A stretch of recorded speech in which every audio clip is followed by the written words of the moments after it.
Every October, I like to sit down with the family and just binge scary movies. Nothing beats a great binge. Frankenstein, Dracula, the Wolfman.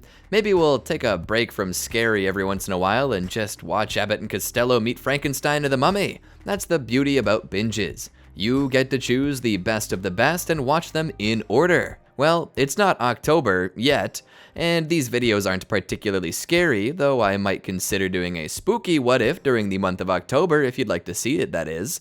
But these are some of my favorite what ifs about Minato and Kushina. I hope you sit back and enjoy as I pick out my top 3 favorite series where Minato and Kushina play a big role. Welcome to the Amagi. Before we begin, only 25% of our viewers are subscribed, so if you're a fan of the video, please like and double check if you are subscribed. And with that out of the way, let's get into the video. First on the list is one of the earliest what ifs I made about Kushina. This what if will always be special to me because it's the first what if where I decided to just throw canon out the window and do my own thing. I was so scared that you wouldn't like it, but now it's something that I get to do on a near daily basis. So thanks for that. Because this is what started the trend of the new what if system that we all enjoy to this day, here is number 1 on our list. What if Kushina didn't die? Kushina and Minato were within the barrier and Kurama was attacking them, attempting to free himself from their grasp, longing for the freedom stolen from him all of those years ago by Madara Uchiha and Hashirama Senju. A slave to man, the tailed beast longed for freedom and retribution. But Minato, knowing that the balance of power between nations that Hashirama had set up those years earlier, as well as the balance between the tailed beast, was in jeopardy, he resolved to seal it away. Kushina believed that placing the beast inside of her would allow her to drag it to the grave with her, but in a single moment of clarity, Minato began to believe it was not so. So, weaving the hand signs, he began to perform the sealing that his ailing wife was too weak to do. Snake, boar, ram, rabbit, dog, rat, bird, horse, snake. Clapping his hands together, the monstrous form of the Shinigami appeared, bearing in its mouth a sharp dagger. Kurama panics. Minato uses the power of the Shinigami to drag Kurama's soul out and plant it back into Kushina. Upon doing so, Kushina would feel her strength returning and she would revive, but this was not so for Minato. Having sacrificed his life for his family, he fell to his knees limp. Kushina would rush over to check on him and see if there was a way to save him. Of course, there was not, and she knew that. It was she who had taught him this technique, and currently she wished that she hadn't. She held him close. Minato! Minato! He would look at her with a slight smile. Take care of... His eyes would roll up and then he was gone. He wasn't sad though, he was happy. His role as a husband and father was completed. He just wished that he could stay with them and enjoy their lives. But the Shinigami was not merciful to any. Minato's sacrifice saved the village, his son, and his wife. Due to this, Naruto remains a normal boy and Kushina remains alive. She would be transported to the hospital with her child. Physically, she's together, but emotionally, she's in tatters. Makoto Uchiha appears with Sasuke and Itachi to check up on her and ask if she was okay, but the look on her face told them everything they needed to know. Minato was gone and she was left alone to raise a child, her first child.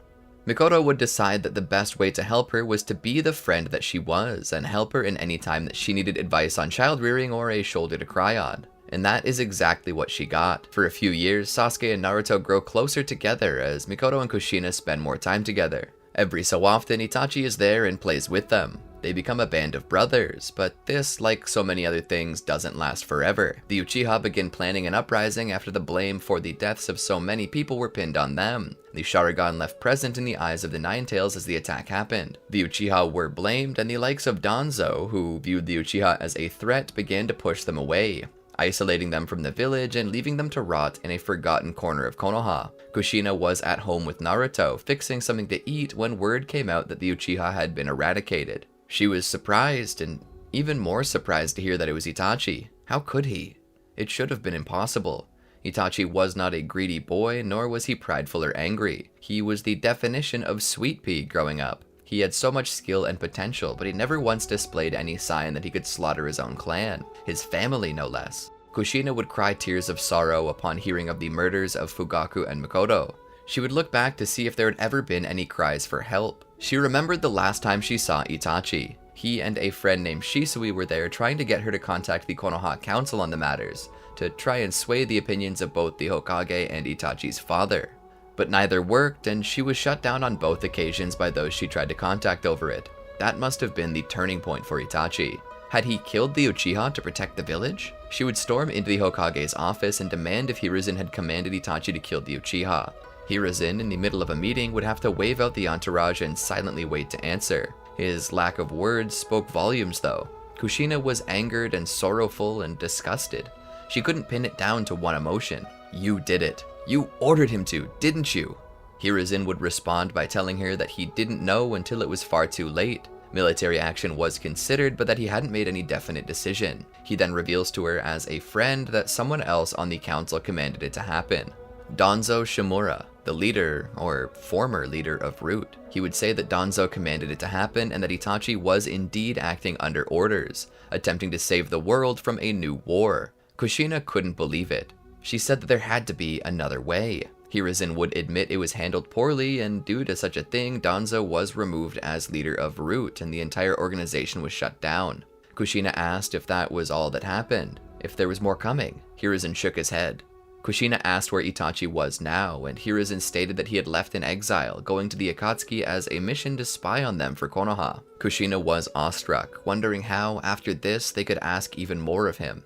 She pointed in Hiruzen's face and straightly said that Minato would never have let such a thing happen. He would have never let this slide either. Hiruzen sat silently, feeling the shame he so richly deserved. Kushina demands to know if there were any survivors, and Hiruzen tells her that Sasuke was spared by Itachi, who seemingly couldn't bring himself to kill him. Kushina would demand to know his location, and Hiruzen would command that she be taken to him. Hiruzen asked Kushina to keep it quiet, and was only met by the scornful stare of the red-hot habanero of the leaf. She would be taken to Sasuke, who would be standing there, expressionless and emotionless. He didn't react to anything she said. He only ever looked at her when she dropped down to his level, to which his eyes would look into hers, and Kushina could see the trauma in him. His eyes reddened and irritated from crying, from awakening his Sharingan. She would almost be driven to tears looking at him. She would pull him into her embrace, but he didn't respond further. She would choose to adopt him, and the moment anyone said different, she would make her classic Medusa face, something that told them just how strongly she felt about this. Taking his little hand, she would walk back to her house. Opening the door, she would step in to find Naruto still napping in his room. She would sit down with Sasuke on the couch and just coddle him, hoping that in some way her motherly affections might crack that barrier of ice that was threatening to overtake him. She didn't care if he laughed or if he cried. She didn't care what he did, so long as he did something. So long as he acknowledged his emotions like she was doing in liberal fashion currently. She would hold him close and kiss his head, telling him that everything would be alright. Still, he didn't respond. At about that time, Naruto would be peeking around the corner.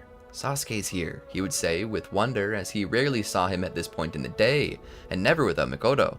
Kushina would smile and try to hide her tears and wave him in. Naruto would come over and crawl onto the couch. "Hi Sasuke, what are you doing here?" Kushina would clear her emotion-stricken throat and speak. "Sasuke's going to be staying with us now." Naruto didn't understand it. Does his mommy not love him anymore? Sasuke would suddenly shove Naruto off the couch. Naruto would hit the floor and look back with both confusion and tears in his eyes, not sure why his friend had done that. Looking back, he would see Sasuke's emotionless face staring at him, only the slightest hint of a tear in his eyes. Kushina would help Naruto stand back up and check to make sure he was okay. She would wipe the tears slowly rolling down his cheeks and bring him back to the couch, this time sitting him on the other side of her, away from Sasuke.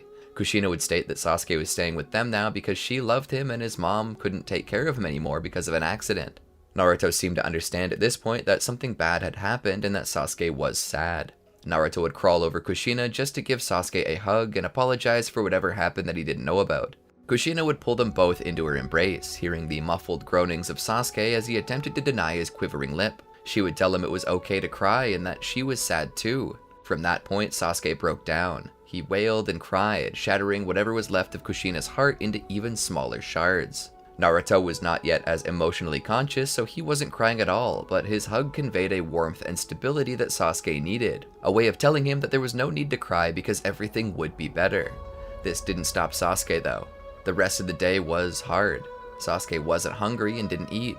Naruto cleaned his plate today as he would any other day, and Kushina, well, she wouldn't eat if Sasuke didn't. So she would put them both down for the night, tucking them both into their bed and reading them a nice story, which Sasuke seemed to mostly ignore.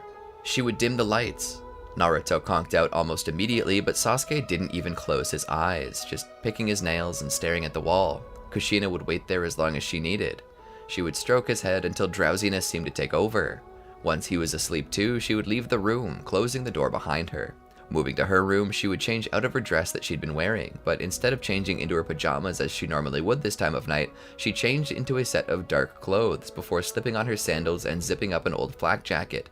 Leaving her house, she began to make her way across the rooftops, keeping watch as she moved for any who might recognize her. This wasn't something she normally did, and truth be known, she had mostly resigned from her post as a Konoha shinobi when she married Minato and became pregnant with Naruto. She avoided the gaze of the civilians and the other Konoha ninja as she moved. She eventually came to a stop at the abandoned compound where the Uchiha had once been. She stepped in and was overtaken by the potent scent of metal from the blood.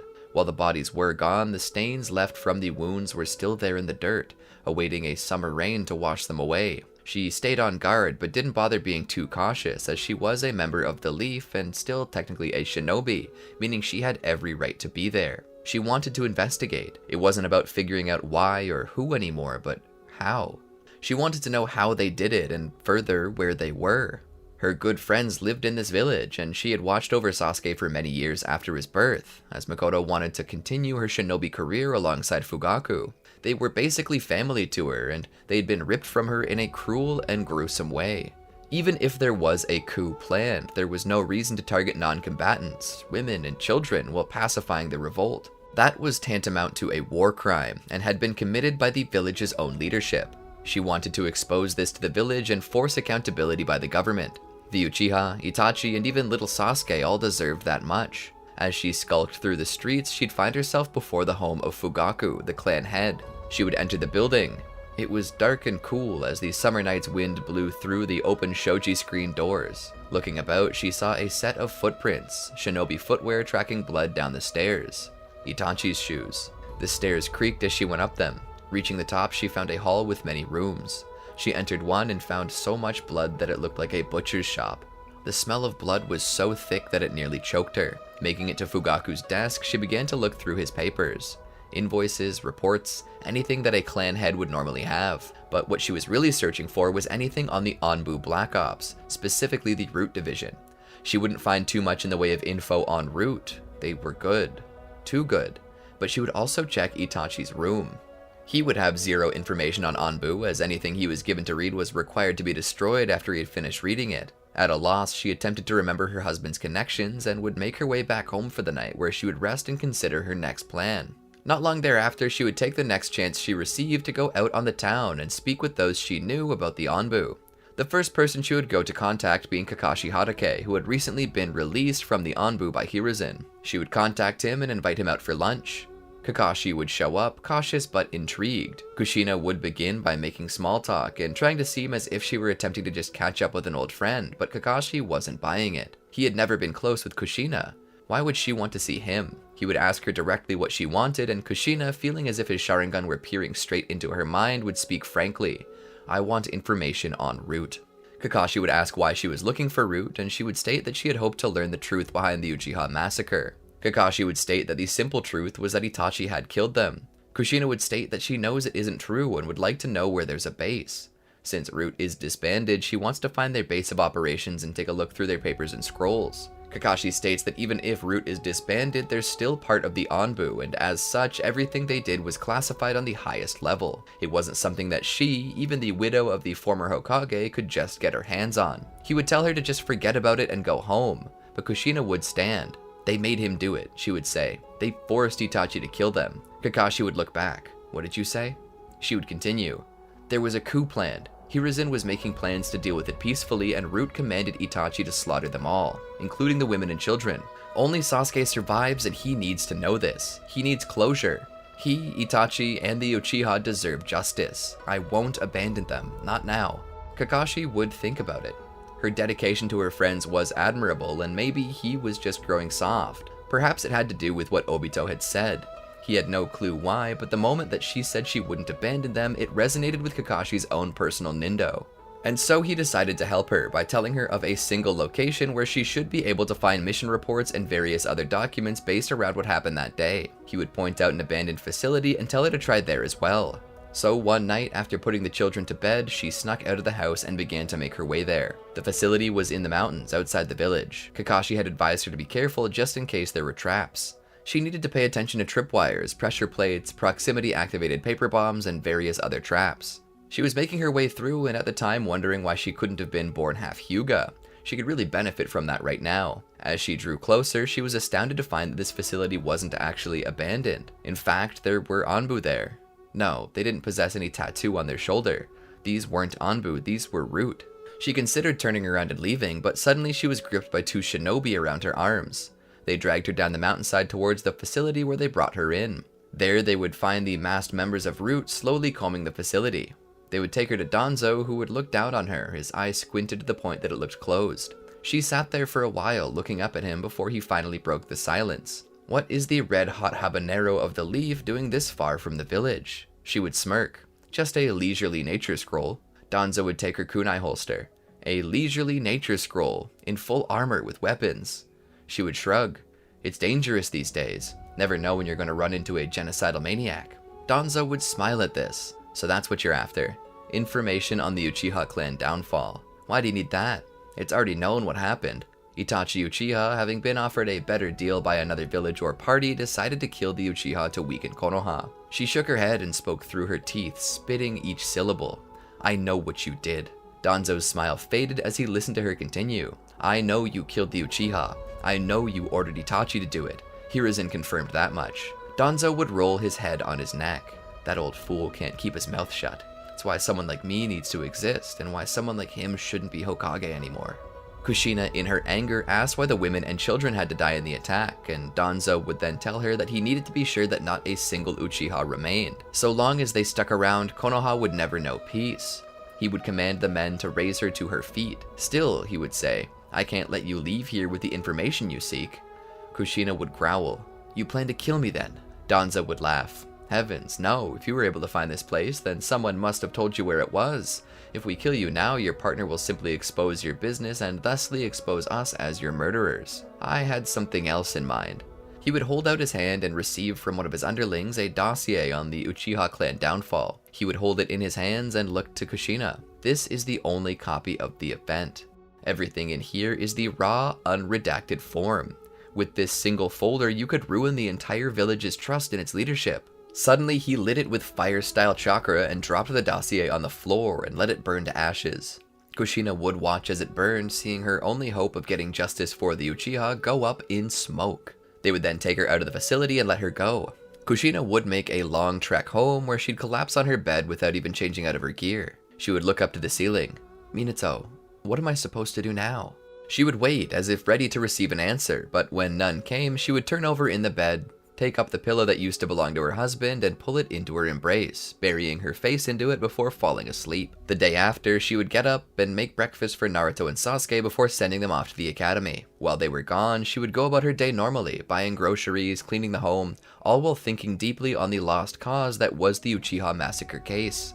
Working with fervor, she finished the daily chores, and with that out of the way, decided to treat herself to a bowl of Ichiraku ramen. Leaving her home, she would make her way to the tiny shop out in the middle of the village. It had been a favorite spot of Minato and hers, and had blossomed into a perfect date spot and break restaurant for the shinobi both on and off duty. She would go in and order about 4 bowls. She still held the record.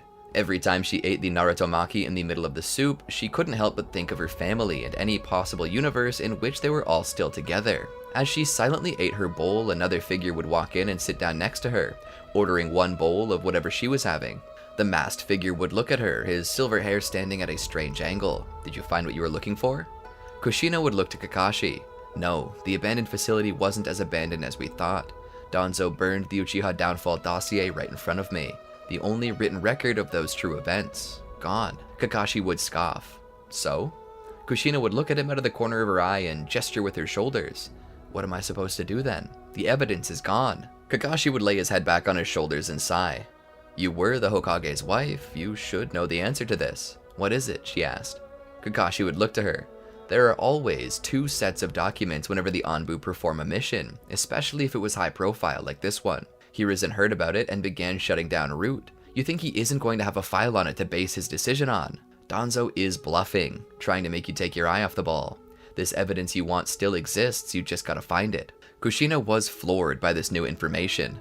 Damn, I should have known that. She would put some money on the table, paying for hers and Kakashi's meal before storming off out of the shop, thanking Kakashi as she raced out with speed even the yellow flash of the leaf would blush at.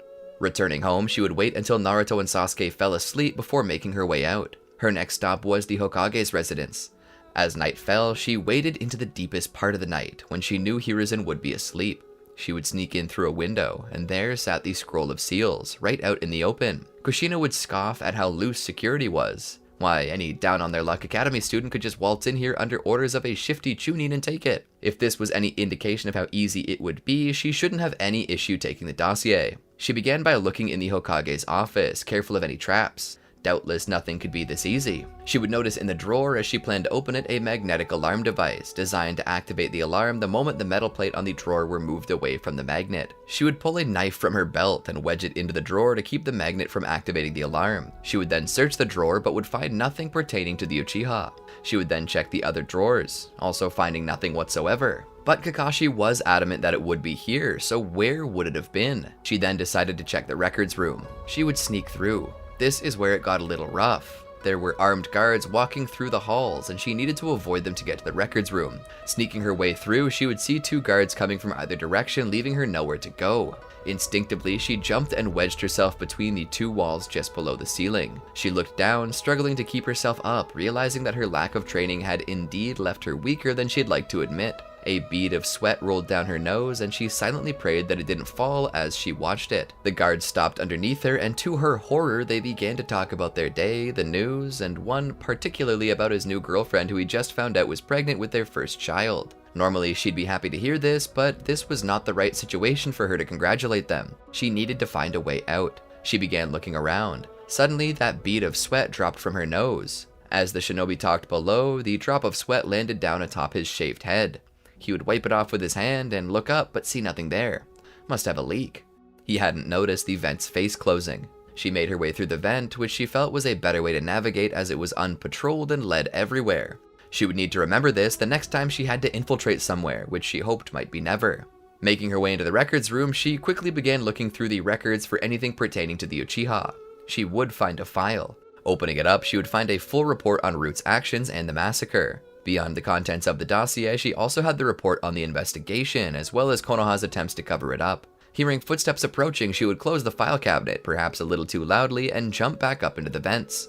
The doors would open as a guard looked around. Satisfied that nothing was wrong, the guard would leave. Kushina would then make her escape and make her way back home with the file in her hands. Entering her abode with a pep in her step, she would turn on the lights only to find her home ransacked. Her heart almost stopped. Without a thought, she turned and ran to the back, basically kicking the door in. Please still be there. Please still be there. She peered into the children's room where she'd find an empty bed, the sheets all messed up and half on the floor.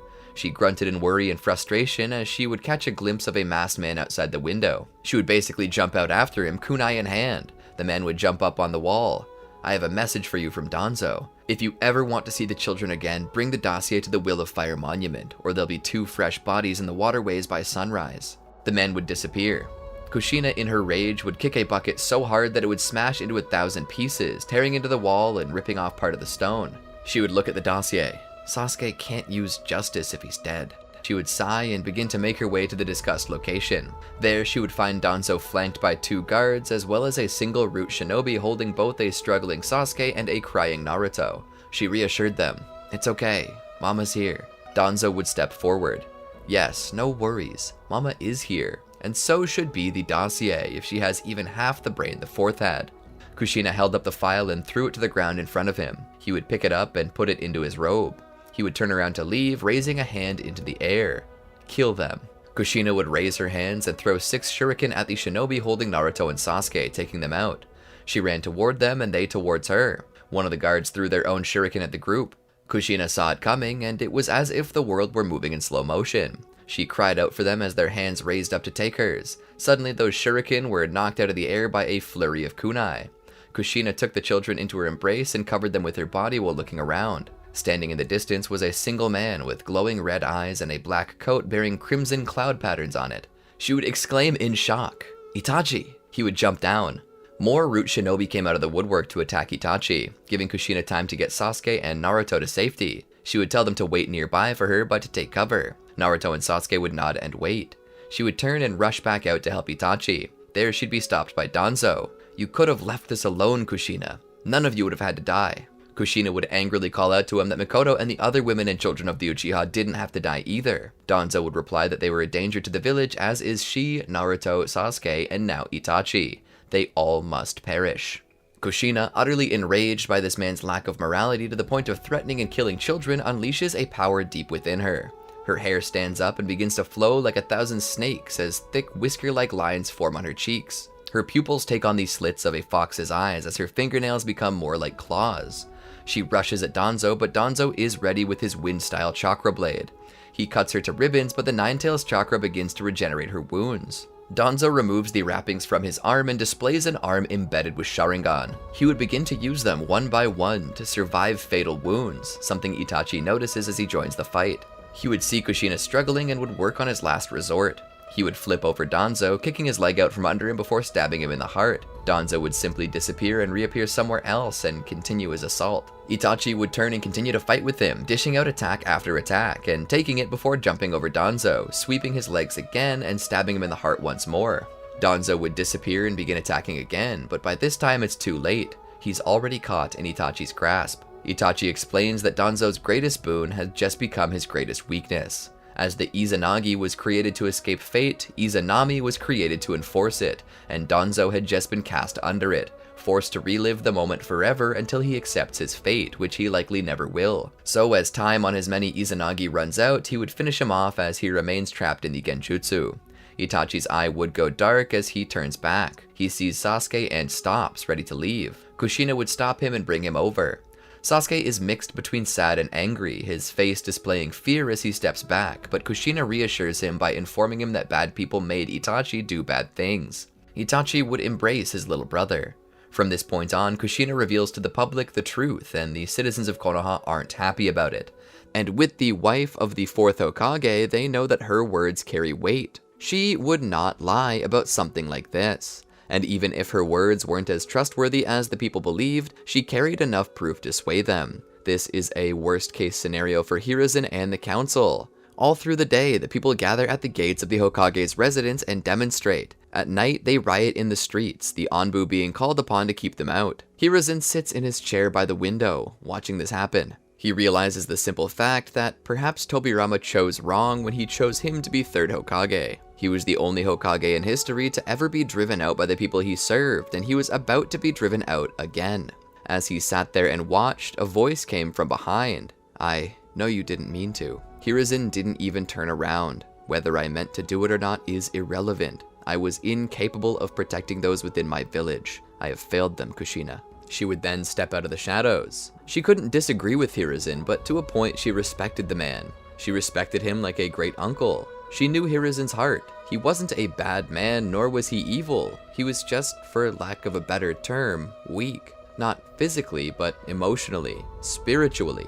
Kushina had been good friends with Biwako before her death on the day Naruto was born. She had seen how it had affected Hiruzen. He was strong for those nearby, but only she saw it. Hiruzen was just a man. A smart man, but a man whose heart and temperament could not allow him to draw the ire of anyone. That mentality sadly was something that wasn't fit for a Kage. Sometimes you had to make a tough choice, regardless of how it made you feel. Hiruzen just couldn't do that. His sorrow from the Shinobi World War, the bloodshed, seeing the faces of those who knew that their mother or father or wife or husband or sibling would never be coming home broke him. He had to push the armistice to end the war. He was too busy focusing on stopping the loss of life that he did not recognize that he had invalidated the sacrifices of all those who died on the field of battle, and that led to his first downfall. Then, after he resumed the position after the death of Minato, it was his inability to stand against Danzo that caused the Uchiha to perish. His failure to put down Orochimaru when he had the chance was what led to the formation of Otogakure, a fringe terrorist state that had only existed because Hiruzen was weak. The fact Orochimaru's experimentation had gotten so far was another mistake of Hiruzen's, who had failed to stop it when he realized just how many people were dying.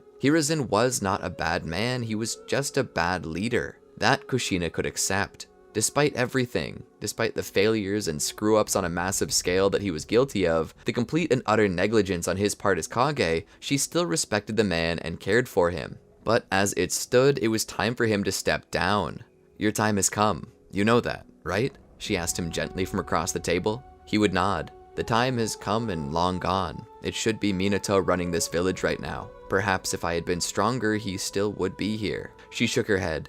"Don't blame yourself for that, Hiruzen. That one wasn't you. It was never you." He looked down. "I'm not so sure." He turned around to face her. He took his kasa that bore the kanji for fire off and set it on his table. "It's time for us to leave this to the next generation. Just as Lord Hashirama and Lord Tobirama left the future to me, I must pass it forward for the good of the village. If the only thing I've ever done as Hokage is making the decision to stop being Hokage, then I'll accept that." She had a bit of a sorrowful look on her face as he said that. Hiruzen would then stand and leave the office. Passing into the darkness, he left behind the role of Hokage for good.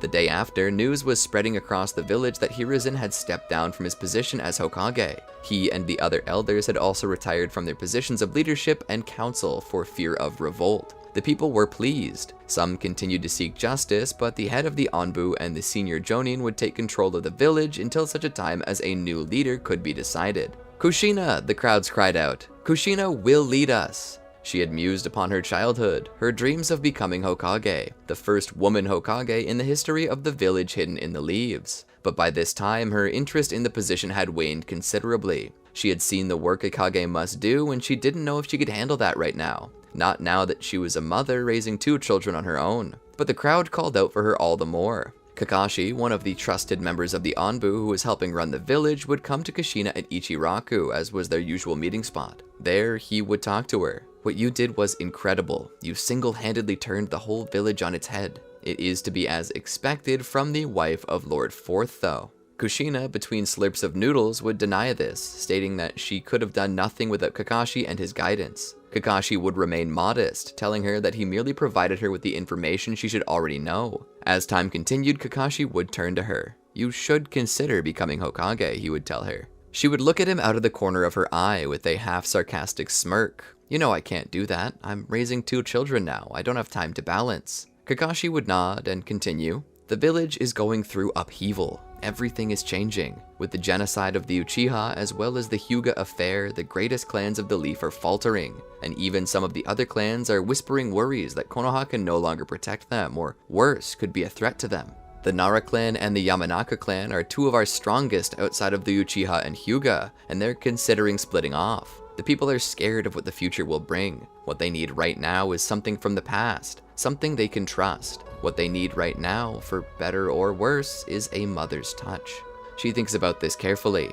Kakashi then states that the position will come with people who can watch her children when she can't, and that does sweeten the deal quite a bit. After all, Mama needs some alone time. So she decides that she would like to accept the nomination by the people of Konoha and begins the process. She would meet with the Fire Daimyo about accepting the position, where he and his advisors would go over her track record, her background, achievements, and anything that could stand out as troublesome for her. Thankfully, she is cleared and the Daimyo gives the okay. Kushina then returns to Konoha, where she takes the position officially and is ceremoniously inaugurated as the 5th Hokage of the Hidden Leaf Village. The first thing she does is surround herself with an administration she knows she can trust. The first person on the list is Kakashi Hatake, who is honored to take this position on her council. Unofficially, she keeps Hiruzen around. Despite the fact that he was incapable of making world-altering decisions, his input on the day-to-day monotony of the job, decorum, and a few other attributes where she could admit he excelled as a Kage. He wasn't given an official position and was more treated as a friend of the family.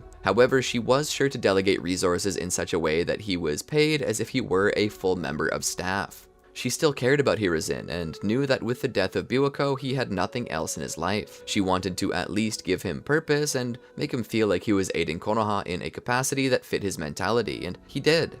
In fact, this turn of events made Hiruzen truly happy. He was at first a little iffy about it, not thinking himself worthy of holding even an unofficial position within the government of the village. But with some convincing, he agreed and found it to be even more fulfilling than being a Kage. Along with this, his great knowledge of jutsu was indispensable and was often used to help train Naruto and Sasuke as they grew, forming them into true elite members of the academy whose sheer ability and potential surpassed even Itachi's at that age. However, not everything was so happy and cheerful. After the Hyuga affair, the downfall of the Uchiha, and the revolt that ended Hiruzen's rule, tensions began to rise within all of the great clans of Konoha. The Hyuga were ever steadfast with the village, though the affair indeed left some scars. The Nara and Yamanaka clans were beginning to show disdain for the village, which meant several visits were required by Kushina to ensure them that everything was safe. In her conversations with the clan heads, she did her best to remain respectful towards the clan head, and to remain respectful when speaking of Hiruzen, knowing that the Sarutobi clans were very close to the clans as symbolized by the earrings worn by each generational member of the Ino Shikacho trio. She still managed to distance current Konoha from the former Konoha, all while somehow also managing to make it seem like it was the same. Her goal was to put them at ease and show them that she would do her best to become the new Minato. The Yamanaka clan would be the first to trust her due to the various mind techniques which allowed them to see into her mind, find her intentions, and realize what was or wasn't the truth. The Nara clan was a little less forthcoming, though they softened up a little after witnessing the Yamanaka clan so willingly join up with her. They would agree to remain within the village as well, but only if she agreed to learn how to play shogi from Shikaku Nara, head of the clan. For Kushina, this was a very odd request, but she went along with it. For a time, they began to go over the pieces, their function, how they're generally placed, the limitations of each piece, and the strengths they can bring each other. Once Kushina learns this, as well as the starting positions, Shikaku begins going over various strategies and maneuvers. But he reminds her that no matter the strategy you choose, you must always ensure that the king is protected. And to do so, sometimes you must make moves that appear to take you in the wrong direction. Some moves that sacrifice other pieces. No matter what happens, you must protect your king. You can promote pieces, capture others, and turn them to your side, but all these pieces will only ever serve two main roles: to protect their king and capture the other king. Kushina listens to him speak. Then Shikaku suddenly seems to change the subject and asks what Kushina thinks about the village, about Hiruzen, and most importantly about the decision to eradicate the Uchiha. Kushina states that she loves her village and has many times sacrificed for it and is willing to continue sacrificing for it. Shikaku is pleased with this answer and prods her onto Hiruzen. She states that Hiruzen was a great man, but that he was misguided and particularly weak when it came to certain decisions, and the destruction of the Uchiha was detestable. Shikaku would nod in understanding. He'd continue to speak. Hiruzen was a great man, but he was terrible at shogi. Regardless, his determination to keep Konoha going was what drove me to respect him. Kushina listens as Shikaku begins to elaborate. Look down before you, Kushina. What do you see? She would look down. A shogi board. He would smile. I see the shinobi world. Kushina was confused for a moment. Shikaku began to explain. Your king. Do you know what that is? Kushina would shrug. It's definitely not me. Shikaku would nod. You're damn right it's not. And if you had claimed it to be you, I would have resigned the Nara clan from being a part of Konoha right then and there. But you are showing a humble capacity to learn, and so I shall explain. He lifted the king up. This piece represents Konoha as a whole, and the many clans and organizations within Konoha are these. The pawns, lances, knights, bishop, these each are the clans and other shinobi. Each one has strengths and weaknesses, but each one is balanced by the other, and their sole purpose is to protect the king and capture the enemy. Those two concepts are not mutually exclusive either. Sometimes strength and warfare are used to protect one's nation by defeating the other that threatens it. Men of peace prepare for war. The balance between concepts remains. Hiruzen and I never once played a game of shogi together, not with this board anyway. He and I played shogi with the other shinobi villages. That game was called the Great Ninja War. That was how I know that he was not a fantastic shogi player, because I saw the many unnecessary moves he made. The most detestable of all was forfeiting the game when we were going to win, but at the same time I respect that decision. Do you know why? Kushina was speechless and merely shrugged. Shikaku continued. Because Hiruzen was attempting to protect the king. The king cannot be taken if the game is over. In that way, I also praised his response to the Hyuga affair. He was willing to sacrifice someone to maintain peace. Now, don't get me wrong, there are a lot of things at stake in situations like this, which is why wars and politics have infinitely more dimensions than shogi, but the basic premise is the same. He knew our power, and better still, the other nations knew our power. When war was threatened, he had nothing to gain by fighting, especially after we had just signed the armistice with Iwa. The peace we had was paid for in blood. He hoped to keep it, and in doing so, he sacrificed a pawn to protect the king. A pawn that could not be used further against the king should the game continue. He showed what many considered disloyalty to the Hyuga. But his sacrificing of Hisashi was what stopped so many others from dying in a meaningless conflict, and the Hyuga knew that. But let me ask you this. Let's say that a piece on the board is taken and reintroduced to the game as your enemy's piece. What do you do then? Kushina thought for a moment. You remove it from the game. Shikaku would nod. This piece that I took and am now using against you, they're the Uchiha. She almost flipped the game board right then and there. She stood. How can you say this? Are you saying that what happened to the Uchiha was the right thing to do? Shikaku sat there and waited for her to calm before speaking. Not exactly. There were other, better ways to handle it. We could have easily recaptured the piece, and that's something that's troubled my clan ever since the event transpired. But at the same time, removing them from the game was not altogether off the table. The Uchiha were planning an uprising. Danzo's actions were the actions of a man protecting the king.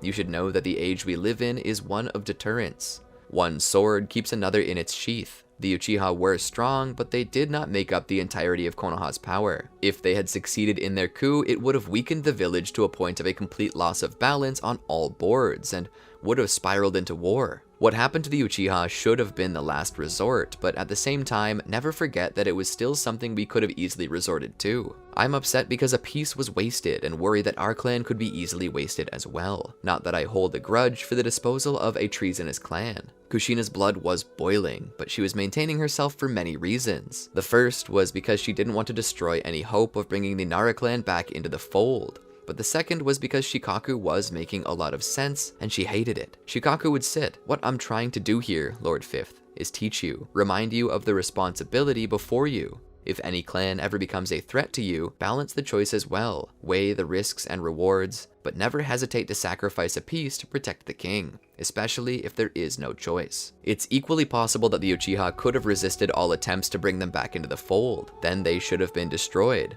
But not until it was confirmed where the pieces on the board lie. What other moves can be made? I want you to play this international game of shogi with your head, not your heart. She sat there and thought more about it.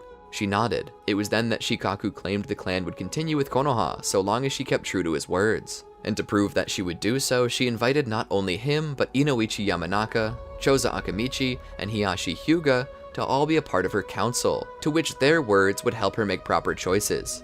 If the village was the king, then all pawns, including herself, needed to be together to properly communicate and devise their next moves. It's around this time that Itachi Uchiha returns to the village. Having been pardoned and having had his cover within the Akatsuki blown, the only thing he could do was return to Konoha. Along with him comes intel on its members as well as their goal of collecting all the tailed beasts, including the one inside of Kushina. Kushina takes this knowledge to heart. The defenses of the village are increased, and a bolo for any Akatsuki members is put out by Kushina to all shinobi in the village. A goodwill message would later be sent out to the other great shinobi nations to inform them of the threat of the terrorist group that seeks to take the tailed beasts. Itachi's return to the village is not without controversy, as Itachi was the one to carry out this order, even if he was coerced into doing so. Some see him as a heroic person who sacrificed everything for the village. Others see him as a homicidal maniac who murdered his entire family. Caught in the middle is Sasuke, who despite realizing what had happened, still remains caught in a love-hate relationship with Itachi. To aid in the rebuilding of their nation and the acknowledgement of their feelings, Kushina assigns Itachi to become the leader of Team 7 and then places Sasuke on it, alongside her son, Naruto, and Sakura Haruno. This starts out rocky, as Itachi has never been the leading type. He's been on teams before, yeah, but never as the leader. He does his best, but Sasuke remains distant. His conflicted feelings come from how much he idolized Itachi, yet he watched him kill their parents. Sasuke by this time understands why Itachi did it, but a part of him can't get over it. There are some scars that are just too sensitive to be touched. This leads to Sasuke becoming more and more distant from Itachi. Kushina even attempts to mend the bridge by allowing Sasuke to stay at Itachi's apartment, but in the night she finds him back in the Hokage's residence, trying to sleep in his own room. Some nights he just stays awake, twiddling his thumbs or masterfully solving a puzzle cube with the photographic nature of his Sharingan. She would walk in and sit down beside him and ask what's wrong. He would shrug it off. She would ask why he's not happy to see his big brother again. He wouldn't answer her. He would just continue to solve the cube over and over again with ever-increasing speed. Realizing that it'll take a lot more than just quality time to defrost their relationship, she decides to give them the extra special mission to the Land of Waves. She hopes that by sending Sasuke there with Itachi and Naruto that it might offer some normalcy. After all, throwing Naruto in there as a happy medium between the two should help Sasuke feel more at home. while attempting to mend his tattered relationship with Itachi. While they're on the mission, Sasuke mostly keeps to himself, and Itachi tends not to talk directly to him out of respect for his little brother's personal space. Still, Sasuke shows incredible strength and fortitude when facing off against the Demon Brothers, and when Zabuza attacks, Itachi's sheer strength as well as the abilities of his Mangekyo Sharingan are plenty to give him the complete edge, allowing them to complete their mission, the building of the bridge being completed soon after, named the Bridge of the Storm God. Kushina, meanwhile, is hard at work readying for the other village leaders for the upcoming Chunin exams. She was signing off on proctors and planned tests. All the while, Hiruzen was there trying to help her figure out which tests were best. As this went down though, she suddenly receives a visit from Jiraiya, who she welcomes with a hug. Together they go about planning the exams. It's then that Jiraiya asks if she's going to let Naruto take the exam. Kushina states that it's not her place to decide whether he should or shouldn't, and that it's Itachi who gets to decide. She mentions though that when Team 7 returns from the Land of Waves that she will recommend allowing Team 7 to take the exams. Regardless of if they're allowed to join or not, Kushina states that she wants Jiraiya to train Naruto. When the old sage asks why, she mentions that it would do Naruto some good to train under his father's mentor and learn the same techniques that Minato did, as a way for her to allow Naruto to grow closer to the father he never knew. However, she did have a secondary objective. She wants to pull Naruto away for a while and force Sasuke into training with Itachi, hoping that if she really forces it, they just might reconcile. Hiruzen would then mention Sakura, asking how Kushina plans to deal with her, as she would then have nowhere to go if she's forcing Sasuke and Itachi into some alone time. Kushina mentions that she will take her under her wing personally, teaching her some techniques that will make any girl into a weapon to rival the greatest warriors in the shinobi world. Team 7 would return, and Kushina would prod Itachi to see if he thinks it's feasible to allow Team 7 to take the exams. Itachi says they could, and so they're allowed to join. Kushina, like many other heads of the village, is paying attention to the test, but isn't seeing what's happening outside of it. A new game of shogi has started, and the king is in check. As the test continues and the second stage begins, Kushina is informed that a set of 3 bodies have been found. She goes to check it out and finds a group of shinobi from the hidden grass. What she finds so peculiar about this group is that they no longer possess faces. Hiruzen identifies the jutsu and informs Kushina, who would immediately send shinobi into the Forest of Death to find whoever are impersonating the Kusanin. They don't find anything, but they do find the unconscious Sasuke laying by Naruto and Sakura. Naruto and Sakura both agree that they need to get Sasuke help, and so they forfeit the match. They bring Sasuke back and he's admitted to the hospital. Kushina is the first to rush in and see him. Itachi comes as soon as he can. The doctors inform them that Sasuke has been affected by a cursed mark placed on the base of his neck. Hiruzen recognizes it and calls for Anko and reveals that she also has the same pattern, the curse mark of heaven.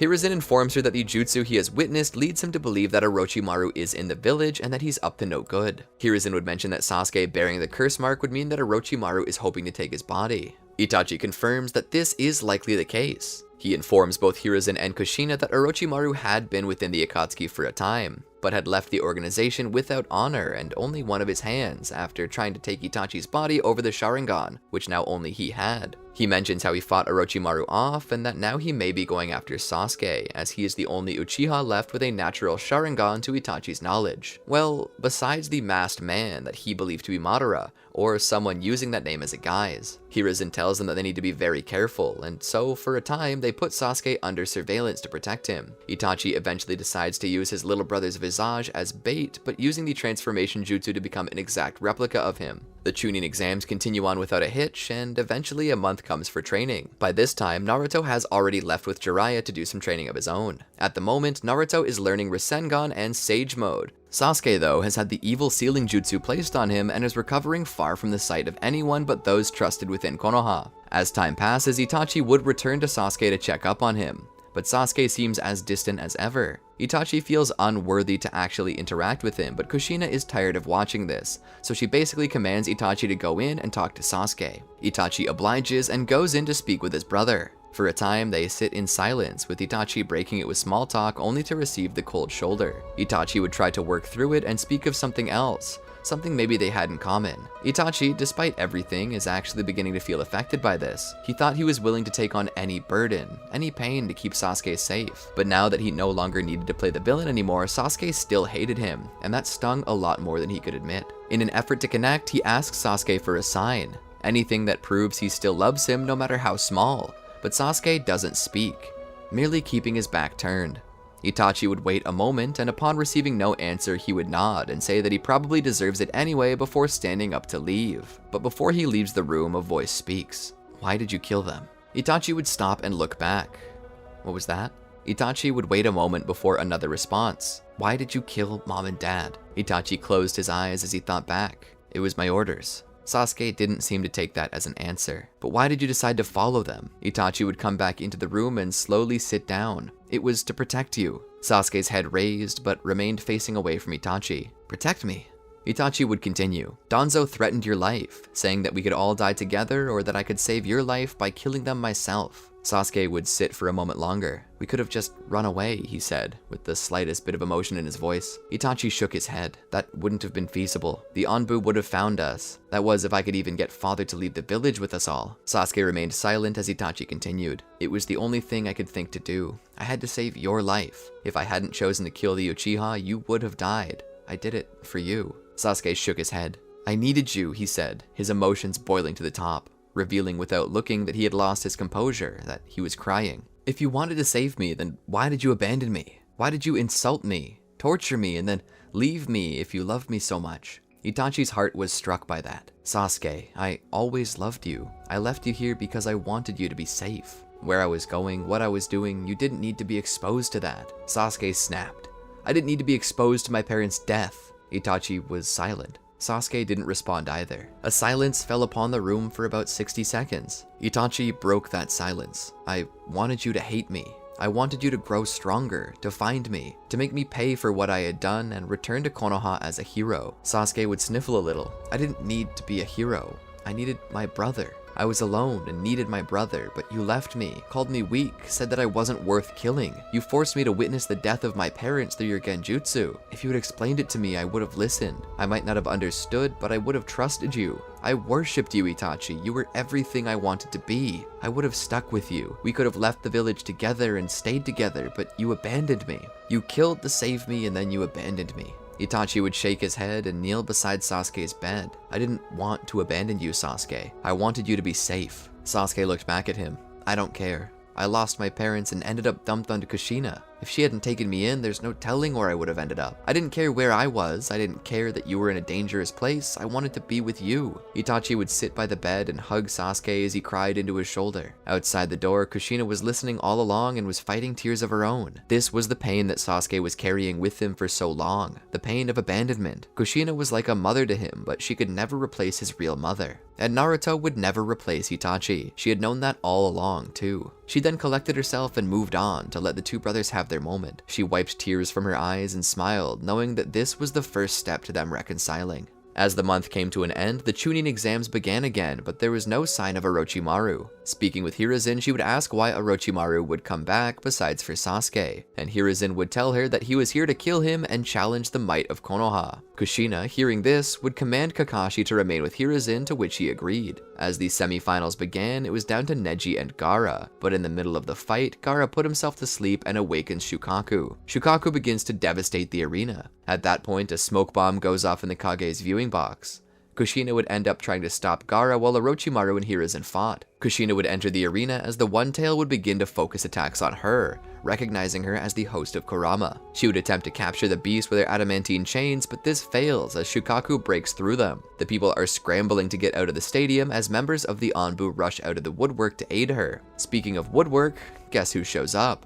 Yamato. Yamato is currently the only member of Konoha's military to be capable of using wood release, the same techniques that Hashirama Senju used to create each of the tailed beasts. However, his usage of it is limited, as he doesn't have the chakra reserves required to utilize the full extent of it. However, with Kushina there, they could do it, utilizing Hokage-style 60-year-old technique, entering society with bliss-bringing hands, while she uses her adamantine chains. Doing these two together has the combined effect which would force Shukaku back into Gaara and leave him unconscious. Elsewhere, Hiruzen is fighting Orochimaru, but after a time the Reaper Death Seal is used. Regardless of if anyone interacts to help at this point, Hiruzen would die. However, as he spends over an hour attempting to seal Orochimaru, during that time Kushina would show up and see Hiruzen in there attempting to do so. She would curse as she can't get through the barrier, but Kakashi would manage to get her through using his Kamui. Once she was inside, she could give Hiruzen some of her chakra, which would result in Hiruzen being capable of sealing Orochimaru away completely before he himself is as well. Kushina laments the death of Hiruzen.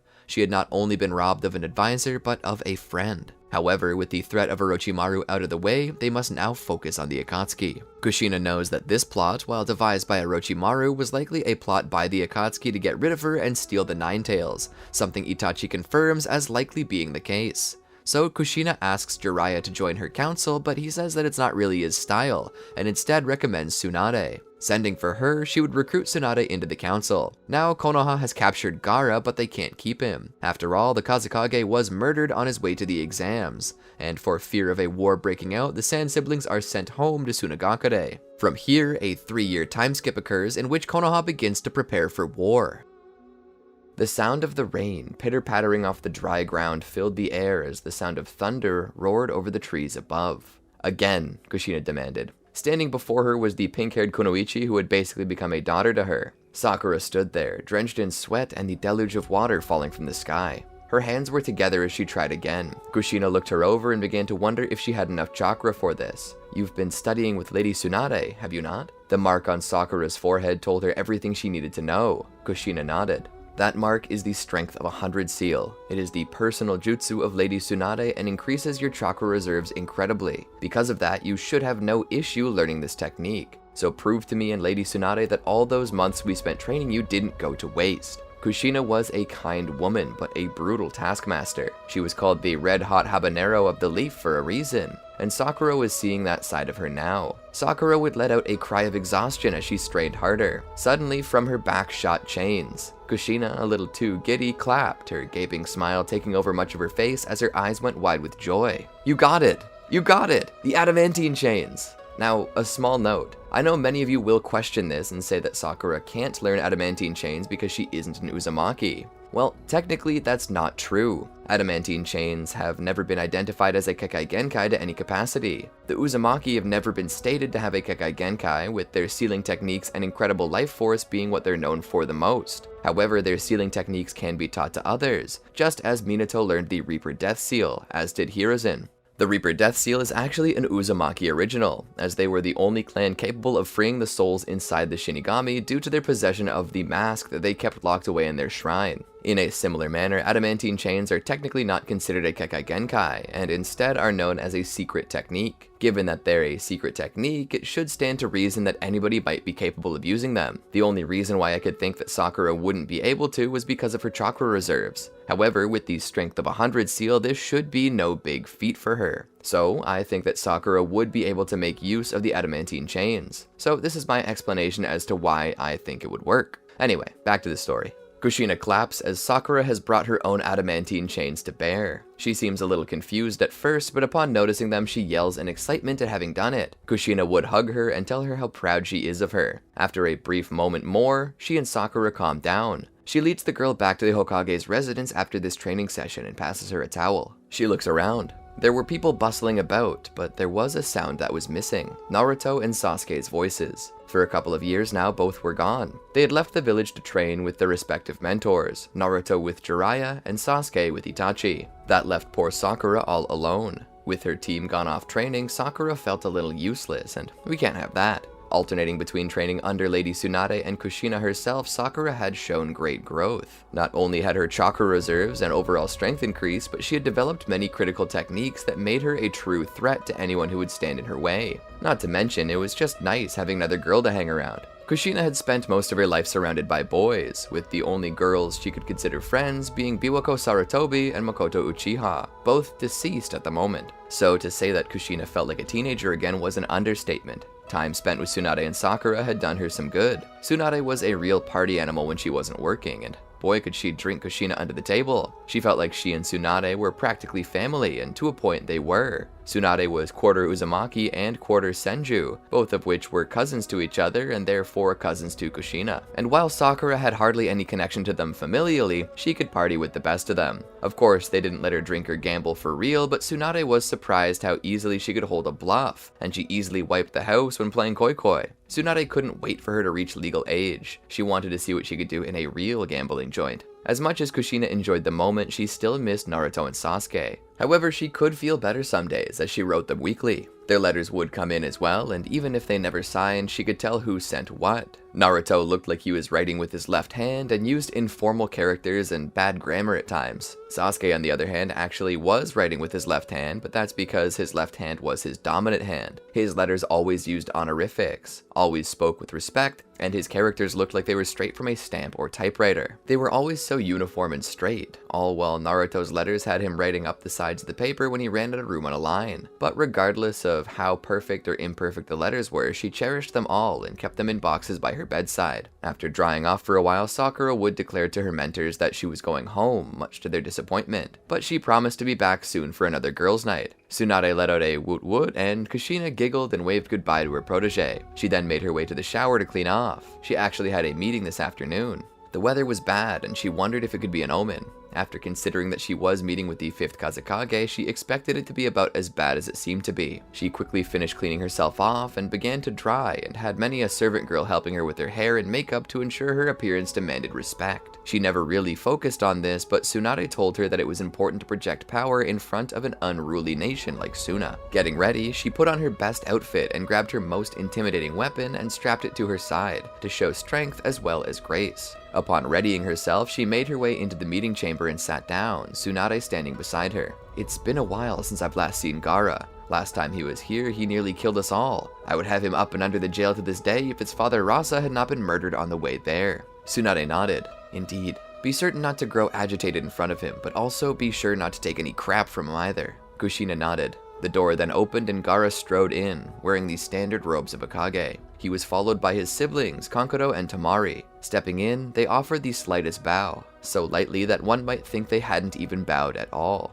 Gaara then asked if he may sit, and Kushina allowed him to. Kankuro pulled the chair back and Gaara sat down in it, scooting it forward with the aide's help. "A wonderful day for a meeting," he said as the sound of thunder echoed across the sky. Kushina nodded. "I was a little surprised that you chose not to postpone." Gaara shrugged. "It does not rain much in Suna. I wanted to experience the rain for myself." She noticed that the tips of Gaara's hair seemed wet. For a moment, she remembered that he wasn't much older than Naruto, being about 15. He was still a kid himself. Still, he seemed different than he did in the past. He was not quite as unruly and cruel. He seemed ever so slightly more laid back. "What is it you desire of us?" she asked him. "I first would like to apologize for my part in the attack on Konoha during your previous Chunin exams 2 years ago. I have no excuse in my actions and would like to instead follow my own path instead of my father's. I would like to forge a closer bond with Konoha." Kushina was surprised by this turn of events, but then again, Konoha Crush was the brainchild of Orochimaru and the 4th Kazekage, the latter of which being betrayed by the former before he could seek the fruition of their plans. Kushina remained silent, not wanting to express cruelty and risk war by refusing the apology, not wanting to seem weak and naive by immediately accepting it. She instead waited for him to continue.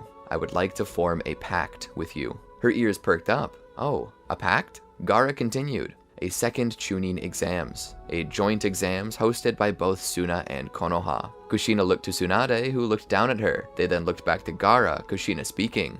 "Okay, but why though?" Tamari's brows raised and Kankuro's mouth was left agape. Gaara's expression did not change, as he thought that to be an appropriate response. Mutual benefit. After the previous exams, your nation took a hit on the world platform. A small nation like Otogakure not only nearly toppled your nation, but managed to sneak in unopposed. To be frank, the murder of our Kazekage has been met with criticism, but is further blamed on Konoha. By hosting this together, it would not only help boost your reputation among the other villages, but it would also prove to be a sign of solidarity between our two nations, something I think we sorely need. Kushina scratched her chin. "I see.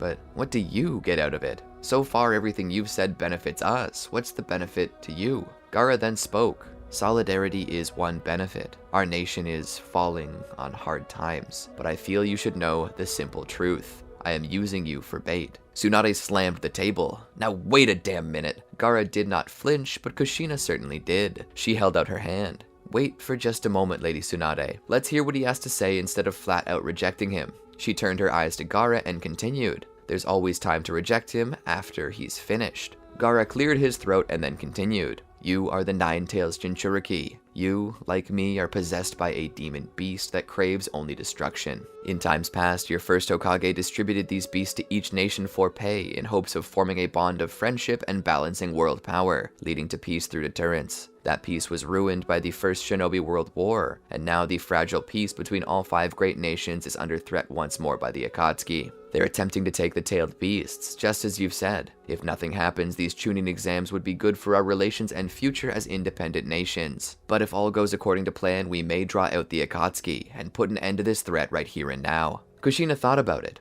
She looked to Tsunade, who almost seemed to be shaking her head, certain that this was still some trap. Kushina still pondered it. She was hesitant, but ultimately she agreed. She stood and shook his hand. Then, is it agreed? He asked. She nodded. It is. But there is one condition. What? Gaara asked, his voice as dry as the sands of the village from which he came. We hold the exams here in Konoha again, she said. Gaara would wait for a moment before speaking. Are you sure that's wise? This could invite trouble to your nation. Kushina nodded. I can protect my shinobi in my nation. I can hardly protect them in yours. And the old wounds opened 2 years ago still keep us from fully trusting you.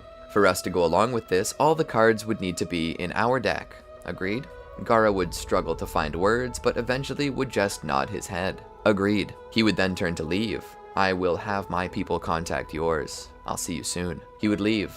Tsunade would shake her head. Using you as bait? The gall of that child. Kushina shrugged it off. It's a solid plan. After all, if the Akatsuki are after the tailed beasts, how are they going to be able to pass up 2 tailed beasts served to them on a silver platter? Tsunade couldn't disagree, so she followed suit. As you wish, Lord Fifth. Once more, Kushina begins attempting to set up the tuning exams. She is once more reminded of the silence within the Hokage's residence as Hiruzen is no longer there to aid her. She enjoyed hearing his raspy voice give her instructions, tell her jokes, and even laugh when she made one herself. She would not hear that voice again. This struck a chord in her that almost made her cry, but when her silence was caught by Tsunade, she immediately asked what their plans were for Ladies' Night on Saturday. Tsunade would laugh and say, "We're working, that's what." Setting up the tuning exams, she would name Shikamaru the proctor of the first test, Tamari the proctor of the second, which would take place in the Forest of Death, and the third would be held by both sides, and would be the same exhibition matches as they had been 2 years prior. Unbeknownst to them, as well as the Akatsuki, Fu, the Jinchuriki of Chome, arrived in the village for the exams, though she seemed more interested in making friends.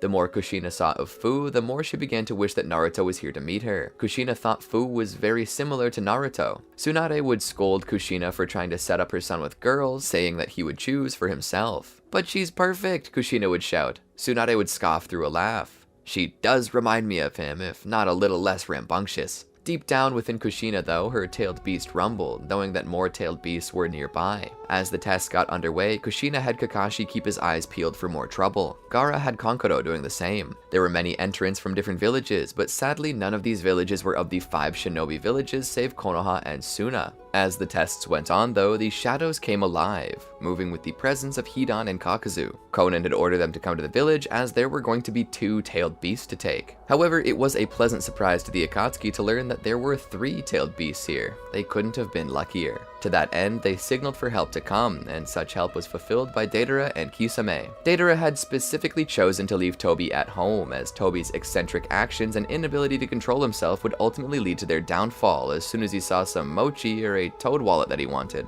Besides, Kisame's help was a better choice, as his Samehada had the ability to absorb chakra, and that included tailed beast chakra. That way, if they couldn't get all the tailed beasts, they could at least get away with something. They reviewed the schedule and realized that the best time for them to strike would be during the second of 3 exams. In the Forest of Death, they would find tree cover, and very few people would recognize them if seen. They could pick up Fu there, and then when nobody was paying attention, they could nab Kushina and Gaara. That was the plan. That was how they would execute it. However, unbeknownst to anyone, Naruto and Jiraiya were returning to the village, and on the way they'd found Sasuke and Itachi. Returning to the village, both boys would make their way back to Kushina to greet her. Naruto would greet her with a kiss on the cheek, and Sasuke would offer a hug. She would begin to notice that Sasuke was smiling a lot more and seemed a lot happier. She looked to Itachi, who smiled. He nodded to her to tell her that they had indeed made up. She hugged into Sasuke and kissed his cheek. Did my boys get nice and strong? Jiraiya would tell her how he taught Naruto all the skills that she had requested, and Itachi mentioned that he passed a few jutsu onto his baby brother as well. Naruto would look around and ask what was going on, and Kushina would inform them that they were hosting another Chunin exams. Naruto, annoyed, would ask why she didn't invite them. She would smile and say that she didn't want to disturb their training. Naruto was annoyed, but he and Sasuke began to root for Sakura anyway, knowing that if anything, she could become a Chunin out of the deal. During the Forest of Death, however, Fu is captured by the Akatsuki on her way to the tower, and her allies killed.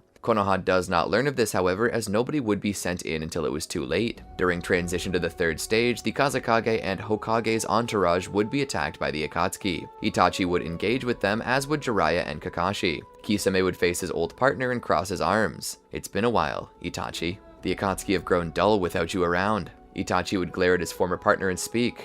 "I won't let you take the Hokage." Kisame pulls Samehada out. "It is truly a shame." He pulls his eyelids down and continues. "It's such a shame you lost sight of your ideals, Itachi," he shouts, mocking Itachi's dead Sharingan, the one he sacrificed to kill Danzo years earlier. Itachi was not moved by the bad pun. Kisame would shrug. "Hey, at least I tried." He would swing his blade at him. While the Akatsuki are facing off against Kakashi, Jiraiya, and Itachi, they don't notice Datara's clay clones sneaking up behind Gaara and Kushina. The clones manage to capture them. Kakashi manages to seal Hidan away in his Kamui dimension for the time being, and Kakazu is killed by Jiraiya. Before the battle can go any further, Kisame pulls out to regroup with Datara as they make their escape with their 3 prizes. Itachi would then meet up with Temari and Kankuro, and a quick team would be put together consisting of them, Naruto, and Sasuke. The 5 shinobi would set out after the Akatsuki, with Itachi and Sasuke both utilizing their Sharingan to search for any leads to their location. Together, they discover the Akatsuki's location as they begin to pull the tailed beast from their Jinchuriki. Sadly, Fu is the first to have her beast taken and perishes. They then focus on Kushina and begin pulling the tailed beast from her. When the shinobi arrive, they're faced again with Kisame, but to their surprise, he's not alone. Sasori has also appeared to help. It's then that Sasori and Kankuro do battle with each other to test who's the superior puppet master. Temari attempts to help, but Sasori proves to be too much when he reveals his Kazekage puppet.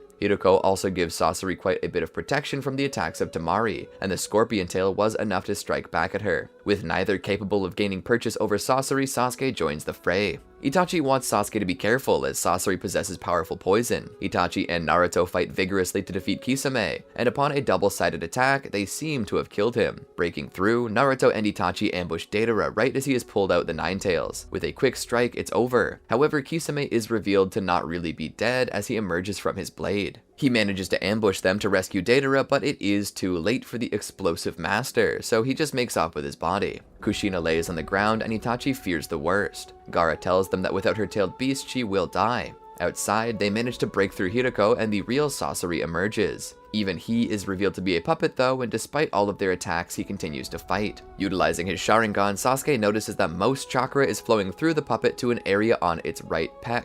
And Kankuro states that even if he converted himself into a puppet, there still must be some part of him that's human. Kankuro hedges his bets that the place on his chest is his heart, and so Sasuke decides that he'll take it out. Utilizing Chidori, a technique Itachi once learned from watching Kakashi before passing it down to Sasuke, he rushes forward. Jumping over the wire coming from Sasori's stomach, he races forward and puts his hand through the chest cavity where Sasori's heart was, killing him. Kankuro and Temari celebrate, congratulating Sasuke. Kankuro goes in for a high five, but as Sasuke's hand is about to strike Kankuro's, his legs start to go out from under him.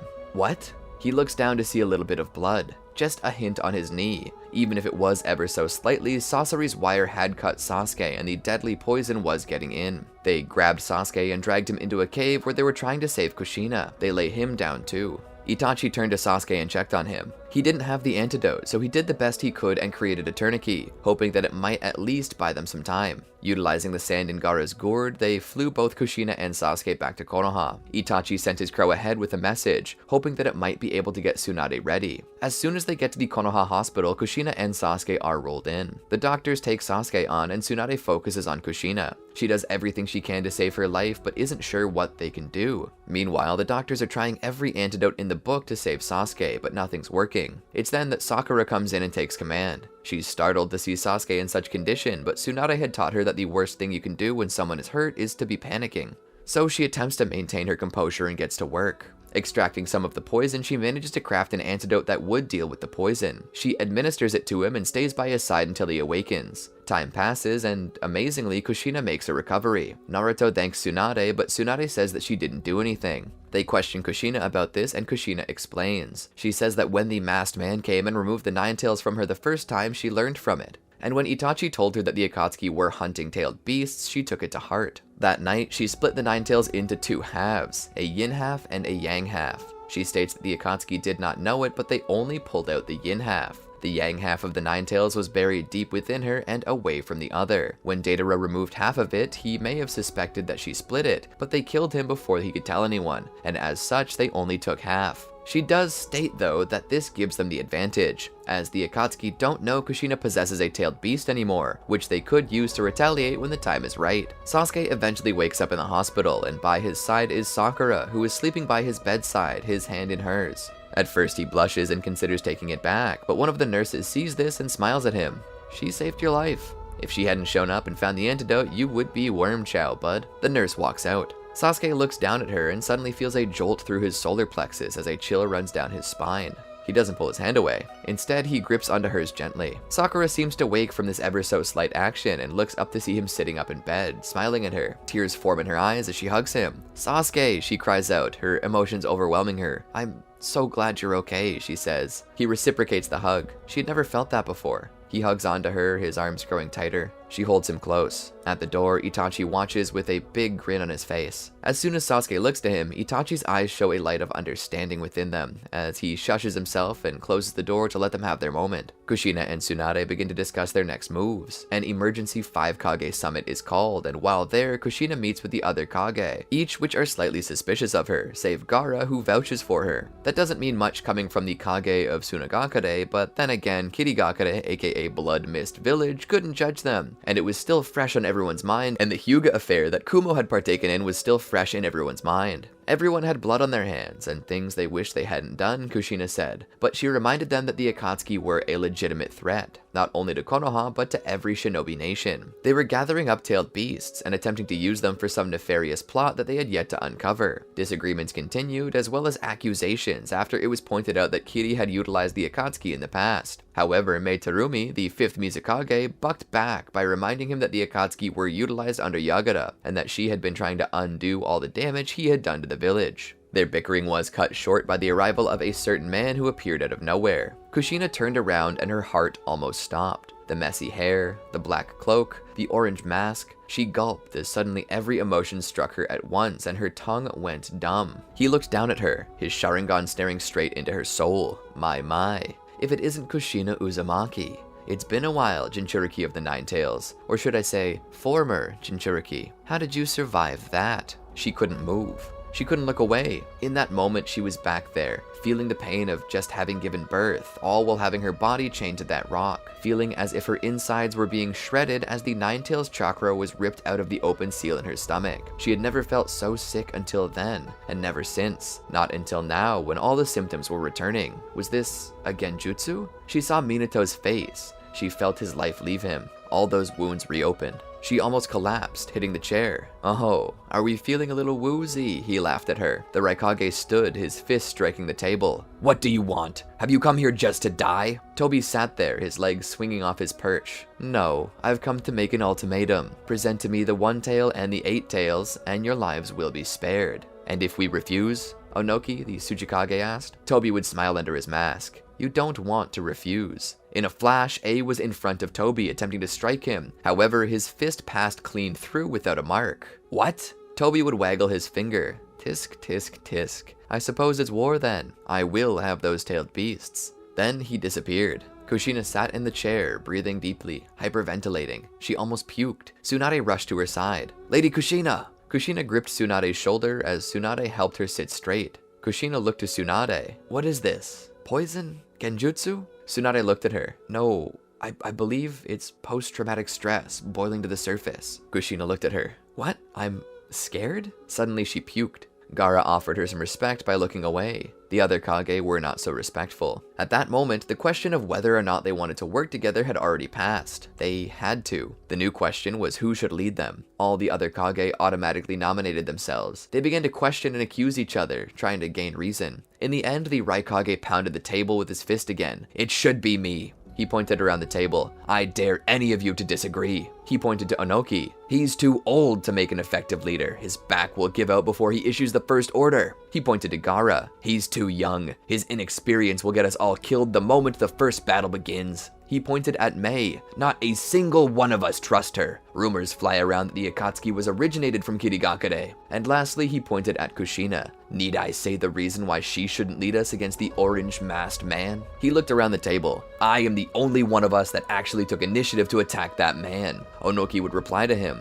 "Yeah, and you failed too." He would snarl at Onoki. "I did not fail, I learned. He has some jutsu that makes him intangible when struck. That's intelligence on the enemy right there. Now when we go to war with him, we can plan around that." The other Kage began to war amongst themselves, Gaara merely pulling his hat down to cover his eyes, recusing himself from the argument as it would make no difference what he said to them. Kushina, having recovered from her panic attack, turned around. "He's right." The entire room fell silent as even Gaara raised his hat. Kushina spoke again. "Lord Raikage is correct. His assumptions are blunt, but they're spot on. What we need now isn't a struggle for power, but unity. And so I have chosen to nominate the Raikage as the leader of our allied shinobi forces." Gaara would look around the table. "I've witnessed enough of Kushina to trust her judgments. I too nominate the Raikage to be our leader." A would nod. "Perhaps I misjudged you, Gaara of the Hidden Sand." Outnumbered in the vote, and knowing that Kushina was correct, as division now would only cause their forces to falter, the other two Kage consented. In that moment, the allied shinobi forces were born. Returning to Konoha, Tsunade advised Kushina to rest, but she refused, going straight to work in rallying the forces of Konoha. She would immediately visit Suna to plan with Gaara. While in Suna, Gaara would welcome her as he too was rallying his forces. She asked Gaara of his intentions. He stated that his elders have told him that the most important thing is that they don't get a hold of his tailed beast. He theorized that they might need the help of Shukaku, but he was told that with 2 of the 3 legendary Sannin in the forces, along with Kushina, that they would be able to stand against the tailed beasts. Just as he was saying that, something profound happened. Something passed between the 2 of them. Something very small and fast. So much so that they could barely see it. For a second, he wondered if it might be a bug.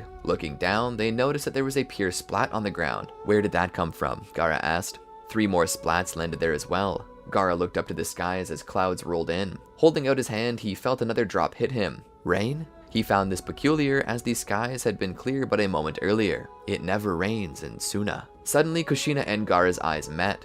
A moment later, there was an explosion as a massive centipede appeared out of nowhere. In the skies above, Pain hovered, looking down on the village. He was there for the one tail and he would not leave without it. The rain began to pour and suddenly Pain turned his head in their direction, having found his target with it. Holding out his hand, he utilized a powerful Shinra Tensei to decimate that entire part of the village. Gaara threw himself on Kushina and utilized the sand in his gourd to cover them as the sound of rubble passed over. When all was calm, Gaara used his Sanjutsu to free them. Pulling his head out, he witnessed the devastation. His anger boiled over as his village was slowly being ripped apart by an unknown adversary. Gaara, in anger, called out to Shukaku and transformed into the One Tail. "If you want my tailed beast, you're going to have to take it from me," he shouted. Gaara attempted to attack Pain, but the deluge of rain that had fallen coated the sand and made it wet. This impacted his ability to use it properly. Sakura quickly ran to Kushina to help her up as Sasuke and Naruto appeared with Itachi. The various paths of Pain appeared and prepared to fight them. Kushina utilized her version 2 form.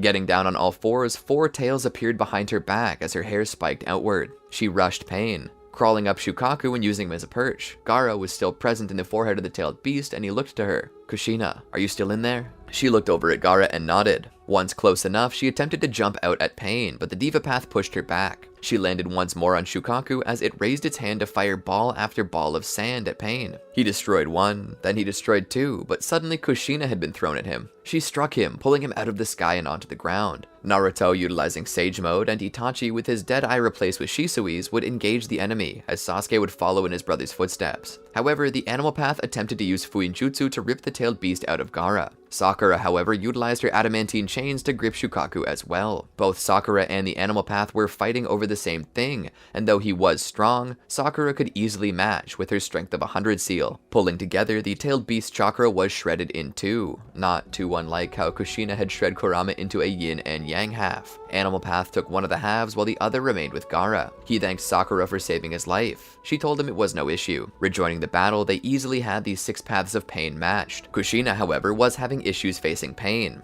It was only after the other paths of pain were defeated that they could team up together and manage to kill the Diva Path. It was then that Gaara utilized his sand to sense where the true body of pain was located. Upon finding him, Gaara, with his old self returning a bit, would slaughter Nagato mercilessly. Konan attempted to stop him, but she was overwhelmed by Team 7 and had to make an escape. Returning to Suna, they began to work on search and rescue. Tsunade was even called in to help with the injured. There were many casualties, but because of their quick action, many people survived. Knowing that time was of the essence, they began sending more and more spies out to survey the area, looking for the Akatsuki. Upon finding them, Kushina would mobilize with the other great nations and would set out to war. Gaara also decided to come, as this had become very personal. For a time, they had issue discovering who was or wasn't a Zetsu, as the Zetsu had begun to infiltrate. However, with the help of Kushina's ability to sense emotions, something she gained from Kurama's power, they're able to weed out this enemy. Making it to the theater of the war's climax, they would face an army of Zetsu and the remainder of the Akatsuki. But among them all was Tobi, who Kushina was dreading seeing the most. The entire time, she worked herself up, hyped up her anger and downplayed her fear, but looking into his twisted Mangekyo Sharingan again, she felt sick. Holding tight, she attempted to attack him anyway. She channeled all of her rage into her attacks, but none of them connected, her fear leaving her feeling sick, like she was dying. Naruto came to her side. "Mom, let me help with this guy." Standing between Tobi and she, Kurama could have sworn he was looking at Minato, but it wasn't. It was Naruto, still wearing a similar red haori as Jiraiya. He rushed out to face Tobi in Sage Mode, but none of his attacks hit. Rasengan after Rasengan continued to pass through Tobi. Kushina was startled. Was there nothing she could do? Naruto was knocked down. She saw Tobi as he pulled his scythe that remained chained to his Bansho fan. He flung it at Naruto. How she got there, she didn't know. All she knew was that she was right where she meant to be, standing between Naruto and the scythe. The blade passed into her chest and she hit the ground. "Mom!" Naruto shouted as he crawled over. "Mom!" She slowly felt herself slipping. She rubbed her hand across his cheek. "Have I ever told you that you look like your father?" She then closed her eyes and fell back. "Mom!" Naruto stood and rushed Tobi again. It was all dark, but she felt a subtle warmth. Opening her eyes, she saw her reflection on the ground. "Where am I?" she asked. "Right here, with me." A set of arms wrapped around her waist from behind as a head rested on her shoulder to give her a kiss on the cheek. "Minato, but how? Am I dead? No, I can't be. You're here. Wait, how are you here? You're in the Shinigami." Minato looked at his wife. "I sealed a portion of my chakra into you when I sealed away the Nine Tails. I wanted to be here with you when you left this world." She looked down. "So I did die." He shook his head. "No, not yet, but you're on your way." He looked to her. "You have the power to beat him. Why don't you?" She began to tear up. "Because I'm scared. I'm terrified. He's the reason." "The reason you almost died?" he asked, attempting to finish her question. She turned to him. "No, the reason you did die." Minato looked at her as she spoke, tears streaking down her cheeks. "The day you died was simultaneously the best and worst of my life. I became a mother," she said with a smile, but then the smile faded to sorrow as she continued to cry. "A single mother." Minato held her close. "No, Kushina, you're so much more than that now. You're not just Naruto's mother, you're Sasuke's mother too. You're the Hokage. You discovered the truth behind the Uchiha massacre and turned the village on its head. Your strength makes you so much more than you think. It's the reason why I married you, the reason why I love you." She buried her head into his shoulder. "I've been lost without you, Minato." He held her close. "But you're not without me. You never were. I will always be with you. You saved the village so many times. Now I need you to do it one last time. Save it and the world and prove that the first woman Hokage is the best Hokage of them all, just as you dreamed to do all those years ago. And know that when you do, I'll be there with you." In the real world, Sakura was attempting to heal Kushina, but wasn't getting anywhere. "Please, Kushina, don't die. You promised me that we would still have that ladies' night out. If you die now, I'll never forgive you." She poured everything she could into it. "Please." Suddenly the wound closed and her eyes shot open. There was a jolt of chakra as she stood. She looked down to see that a cloak covered her, the cloak made of pure orange-tailed beast chakra. Her skin, her hair, everything was burning with the Nine-Tails life force. The entire battle seemed to stop to see this one moment. She looked up to Toby and suddenly she dashed forward. But before she struck him, her body flickered and she was behind him, attempting to strike. Her leg came around and smashed him in the back of the head. Kushina looked on. Huh, so you're not always intangible. You have to turn it on. She rushed forward, utilizing the new speed boost that this chakra mode gave her to strike Toby in the stomach. It was so fast he couldn't accurately use Kamui. He fell back with the final strike. He stood as his mask crumbled away. Kushina's eyes lightened with revelation. Obito? He sneered. Obito died a long time ago, he said. He died with Rin, but he will live again, as soon as she does in my infinite moon dream. He then summoned the ghetto statue to him. It made room for him, striking out at all the others. He then summoned the Horn of the Eight Tails. This was found in one of the layers left behind by Orochimaru, so imagine my surprise that it had exactly what I needed. He gave the horn to the ghetto statue and watched as it transformed into the Ten Tails. He would then proceed to absorb it into himself. For a moment he felt as if he would come apart, but upon controlling it, he felt the power rushing through him. Deciding he had enough of this fight, he hovers in the air and forms a massive tailed beast bomb, and prepares to throw it to destroy the entirety of the allied shinobi forces. Kushina called for Sakura, and together they use their adamantine chains to weave a barrier to protect them. The bomb strikes it, and the energy nearly blows everyone off their feet as the ground rumbles with the magnitude of the explosion. Kakashi is startled by this revelation. Itachi stands before Kushina. She looks to him. Please, Itachi. He was a friend. I can't kill him. We have to save him. In that moment, Itachi understood. Kushina looked down as she braced and protected them from another tailed beast bomb with Sakura's help. Remind him of who he was and who he can be again. Itachi nodded, and the moment they had the chance, Itachi formed his Susanoo and engaged with Obito. Obito was too strong though. He broke through Itachi's Susanoo and pushed him to the ground. Straddling him and choking him, he looked at Itachi. As strong as you are, you dirty traitor, what can you do to stop a god? Itachi opened his eyes. Kodo Amatsukami. Suddenly, Obito was forced to relive his childhood, his love of Rin, and then was posed with a question. No, told a fact. Is this what Rin would want? It was as if a veil was lifted from his eyes and he finally saw the world clearly. Itachi's face was reddened as he fought for breath. Obito stood and stepped back. I'm sorry. Itachi began to breathe as Sasuke rushed to him and pulled him away. Obito looked down to his hands and then up at the others and then to the moon. What have I done? What did I do? Kushina sighed in relief, and with that, the battle was over. Now, if you think that Obito would never face justice, you're wrong. Given that he was now the most powerful man on the face of the planet, they couldn't just let him roam around. But at the same time, Kushina knew that he wouldn't be much of a danger, so she offered him plenty of freedoms as long as he remained within the confines of the prison. Obito was happy to oblige, knowing that he was the cause of all of this. However, Kushina was drained from this whole ordeal. She found herself sitting at her desk. She turned around and looked over the village and realized just how far she had come. She had done right by the Uchiha. She had done right by Sasuke. She had done right by Itachi. She had done right by Hiruzen. So much had changed for her, yet so much remained the same. She left her office and stood out on the balcony of the residence and just looked up at the Hokage monument, the face of every Hokage in history watching over their village eternally. And sitting there, right beside Minato's face, was Kushina's. He was always with her and always would be. The answers she sought were sitting so obviously in front of her, and she hadn't even seen it until now. But all good things had to come to an end.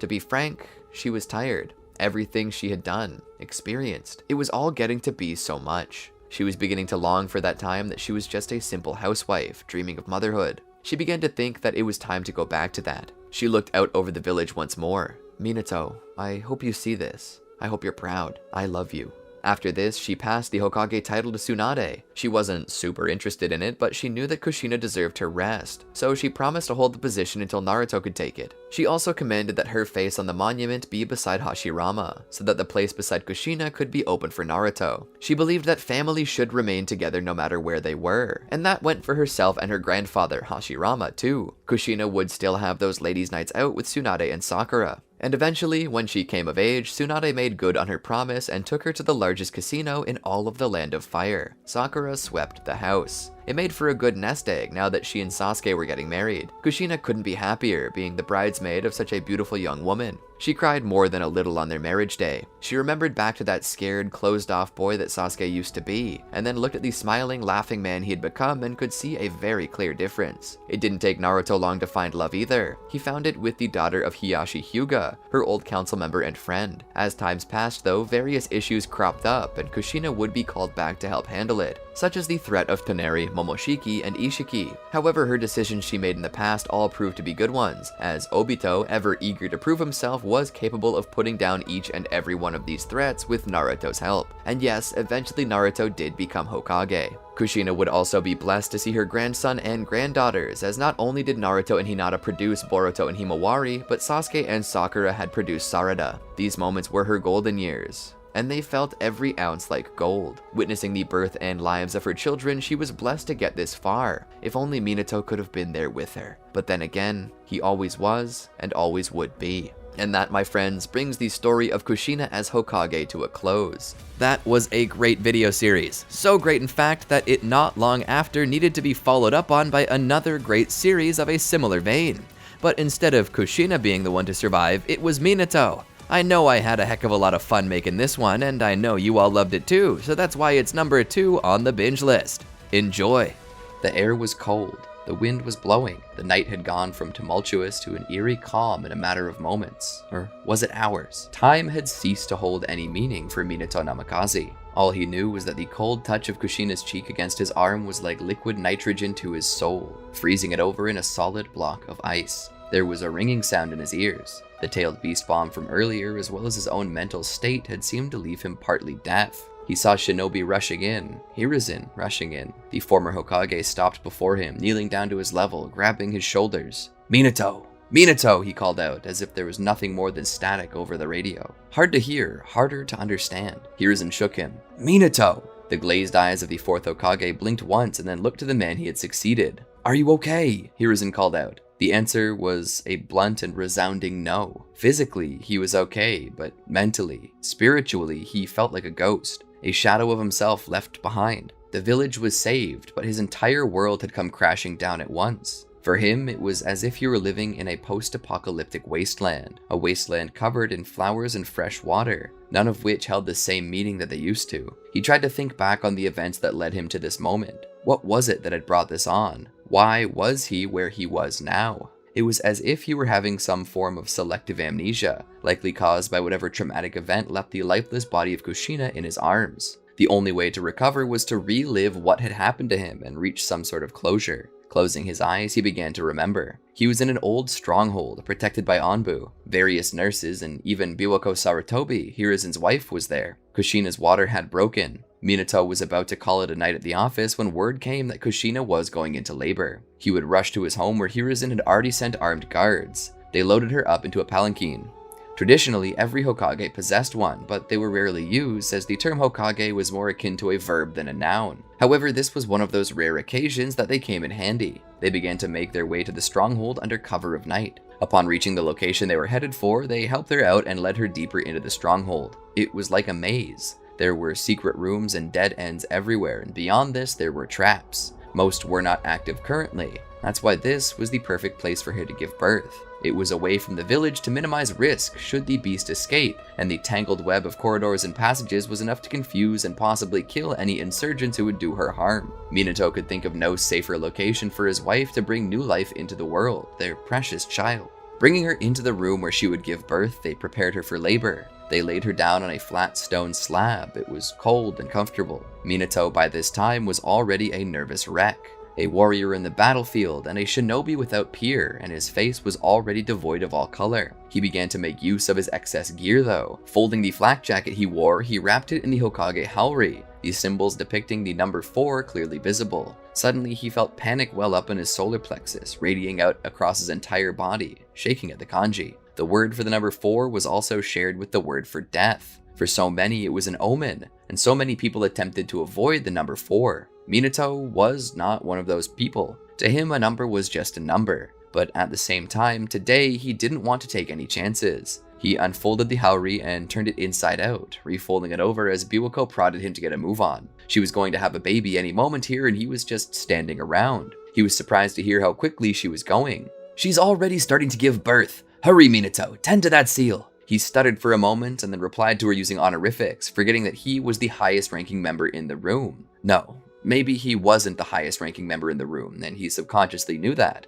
which is why he had referred to Biwako as Sir. He came to Kushina's side, lifted her head, and wedged the makeshift pillow between it and the stone below. She took his head and looked into his eyes as he gazed back, a smile on his face. She smiled weakly as the pain was already tiring her out. "Let's do it, Minato." He nodded. He came down to her midsection and lifted her shirt, exposing her stomach as it was enlarged by the pregnancy, the seal in the very center of it already beginning to move, as if it were a false tattoo that was beginning to run with heat and sweat. It was attempting to open. He clasped his hands together and placed them over the seal. He was suddenly hit with intense hatred, as if the Ninetales were a demon attempting to possess him. He was startled for a moment. He knew the Ninetales was in his wife, and he knew that he'd felt his presence before, particularly every time she grew angry.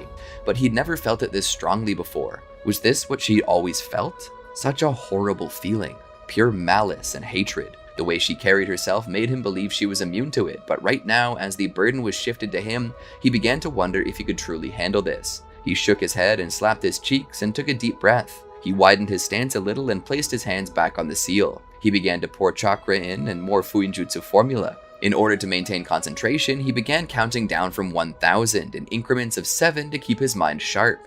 This would help him focus on the task at hand and lessen the mental load that Kushina's crying and Biwako's barking would place on his mind. Within his mind, he imagined the Ninetales, as large as it was, a massive monolith. With each spell he wove, a new chain was added. Eventually, one final push pressed a massive stake right through the fox's abdomen in the same position that Kushina's seal had been placed. The stomach was known as the Sea of Chi to many, and it was where life force and chakra gathered the most and radiated out from like a furnace's flame. But limiting this furnace, he could slowly smother the Ninetales' strength before it had the chance. With one last push of his chakra, he cinched it. The Ninetales wouldn't be going anywhere now so long as he held it there. He smiled, knowing that he managed to successfully hold it at bay. Now all he had to do was hold this seal until Kushina could pick the responsibility back up. To a point, he wanted to hold this seal forever, knowing what she had to feel to hold it all in. He did not want her to feel this feeling, especially after she had just given birth. But as the child had been birthed, she sighed and looked to him. Her eyes said without words, "You can stop now." He removed his hands from her stomach and turned around to see Biwako carrying his child. He stepped forward, arms out. "Naruto." Biwako pulled the infant back in a defensive way. "Don't touch him. The mother sees him first." Startled, then disappointed, Minato just got out of the way and watched her walk away with his child. Part of him wanted to strangle her, and another part respected the fact that she cared more for Kushina, who had obviously been carrying the bigger workload of the two for the past 9 months. So he relented. The child was presented to his mother. She hugged up against him. Eventually, Minato wormed his way past Obasan and made it to their side, where he was able to finally see his baby boy for the first time. His happiness was immense, but it was this one moment. It was the only time he had ever done it since becoming Hokage. He let his guard down, just once, just for a moment, and it had cost him everything. A masked man in a dark cowl had stolen from them everything. First his child, and in exchange for the baby, he took the wife. An impossible choice, one he couldn't make without reflexes. Taking the child, Hokage Minato finally woke up again. Everyone in the room save him and the child had been killed, Kushina taken. Minato was terrified, but another part of him burned with holy rage. Utilizing Flying Raijin to teleport to his and Kushina's home over the mountains, he laid the babe down on a bed that he had hoped that all 3 of them would share that night.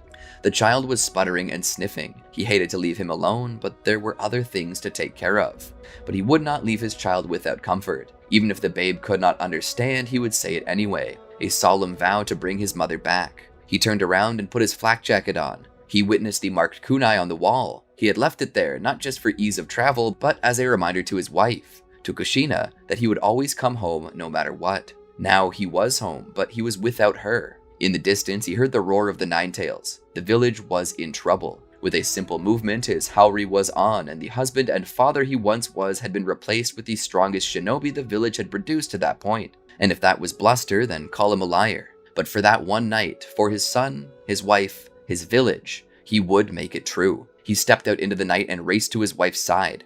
In the darkness, Kushina was chained to stone. She lay there, the seal in her stomach laid open, black, ink-like fluid dripping from it. It was like some twisted inversion to what he had done to Kurama, and the look on her face, the look of pain, fear, and sorrow, hit him like a cement truck. He freed her. It seems whoever the adversary was, he no longer needed her. Minato would take his wife back to their home, where he would lay her in the bed beside her newborn. He had fulfilled his promise, but now he needed a new promise to fulfill. The promise to save the village and Kushina. Those two promises were one, and the stakes had been raised considerably. So too must Minato's resolve. Once more he dashed out. His adversary had the tailed beast under a contract, a genjutsu of sorts. Coming to this adversary, he pulled a kunai ready for battle. He witnessed around his arms chains like those used to restrict Kushina's movement. He was full of rage. He wanted to murder this man. He wanted to erase him from the world of the living. Even hell was too good for him. He needed to cease entirely, as if he never existed at all. Before he ran with that though, Minato took a deep breath. He had to think carefully. He witnessed the Sharingan under the mask. He knew that if this man were anything like Madara, he could control the Nine Tails with that. He needed to wrest control away from him. However, he couldn't be in two places at once. He just needed to trust that Hiruzen could hold the Nine Tails until he could stop this guy. The man spoke. "Now that I've freed the Nine Tails, your people have no hope left." They rushed at each other. Minato attempted to stab through the man, but he found himself suddenly passing through him, the man having turned intangible. Passing through, he found himself caught in the chain. The masked man pulled his arms together, hoping to sever Minato in two with the chain he was now tangled in. However, Minato used the flying Raijin jutsu to escape. Using his powers of deduction, he knew that this man would turn intangible for only a moment, as he needed to strike him. He knew that the contract he had with the Nine Tails couldn't last long, meaning that this guy wanted to end the battle as quickly as he could. He would ensure that this was the last strike of the battle. Minato rushed back again, throwing a kunai at his enemy. The kunai would pass clean through his head as Minato readied his Rasengan. Right at the last moment though, Minato would disappear, floating right above the man using his flying Raijin technique, slamming him to the ground with it, planting a marker on him. The man would disappear, cursing himself for falling for it. He watched Minato, his shoulder falling apart at a cellular level from the intense impact Minato's Rasengan had on him. You got me. This is what is meant by elusive. I should have never let my guard down. The moment he said that, a kunai was in his gut. This was the moment when Minato could utilize all of his rage. No pity existed in Minato's eyes, only steely determination, a gaze that said, "You just died, pal." He would then plant a contract seal on him to sever his connection to Kurama. "With this, the Nine Tails no longer belongs to you," he shouted. The man would manage to escape through the use of a strange space-time jutsu technique. Minato wanted to follow after and kill him, but he had no time. He needed to get to the village. Arriving there, he found the Nine Tails as it charged its attack and ready to destroy the village with a tailed beast bomb. He caught a quick glimpse of Hiruzen and grabbed onto Kurama, teleporting back to whence he came, to his family's home. There, Kushina and he faced the Nine Tails. Kushina begged him to seal it back into her and drag it to the grave with her, but he refused. He would not do that. The imbalance between world powers would start the Fourth Shinobi World War. Instead, he decided to seal it into the only one who would survive this battle, Naruto. He began to weave the signs. However, before he could, Kushina knocked him on his rear with a devastating punch. Minato had never felt anyone punch him that hard and that fast, but she did. Kushina refused. "If I'm going to die anyway, and you're hell-bent on doing this to our child, then I'll just use the Reaper. After all, who do you think taught you how to do it?" She weaved the hand signs faster than Minato could ever hope to. Perhaps it was because she was afraid he would stop her. Maybe he would. He would rather die than live in a world without her. That was the main reason he did this. The main reason why he chose to use that seal instead of any of the plethora of other seals he had. Minato wanted to die. It was planned to be heroic and glorious and look selfless, but when it boiled down to it, he chose this amongst the other options specifically because he didn't wish to live in a world where Kushina did not exist. But she had stolen that opportunity from him. The Shinigami appeared behind her, its dagger in its mouth. She began to siphon power from Kurama, reverting it to chakra and planting it into Naruto. Minato could only watch. Kurama would attempt to kill the child before she could complete the ritual, but she jumped in the way, taking this blow personally. She finished the ritual and sealed the tailed beast into Naruto. She then fell to the ground. Minato ran over and held her. For a moment, the Shinigami remained, her soul not yet devoured, a single moment of mercy from the Grim Reaper, a chance to say goodbye. He held her, his bleeding wife in his arms, as his haori, the same he had placed beneath her head, was coated red with blood. Was this a curse? Was he cursed? The curse of the fourth Hokage, Death's Hokage. She looked up at her husband, who was visibly falling apart. He looked down at her like a child whose favorite, most beloved toy had been rent to pieces. It was endearing, yet it saddened her as his tears fell down to her face, mingling with her own. She wanted to coddle him. He'd always held himself together well in front of others, but only she saw it. When Obito died, she held him as he cried openly. He cried tears of joy and fear when he heard that he'd be a father. So happy, yet so terrified that he wasn't worthy, that he wouldn't be good enough. She had always seen the Minato that he would hide away from people, and now that same sad, scared little Minato was bubbling to the surface again. She raised her hand to wipe his tears. "Why did you do that?" he asked her. She smiled. "Because Naruto needs a papa. It would be selfish to rob him of both. I know what you were doing, Minato. For a moment I asked why. Why you? Why did it have to be you? And then I realized it didn't have to be you. You wanted it to be you. But that's not the hand you've been dealt. You're a father now, and Naruto comes before all else, okay? He comes before you. He comes before me. The only thing I would never ask you to sacrifice for him is the village, and even then, I would hope that such a day never comes." Tears and blood dripped from her cheeks. Her breath began to escape her. "Live, Minato. For Naruto's sake, live." She exhaled, and it seemed that along with that breath, her soul left. Looking back, he saw the Shinigami begin to swallow up a silhouette of chakra shaped like Kushina. He reached out to stop it, but his hand phased through. It then rose up into the sky, fading away in the light of the full moon. The barrier she had formed began to collapse, and Minato was left only to his thoughts. He opened his eyes in the presence, his dark reverie having come to an end, and found himself lying in a hospital bed in the emergency room, doctors and nurses standing over him. His body was beaten, bloodied, and bruised from his battle, but he could still feel them prodding at him. He sat up with a start, pushing all those around him away. The doctors made room to let him breathe. He looked down at his exposed chest to see the dried blood from lacerations and the purple around his ribs, signs of fracture. He tried to stand, but gripped his side and almost fell to the ground. He was grabbed by one of the nurses, but he pushed them away. "Naruto! Where's Naruto?" he cried out. One of the doctors that dared approached him slowly put his hand on his shoulder. "He's in the NICU. He's safe and healthy." "He has a demon! He's not safe or healthy!" he cried out. Suddenly, the room began to spin and darken as he heard staff clamoring to his side, his body light as a feather as he felt it strike the cold tile. In the darkness, he heard a voice. He heard the sound of a gentle song. He was before a lake on a picnic blanket,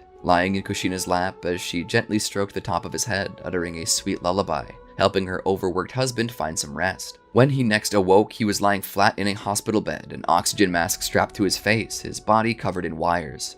He looked around with his one eye that wasn't swollen shut to see his heart monitor. It beeped along with his pulse, so he knew he must be alive. He looked around at the window to see light pouring in from outside. The sun was rising. He must have been out for around 5 hours. A nurse came in to check him and saw that he was awake and called for a doctor. The head doctor came in and looked at him. He pulled a small flashlight and gently opened the only eye that was capable of being opened and shined the light into it to check for dilation. He would then look to Minato. "Lord Fourth, it's a pleasure to have you back in the land of the living." Minato's voice was weak. Its tone caught somewhere between a whisper and a grumble. "Naruto. Naruto." The doctor smiled reassuringly. "Your son is fine. We checked him thoroughly. It seems you protected him from any true, lasting harm. His body is healthy, his lungs certainly work, his chakra reserves are strong, and he's eating well." Minato was relieved. For a moment, he was silent. "How long have I been out? 5 hours? 6? The doctor looked to the nurse and then back to the Hokage. "You've been out for 3 days. Minato looked around. 3 days? The doctor nodded. "Yes, your body needed time to heal, and you were in a panicked state. We've had you sedated for 3 days. My apologies, but it was paramount that I ensure your safety and survival, sir. You are the Hokage." Minato gripped the mask on his face and pulled it, snapping the elastic holding it on. Hold on, sir. Don't try to..." Minato threw the mask and then began pulling off the electrodes. He sat up and felt a pain in his side. The dark purple on his ribs had faded to a pale gray with a hint of dark green. The doctor just nervously propped his head in his hand, tapping his cheek at 2 taps per second as he watched the most powerful man in the village disobey his orders to stay in bed and heal. He pulled the covers off and put his feet on the floor. Every breath had to be shallow. Anything more would be too excruciating. "Take me to my son," he said, enough power in his voice to be audible without cupped ears. The doctor didn't say anything, but the nurse did. She stuttered at first and then helped them. "Of course, right this way." She led him down the hall with a little help. If they could not stop the Hokage from moving, then the least they could do was help him move. They walked until they came to where the babies were held after the incident. To his surprise, Makoto and Itachi were there. She had Sasuke in her arms. She walked to him. "Lord Fourth, are you okay?" He nodded. "Physically, I'll live. more importantly, are Itachi and Sasuke okay? She nodded. Sasuke doesn't even seem to know what happened, and Itachi, he's my little hero. If he hadn't been there, we would have been crushed. Minato forced a smile. Is that so? Huh.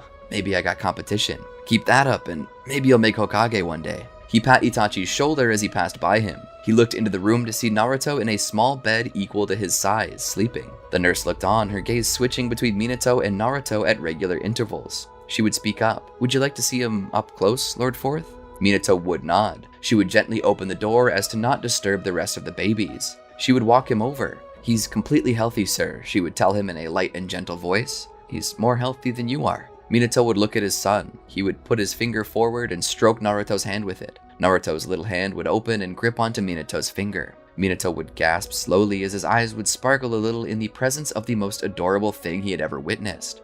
He wanted to hold him, to carry him, to spend every waking moment with him. Minato's thumb would begin stroking Naruto's hand that gripped Minato's index finger. He knew he wasn't strong enough to hold Naruto up. Hell, Minato was barely strong enough to hold himself up. So for now, this small token of affection was all he could offer Naruto. This is why you need to rest, sir. Not for your own sake, but for your son's. Get healthy so you can be with him. Minato would nod. After this, he began to take his rest a lot more seriously. He would return to his bed, much to the relief of the doctor. For doing this, they would allow Minato to sit up and would even open his blinds so he could look out over Konoha. As he gazed out at the village, he would note the devastation, which probably wasn't good for a man who was trying to heal, both physically and emotionally. But at the same time, he attempted to his best degree to see the glass half full, by recognizing how much of the village was saved, and how many lives now existed because of their sacrifices. His mind decided to use this time to be productive, thinking of new ways with which to mend the broken village. And as he did so, Hiruzen would appear bearing a vase of yellow roses. Yellow roses for the Yellow Flash. He had hoped that this kind gesture would get his quick friend back up to speed. Minato smiled as Hiruzen entered the room. How are you doing, Minato? Minato would chuckle a little. I feel like I've been tossed into a trash compactor, but I'll be good. Hiruzen would laugh. I'm glad to hear it. Minato would then speak. Can you get me back up to speed with what's happening, Lord Third? Hiruzen would stroke his chin. I don't think such a thing is good for you, Minato. Minato would give a short laugh. An idle mind does me no good. If I want to be better quickly, I need something to focus on. Hiruzen would nod. You're prepared for some not-so-good news, then? Minato would nod. If it's news, I want to hear it. Hiruzen would nod and pull up a seat. The Nine-Tails attack has crippled much of our infrastructure. Many of our shinobi have been wounded or killed, and it's left Konoha vulnerable. So far, no nation has moved against us, but a few are showing interest in the Nine-Tails attack, chief of which is Kumo. They've been mentioning it a lot. Minato's brows raise. Wow, news travels fast. In this modern day and age, technology allows for one to speak to another across the planet and have a face-to-face meeting without anyone leaving the comfort of their office. Such a thing was merely a dream in my day and age. Jutsu could replicate such effects, but such abilities were difficult to learn and rarely used by anyone.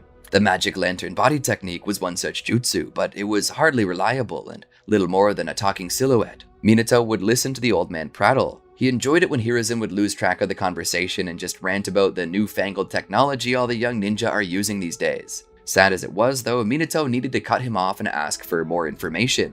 Do we have any leads on who might be behind this attack? I know for certain that this was planned. It wasn't an accident. Hiruzen would speak. No villages or groups have claimed responsibility. There are rumors flying around, though. Some say it's the ghost of the Uchiha. Minato looked up at Hiruzen. I knew it felt similar to what Madara had used, but I didn't believe it. Madara should be dead. There's no way he's alive. Hiruzen would disagree. I don't know about that, Minato. I've seen many jutsu in my time, and some knock on very unethical doors. Included among these is the ability to bring the dead back to life. Minato was shocked to hear this. Bring the dead back to life. Hiruzen nodded. The impure world reincarnation jutsu. When used with a living sacrifice, the dead can be revived in a body that never dies. You can wound it and rip it apart, but they will merely regenerate later. Minato was shocked. How do you know of this technique? Hiruzen himself was shocked. How do you not? You're Hokage. The scroll of seals is in your possession. There are jutsu in there that are not meant to be remembered, but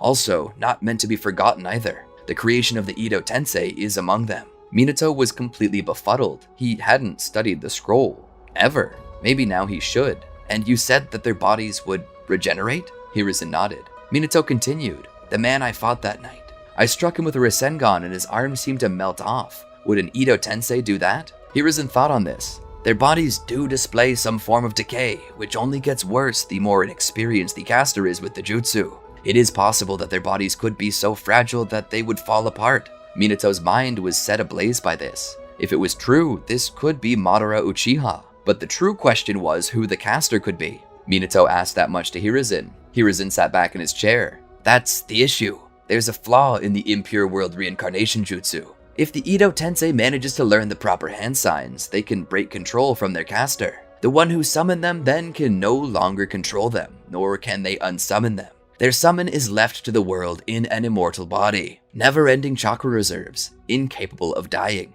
Minato was getting a bad feeling in his stomach. If this truly was Madara, then it was Madara in an indestructible body that could not be defeated. Then he remembered. I marked him. I marked the man. Hiruzen was confused. What do you mean by that? Minato, a little too excited for his own good, continued. I marked the man I fought with the flying Raijin's mark. Hiruzen sat forward. Does that mean he can be tracked? Minato nodded. If you use the sealing formula, you can teleport to any of my markers at will. He took a piece of paper and planted the formula on it. Take that. Gather the strongest shinobi you can and try to find him. Hiruzen took it and left. Heal well, Minato. Minato nodded and smiled, feeling his strength returning with the excitement. Of course, eventually he would be released. Sadly, his sealing formula had somehow been nullified by whoever had attacked the village. Minato was not sure how, but it had happened. This cemented the fact that whoever it was they were dealing with was very dangerous. Minato would also be taking a lot of time to learn to be a proper father. Whenever he wasn't doing work as Hokage, he was nose deep in parenting books. As a single father, he needed to know how to fulfill both roles of mother and father. To that end, he utilized his shadow clones to help him tend to work and Naruto at the same time. In doing so, he could further learn while working. He would also attend a meeting in which Danzo planned to move the Uchiha clan to the outskirts of the village. They, however, did not like that idea. It was clear to everyone around the table why this was proposed.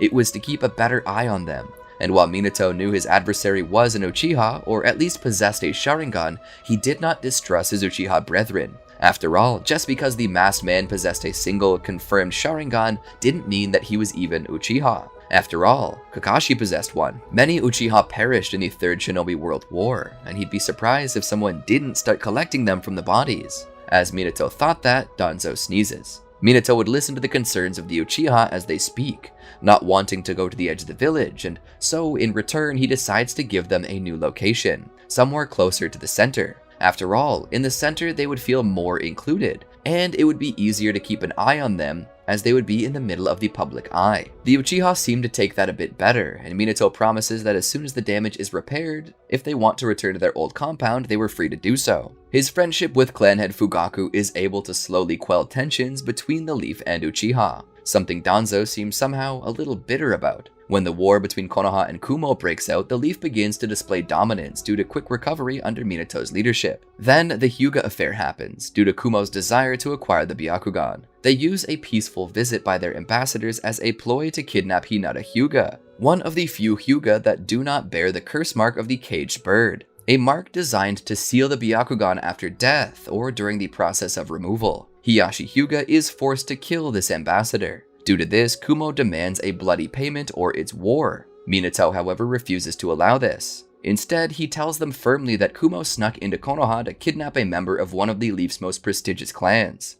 He says that this is an act of war, and that the debt has been paid and no further bloodshed is required, unless the 4th Raikage plans to push the envelope further. This message actually settles Kumo. War is averted, mostly because A, the 4th Raikage, along with his brother Killer B, faced Minato during the 3rd Shinobi World War, and both were nearly killed by him, which earned him respect from them, and fear. Knowing what he is capable of, they forget the matter. This would actually cause some differences as Hisashi Hyuga, father of Neji, does not need to die, and because of this, Neji's personality and childhood change quite a bit for the better.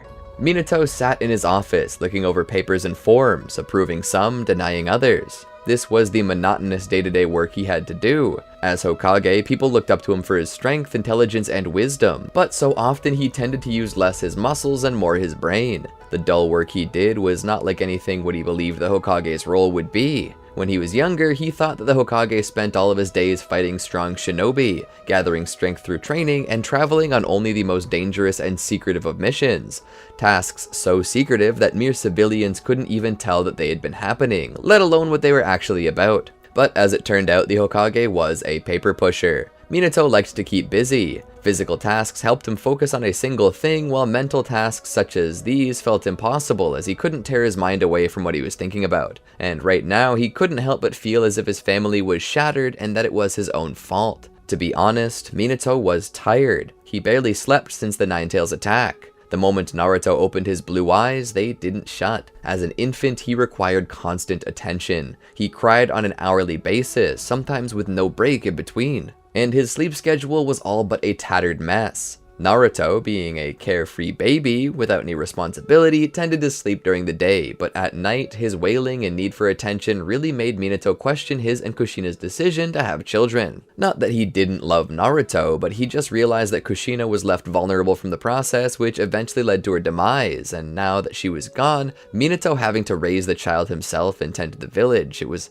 all so much. Minato didn't like thinking that way, but he himself was hurting, and perhaps he sought a place to put the blame. But even then, his guilty heart reminded him that Naruto could not have done anything and didn't have any reason to claim responsibility for what happened. If anything, it was Minato's fault. Minato, of course, did have nannies set up. Servants in the residence who made it their job to keep the home running while Minato was running the village. They had planned to stay late at night and ensure Naruto was taken care of while Minato slept. But even with Naruto no longer his nightly responsibility, he couldn't sleep. Every night he would hear Naruto's crying, and that feeling in his chest, that fatherly instinct kicked in, convincing him when he did nothing. And even when Naruto began to sleep through the nights, Minato still couldn't sleep. He was in a rather large bed. Minato always slept on the left side, and Kushina on the right. Now that side was empty, and he couldn't bring himself to sleep in the middle as he was now capable of doing. He refused to. It brought finality to the situation, but somehow Minato still held on to hope. Hope that Kushina might still be able to live,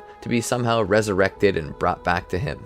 But that's not how the world worked. The jutsu that brought the dead back to life were nothing but a myth for the inflated stories of the Sage of Six Paths. In practicality, it was impossible. One could puppet a dead body, but never revive it. If it were possible, there would be no graveyard. He would continue gazing into the ceiling, feeling the world fall away from him as he dove deeper into thought. In the morning, he would get straight to work, having still not slept. Hiruzen would be there, and he would also appear no different from Minato. Both were tired, both lost the loves of their lives to that masked man. Hiruzen was one of the few people Minato could turn to for comfort. He understood. Hiruzen had become something close to a father for Minato.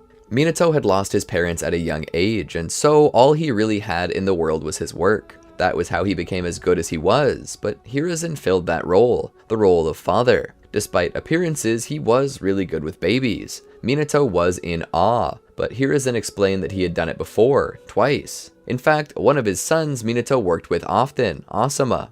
Nonetheless, Hiruzen was here for business, not to babysit. Minato asked him what was new, and Hiruzen stated that they'd been working continuously around the clock on reverse engineering the sealing formula and managing to teleport to the masked man. But every attempt failed. They just found themselves in other places where Minato had placed markers. They could not teleport to him. Minato was confused. He stood to try for himself. He put his hands together and attempted to focus on the formula he placed on the masked man, but upon teleporting, he ended up back in the rubble of their family home. Making it back to the Hokage's office, Minato would sit and attempt to understand this. He had placed a seal on the masked man. Nobody should be able to remove that marker save Minato himself.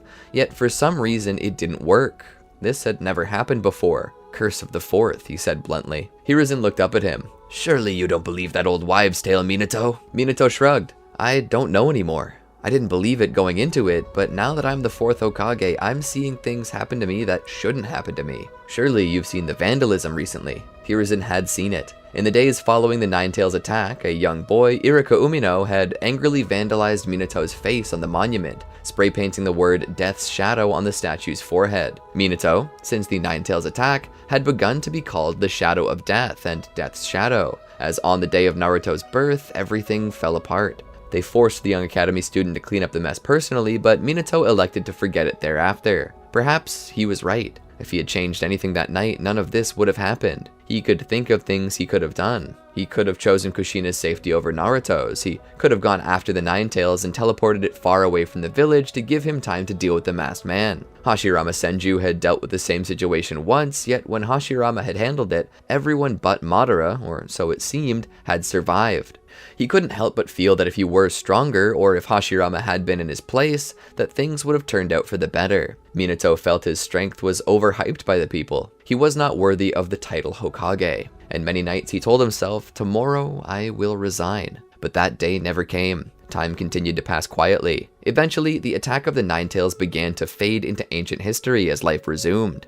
Minato himself was beginning to relax about his belief in the fourth Hokage's curse, and Naruto was growing into a strong boy who had been entered into the academy. The only thing that had occurred between those moments was a raid and attempt to capture Orochimaru, but due to Minato's distracted state, Orochimaru did manage to escape. Not one of Minato's greatest accomplishments. Naruto seemed to be struggling a bit, falling behind, but Minato made it his personal mission to ensure that his son succeeded. When Naruto couldn't perform the clone transformation jutsu, Minato went a step further and taught him the shadow clone jutsu. He even went as far as to teach him the flying Raijin. But something Minato tended to work on the most was helping Naruto to understand what he was as Jinchuriki, and how to control the Nine Tails' power. Minato knew that his status as a Jinchuriki was where the bulk of Naruto's strength would come from. He needed to teach Naruto how to harness that power, but it was not an easy thing to do, nor was it safe. He would call Jiraiya in to help him, as Jiraiya was an expert at things like this and had many different types of sealing jutsu that would help his son grow stronger. Through Minato and Jiraiya's instruction, Naruto quickly learned how to control his power, to the very least managing to perfect his version 1 cloak. All of this together helped Naruto's grades increase and helped him go from 0 to hero in the class very quickly, being recognized as a prodigy. One that needed a little time to get started, but a prodigy nonetheless. Naruto would eventually be put on a team alongside Sasuke Uchiha and Sakura Haruno under Minato's own student, and someone he chose personally for the job, Kakashi Hatake. Naruto's strength and the values that he had placed into him made the opening test Kakashi gave them a breeze. After all, Kakashi was copying the test from Minato, who in turn had copied the test from Hiruzen. Naruto was raised around Minato and Hiruzen, and as such he knew the importance of teamwork from a very early age. Naruto and his teammates pass with flying colors and are accepted onto Kakashi's team. All the while, Minato was planning for the Chunin exams. As the Land of Waves mission was brought up and given to Team 7, Minato waited for the good news. Naruto's actions in the Land of Waves were spectacular. While Sasuke seemed more timid in his approach and needed a lot of help from Kakashi to work himself into a shinobi of renown, Naruto was completing every test and task with speed and accuracy. It seemed that the weak link in Team 7 was Sasuke. Naruto was a better shinobi and Sakura was smarter. When comparing strength and ninjutsu between Sakura and Sasuke, Sakura proved to have better chakra control and knew a wider variety of jutsu than Sasuke. And as for Naruto, given that he had studied under the god of shinobi, Hiruzen, aka the Professor, Naruto's ability to learn, his deductive reasoning, and overall knowledge of jutsu put him ahead of Sasuke. Despite how far behind Sasuke was, Minato couldn't help but fondly remember another Uchiha who wasn't as good as his teammates, Obito. It was due to this reason that Minato knew that Sasuke had the potential to surpass them all. Sasuke came from good stock. The Uchiha always produced fantastic warriors. Minato knew that there was raw potential in Sasuke's genes, he just needed to squeeze it out, bring it to the surface. Due to the many abilities in jutsu that Naruto knew, he wouldn't have much of an issue with Haku and Zabuza. By this point, Naruto could even summon Gamabunta, which made him stronger than most. In fact, few Chunin were at the level that Naruto was at. This was mostly due to his teaching and abilities as a Jinchuriki. The mission would go swimmingly, and upon return to the village, it was obvious to all that the Chunin exams were ready to occur. Team 7 would be nominated for the exams by Kakashi, who believed that they were plenty strong enough to take the test. Minato approved, wanting to see how far Naruto could go. Meanwhile, Minato had Itachi and Shisui secure the area along with the rest of the Konoha police force. Defense was key to protecting the village, especially with so many visitors. Shinobi from rival villages and villages that weren't on very good terms with Konoha even showed up. As the exams got underway, Minato was hit with a strange sense of foreboding. What could the issue be? The Forest of Death test occurred, with Suna's forces setting a new record. Team 7 wasn't far behind though, but Minato was too focused on this feeling of dread to be proud. Hiruzen would ask him what's wrong, and Minato would state that he does not know. Something feels off. Something bad is about to happen. After the preliminary rounds of the third and final part of the exam have concluded, they take a month off. Naruto returns home to ask if Minato had seen him, but is saddened to find his father obsessing over every detail of the exams, poring over the bios of everyone who entered the village. Naruto would prod his father, asking if he saw, but Minato would wave him off with a, "You did fine, now let me work." This upset Naruto quite a bit, and Hiruzen tried to comfort Naruto by stating that his father was truly proud, just preoccupied with something very important to the village. This sort of thing actually turns Naruto off from the position of Hokage. He does not want to become Hokage anymore, not like when he was younger. He wanted to have a family of his own someday, and he didn't want them to feel neglected by his work. Naruto instead began considering joining the Konoha police force, as was Sasuke's dream, in hopes of being able to protect the village in his own way. Naruto would focus more on his training with Jiraiya. He wouldn't be able to ascend to his version 2 cloak at this time, but his mastery over version 1 and his raw power increase from his training was enough to push Naruto into a new league of strength, as Sasuke trained with his own various mentors, alternating between Kakashi, Itachi, Shisui, and Fugaku, growing stronger and more varied in technique. When the month came to an end, they continued the exhibition matches, with Naruto slated to face Neji and Sasuke slated to face Gaara. Sasuke was a bit nervous, but Itachi expressed his belief that he could do it. So as the exhibition matches continue, Minato once more is struck with a near panic attack, knowing something bad is around the corner. Like some dog sensing an impending earthquake, his eyes are no longer on the matches. He would notice Rasa, the 4th Kazekage, staring at him, wondering what is up. Minato would clear his throat and attempt to focus on the matches, but deep down he feels like something bad is going to happen. Naruto completely destroys Neji in their match, but Minato barely notices. Every shinobi in the stands clap for Naruto, and even those in the Hokage's viewing box clap. Everyone save Minato. Naruto would look around at everyone clapping for him, but would notice Minato not even paying attention. This strikes a chord in Naruto to the point where he can't even hear the crowd anymore. It's dead silent. The only person whose admiration he sought, the person he fought hardest to impress, didn't even watch him. Sakura would sense this change in Naruto, and as he briskly walks out of the Coliseum, she meets up with him. "Hey, what's wrong?" she asks. Naruto kicks a trash can over and mercilessly beats it until it's not even distinguishable as a trash can anymore. "He didn't watch me! He didn't care! Why am I not good enough for him?" Sakura would put a hand on his shoulder. "You're plenty good enough. I'm sure he thinks so too. Something's just got his attention is all." Naruto looks back. "Something always has his attention, and that something is never me. Everything I do, every time I train to grow stronger, every time I master a new jutsu, I do so in hopes that he'll notice me." He held out his hand, a Rasengan forming in it. "I learned it. I learned his jutsu. I learned how to make the jutsu he invented. It was so hard, and I thought I would never get it, but Jiraiya spent weeks teaching me. I kept trying, all day and all night until my fingers bled just to master this, the crown jewel of his jutsu." A tear fell from his eye as the Rasengan disappeared, and he didn't even notice. Sakura's mouth fell open. There was nothing she could say about this. She couldn't change what Naruto was feeling because there was nothing to misconstrue. Minato was too consumed in work and worry to even notice that Naruto had busted his butt to learn a jutsu just to make him proud. It was at that time that Sasuke began his match with Gaara. He kept his distance for a while, recognizing the absolute defense of Gaara's sand gourd. He realized that there was no way for him to hurt him if he didn't get through that wall of sand, and so he decides to try the piercing power of Chidori. This works, and as such, Gaara's mental state, much like in the main timeline, declines to the point where he is no longer of use to Orochimaru. Gaara attempts to escape, all while the entire stadium is cast under Genjutsu. Meanwhile, Orochimaru, who had been disguising himself as Rasa, makes his full appearance, threatening the life of Minato. Minato would ask what this is about and why he's attacking the village. Orochimaru states that it's merely for the hopes of destroying him, destroying the leaf and taking the spoils for himself. This leads to a large battle in which Minato and Orochimaru are pitted against each other in a barrier created by the Sound 4. Minato and Orochimaru are closely matched, but Minato's sheer speed has allowed him to far outpace Orochimaru. To that end, Orochimaru tries a secret jutsu that he hopes will give him the edge. Putting his hands together, suddenly 2 coffins appear from the ground. Minato is confused. As the coffins open, 2 beings step out. The first and second Hokage, Hashirama Senju and Tobirama Senju. Minato is impressed, but only minorly. Using the dead as your puppets. Grotesque, but not too far removed from what the greatest puppeteers of Sunagakure can do. There was even a rumor that there was once a puppet master in Suna that could turn even a living human into a puppet. This is nothing. Orochimaru would scoff. "You assume that they're mere puppets. You don't give me enough credit." The puppets then step out of their coffins. Are we Alive? How did we get back? Hashirama asks. Tobirama looks down. Ito Tensei. We've been revived by the impure world reincarnation jutsu. Minato's confused. The Hokage look towards him. The fourth, Tobirama states as he reads the kanji of Minato's Haori. What happened to Hiruzen? Minato is shocked to hear the puppets asking these questions. No, this is a trick, he says to himself. Nobody can bring the dead back to life. Looking into Orochimaru's pilfered Sharingan, he knows that this man lives off lies and strife. The first and second Hokage have their personalities overwritten and are sent to attack Minato. Their strength is incredible, but for the most part, they don't seem quite as strong or as legendary. It's to a point that Minato feels like he could easily beat them. But looking back on all the feats of strength he heard of in the past, it doesn't seem possible. But the longer he fights them, the more he comes to realize he cannot kill them.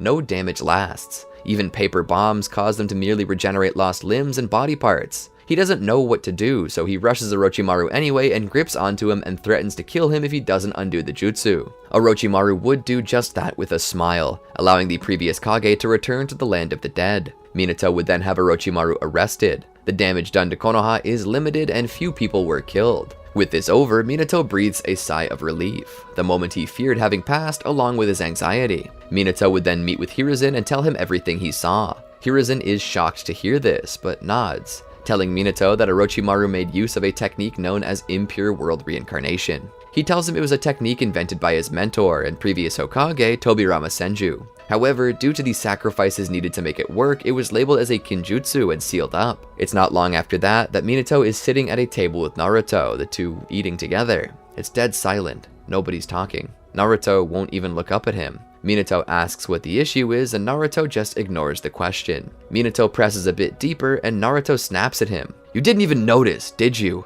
Minato was confused. Notice what? Naruto throws his napkin on the table and stands to leave. Minato would repeat his question. Notice what, Naruto? Naruto would then storm out. Minato would be left there to think. He wipes his mouth with his napkin and stands to follow Naruto. Making it to his room, he steps in. What's wrong? Naruto holds out his hand and creates a Rasengan. Minato's eyes widen and a smile pulls across his face. You learned my technique. Naruto looks back. Yeah, and I even used it against Neji in the matches, but you weren't looking. You didn't even look at me. I fought my hardest to make you proud and you didn't even care to watch. Minato was startled by this.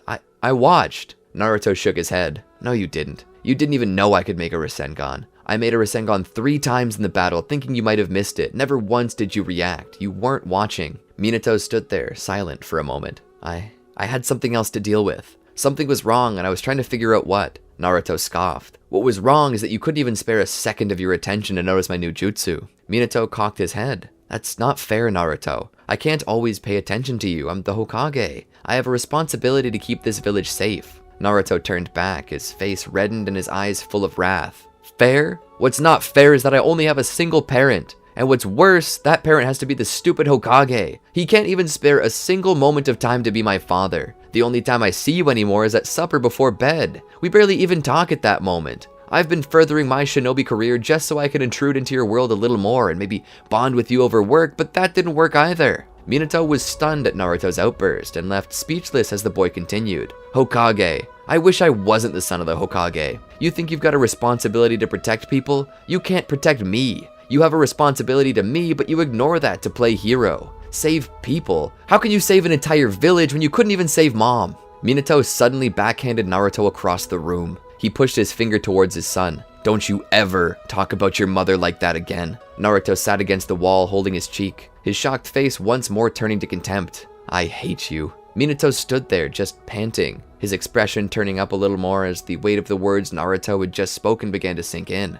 Naruto stepped to the window and opened it up. I wish mom survived that day instead. He left the building, leaving Minato alone. Minato returned to his office as he thought about it all. His fists clenched and he cleared his desk, knocking all the paperwork onto the floor. Seeing the bust of himself near those of the other Kage, he smashed it and then destroyed the rest of them as well. He would rip his own picture off the wall and smash it on the corner of the desk, kicking up the side of the desk so hard that a large hole was put into the wood. He picked up a mug from the desk that had Naruto's baby handprint on it with the words "Best Dad" and in anger threw it against the wall, smashing it. As he did so, it rocked a nearby table, causing the contents to fall to the floor. Minato sat down on the desk. It began to hit him what he had just smashed and he began to cry. From the door, 3 servants peeked in to see if their liege was okay. They just saw the destruction and their crying master who looked up at them. He threw a pencil holder at the wall. Get out! They quickly closed the door and moved as fast as they could, working as hard and as fast as possible in hopes of saving their jobs. Minato sat there alone. He picked up an image of himself and Kushina that was laying on the floor along with the other contents of his desk. The glass of the frame was broken, but the image was fine. Minato picked it up and looked at it. Kushina, what am I supposed to do? I can't do this alone. I need you. As he spoke, he gently pulled his finger across the frame as though he could touch the real Kushina through a memory. He accidentally cut his finger. He looked at the frame and noticed a drop of blood running down the front of it, dripping down the image of Kushina's body. Looking over, Minato noticed the scroll of seals laying on the ground. He picked it up and laid it open on the desk. Looking through the contents of it, he stopped when he reached a specific point. He looked over it and then stopped. He turned around and grabbed his haori and stepped out of the office. The prison was cold and dark. The sound of water dripping from leaky pipes could be heard. It was a constant reminder of the interrogation techniques that, while simple and seemingly ineffective, could be used to pull information from even the most hardened of shinobi. Water was one of the greatest tools to be used in advanced interrogation, or as Orochimaru liked to call it, torture. He himself had been subjected to such things all throughout the Second and Third Shinobi Wars, and he himself had done it to many other people too. As he sat there on the dirty bed they'd given him, he looked down at the straitjacket that they had fit him in. He sat there in the darkness, a slight smile on his face, one so light that you could not see it without close examination. He closed his eyes and waited. Minato stepped to the cell and peered in. Orochimaru, a set of ruby eyes, peered out, filling the darkness with a slight glow, like the eyes of a cat. To what do I owe the pleasure of this visit, Lord Death? Minato looked at him. What did you say? Orochimaru would speak. I asked to what I owe the pleasure of a visit from Lord Fourth. Minato sighed. You're going to tell me everything you know about the impure world reincarnation jutsu. Orochimaru would laugh. Oh, the Hokage wishes to learn how to twist nature to revive those who have found eternal peace. Minato's gaze narrowed, his own blue eyes throwing off similar intimidation. The soul I long to revive has not known peace since before death. Orochimaru would gaze at him skeptically. You know, very few things in this world are free. What makes you think I will freely give this information to you? Minato looks around. I assume you don't want to be subject to more interrogation. Orochimaru laughs. The dripping water torture, waterboarding, bamboo shoots under the fingernails. I do these things to myself regularly to build up tolerance. Torture me all day, every day, for months, and nothing will change. Ask that brute Ibiki Marino about my tolerance and hear what he has to say. Minato growls. What do you want then? Orochimaru smiles. Now the real negotiations begin. First off, I want out of this wretched cell. I want my freedom. Freedom to come and go as I please. And second, I want the scroll of seals. Minato almost called off the deal then and there. Orochimaru scoffed. Stingy with your secrets, are you?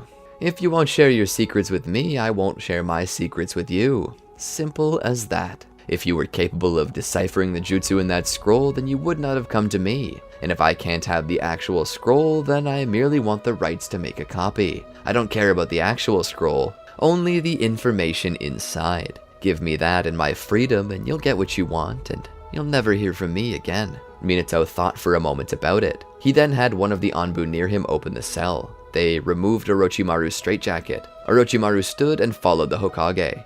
Leaving and following Minato back to the Hokage's residence in disguise, they entered and Orochimaru began to look over the scroll of seals, using his Sharingan to copy its contents into a second scroll that he proceeded to swallow like a snake. Minato watched him. I held up my end of the bargain. Now you hold up yours. Orochimaru turned around, sitting down in Minato's chair as he looked around and smiled darkly. I once hoped to sit in this chair, named the fourth Hokage. The only reason I wanted to be Hokage, though, was to get my hands on the scroll of seals and have complete freedom to do whatever experiments I so choose. I technically have that now, so whether I have that useless title or not, my dreams are fulfilling themselves. Minato stepped forward and knocked Orochimaru's feet from his desk. Tell me what I need to know. Now. If you don't, I won't let you leave Konoha in any other way than an urn. Orochimaru rolled his eyes. You're such a killjoy. He sits forward. Tell me, how did she die? Last I heard, Kushina did not die of normal circumstances. Minato spoke. She used the Reaper Death Seal to stop the Nine Tails. Orochimaru sighed. That's a bump in the plan. Minato would ask why, and Orochimaru would continue. Because she does not exist in the Pure Land. The impure world reincarnation jutsu can only summon the soul of those who either reside in the Pure Land or in the living world somehow, even limbo. but not those whose souls have been devoured by the Shinigami. Minato's brow lowers. How do we fix that? He asked, every word sounding like an insult. Orochimaru wiped some of Minato's spit from his face. Simple.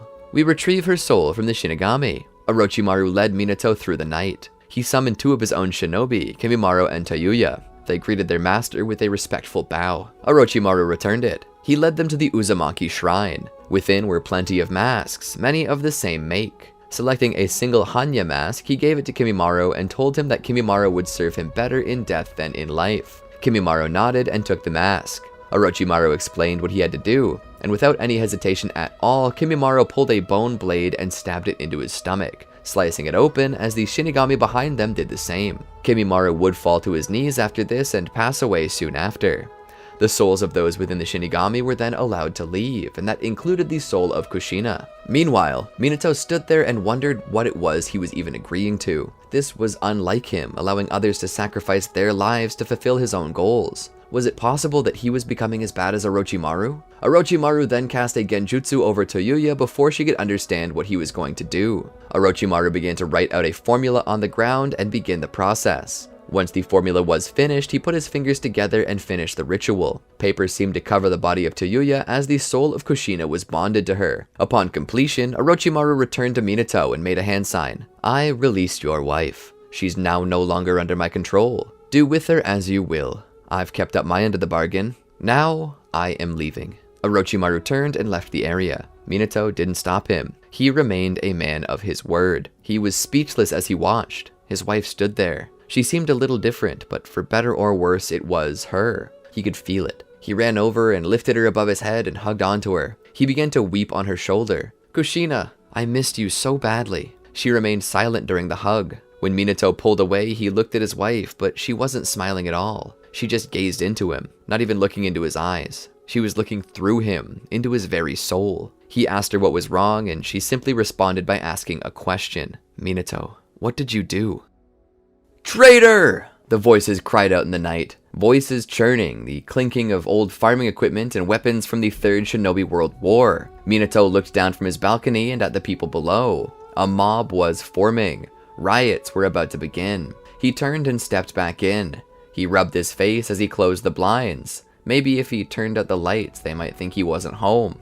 Moving towards his bedroom, he saw the door cracked open at the bathroom, a light squeezing through. He peeked in and saw Kushina standing at the sink. She looked into the mirror. She looked upon the lines on her face. Cracks like a broken vessel someone desperate had tried to piece together again. Her irises were the same as always, but her sclera was black as night, a sign that she was now a vessel devoid of a soul. She looked back at him. I can't believe you've done this, Minato. He looked at her. Kushina, I can't do it alone. She looked back. Minato, you fought in the last World War and had people who are now known as Kage shaking in their boots. You're among the strongest warriors in the world. You fought a tailed beast, and you're telling me you can't do this alone? I can't do this alone, he shouted out. I can't raise Naruto alone. I can't be a father and a Kage at the same time. Not alone. He hates my guts right now because I don't have enough time to spend with him. She shook her head. And so you decided that since you couldn't handle being a father or a Kage, you would try God next? What was I supposed to do? He shouted out. I was desperate. The opportunity presented itself. I didn't even know there was a jutsu that could resurrect the dead. Then when Orochimaru offered to show me how it worked, what more could I do? How could I say no? She pointed to her lips. Just like this. N-O. No. He sighed. Kushina, I don't need this right now. For 12 years I've been by myself, and now that we finally have the chance to see each other again, you're going to just argue with me all night? She sighed and went back to the mirror. Silence passed for a few minutes. Minato spoke up. I'm tired. Let's go to bed. She looked at him through the reflection. I don't sleep, Minato. I don't need to sleep. I don't need to eat. I don't need to drink. I don't run out of energy. I'm not mortal anymore. I don't need these mortal things. He stood there for a moment longer. For my sake. She looked back again. Everything is for your sake, isn't it? I never thought I'd see the day when you became so self-centered. I never thought I would see a day when a hero became powerless. My death robbed you of everything, didn't it? Look, Minato, I'm flattered, but what you did, it goes against the very laws of nature. This is a forbidden jutsu and you know it. Minato shook his head and turned, going to bed. Do whatever you want. I don't care anymore.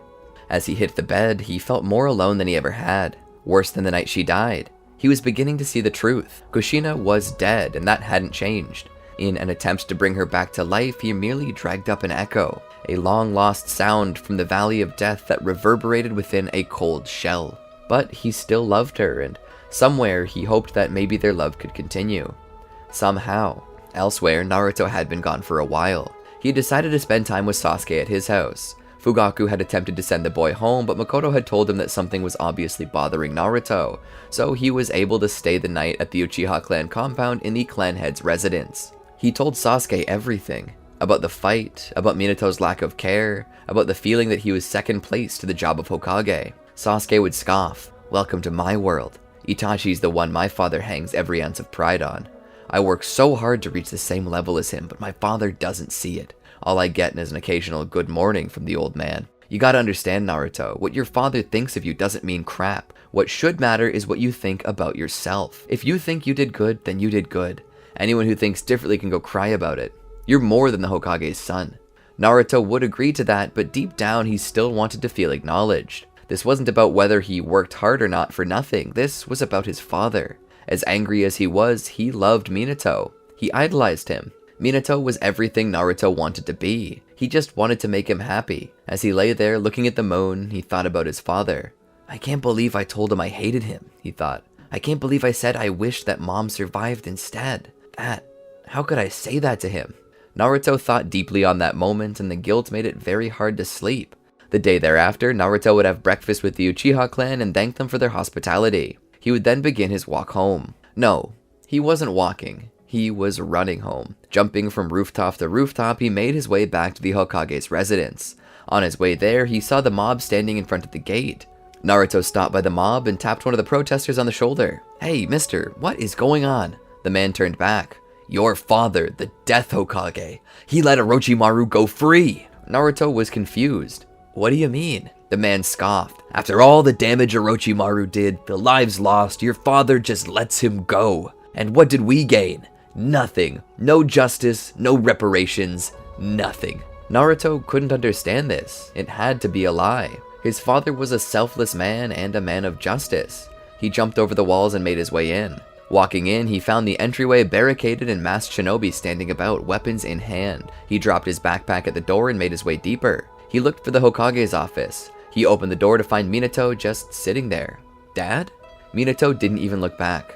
Naruto. Naruto looked around at the trashed room. What's going on? They said that you let Orochimaru go? That's because he did, a voice said from behind. Naruto looked back to see Kushina enter. He stared for a moment before looking back at Minato. Who's the creepy lady? She slapped him in the back of his head in rage. I'm your mother, moron. He grabbed the back of his head. Hey, don't go slapping me, you old hag. He stopped. Wait, Mom? He was obviously confused. But why? How? Minato didn't speak. Kushina looked at him. If you don't tell him, Minato, I will. Minato just kept staring out at the village. I made a pact with Orochimaru. He said he'd use his jutsu to resurrect Kushina, and in exchange, I would let him go. And? Kushina demanded. And I let him copy the scroll of seals. Naruto was in awe. He looked back. You let a shinobi who killed hundreds of people in a mass terrorist attack not only escape, but take our scroll of seals? Minato spun his chair around. It was to bring your mother back. Naruto's face began to grow redder. I can't believe this. Naruto slammed the table and pointed at Minato. I can't believe this. I was going to come here and apologize to you. I was going to apologize for pushing you past your limits, for demanding attention when you were too busy. I was going to say sorry, but no, I won't. Not anymore. What you did, you let hundreds die for nothing. And when Orochimaru kills again, that blood will be on your hands. And not only that, but you had him defile Mom's memory. You had him drag her up from eternal slumber. I can't believe you're actually Lord Death. Minato looked up at him questioningly. Naruto almost looked like he was ready to enter the version 1 tailed beast cloak.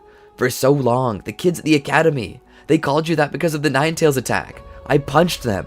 They told me that you were destined to be the worst Hokage ever because you were the fourth, like Yagura and Rasa. They said you might even destroy the village.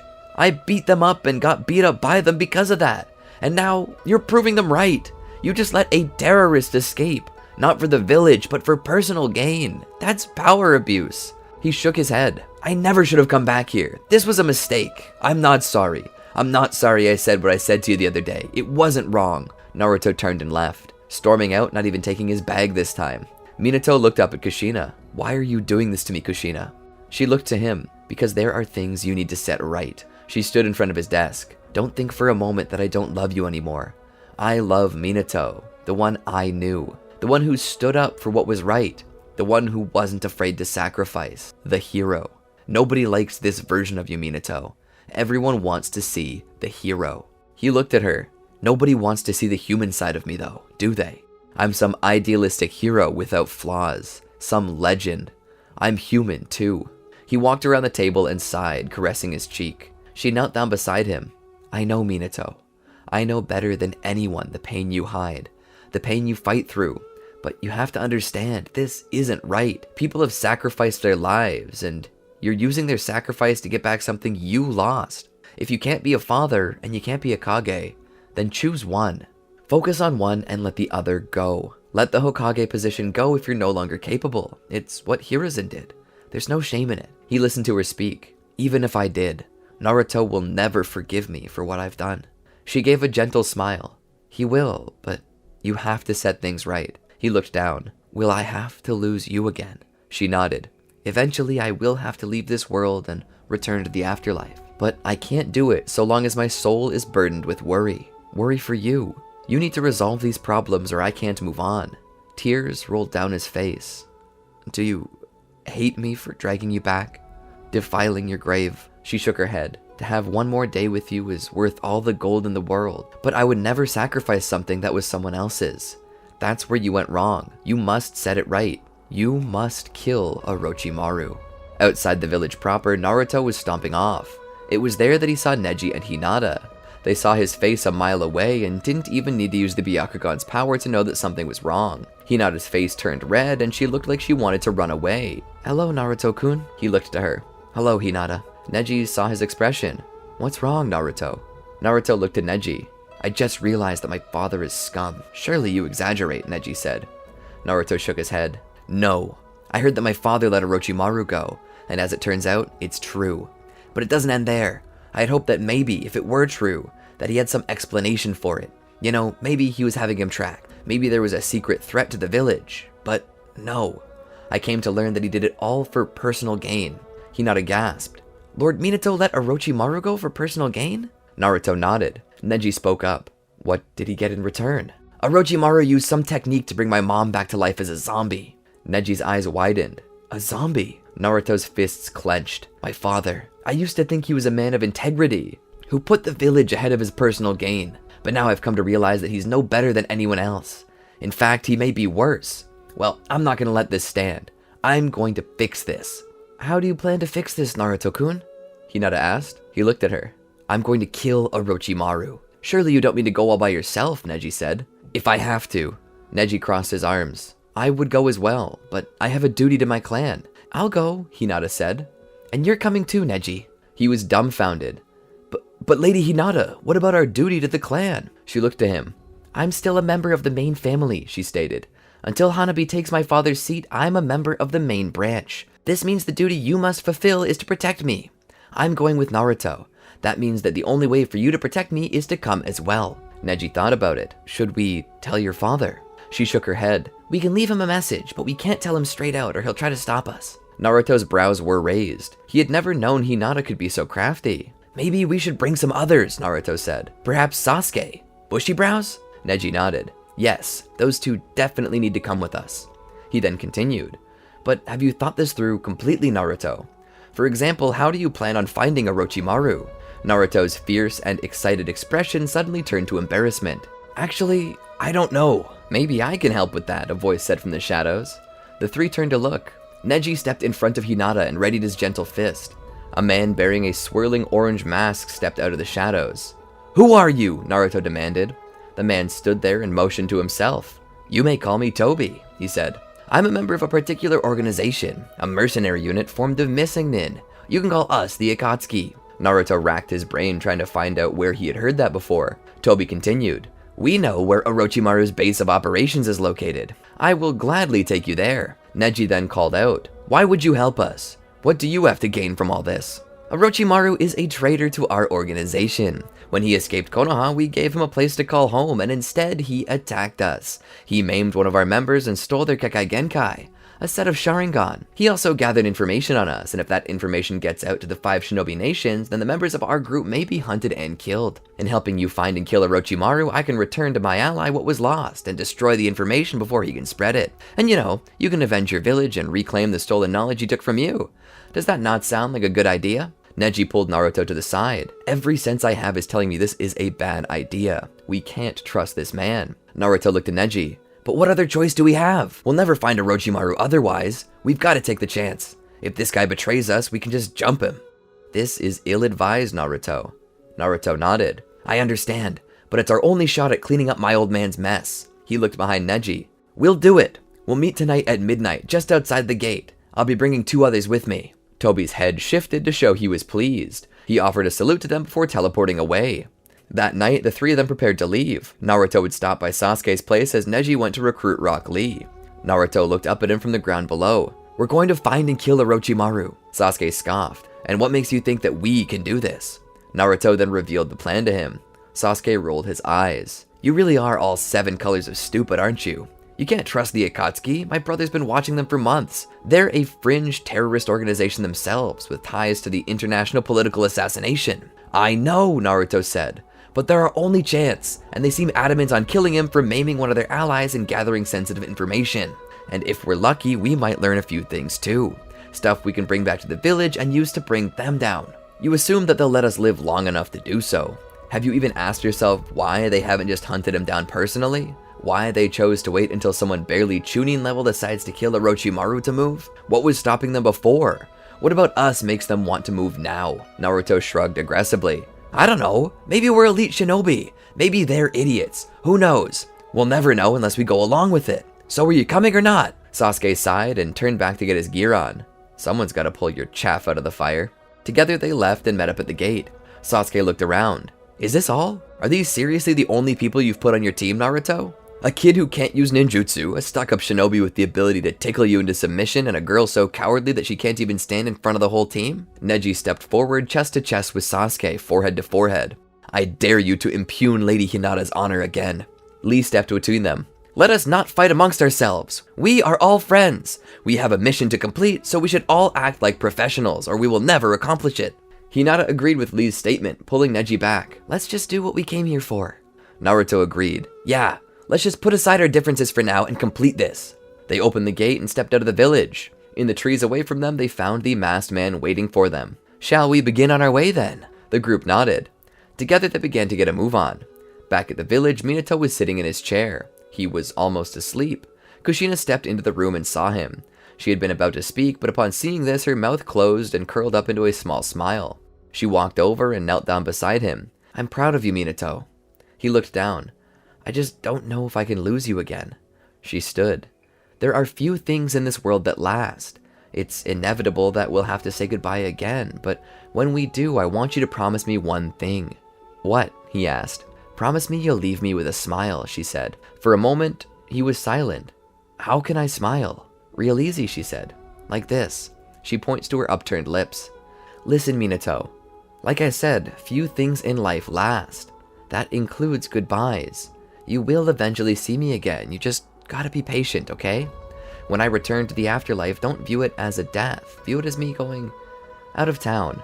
Yes, out of town to another village to get our new home ready. It may take years, but I'll think of you always. I'll get our home ready, and when I'm done, I'll come get you personally." Minato had tears in his eyes, but his lips raised and he smiled. She then stood and offered a hand. "Now, how about you and I go make the best of our time together?" He took it and stood. The night passed and the morning came. Minato was sleeping late, but suddenly the door was nearly kicked in by a guard, and both Kushina and Minato awoke. "Lord Fourth, you've got to come see this," the man shouted out. Minato sat there in bed. Fine, I'm coming. Just close the door, please." The shinobi seemed to grow flustered. Of course, Lord Fourth." He closed the door. Minato sat there and sighed. Duty calls. He looked over and kissed Kushina. "I'll see you later, Ku. Work calls." He stood and grabbed something suitable for his position and stepped out. Walking down the hallway, he would enter his office to see a posse of people.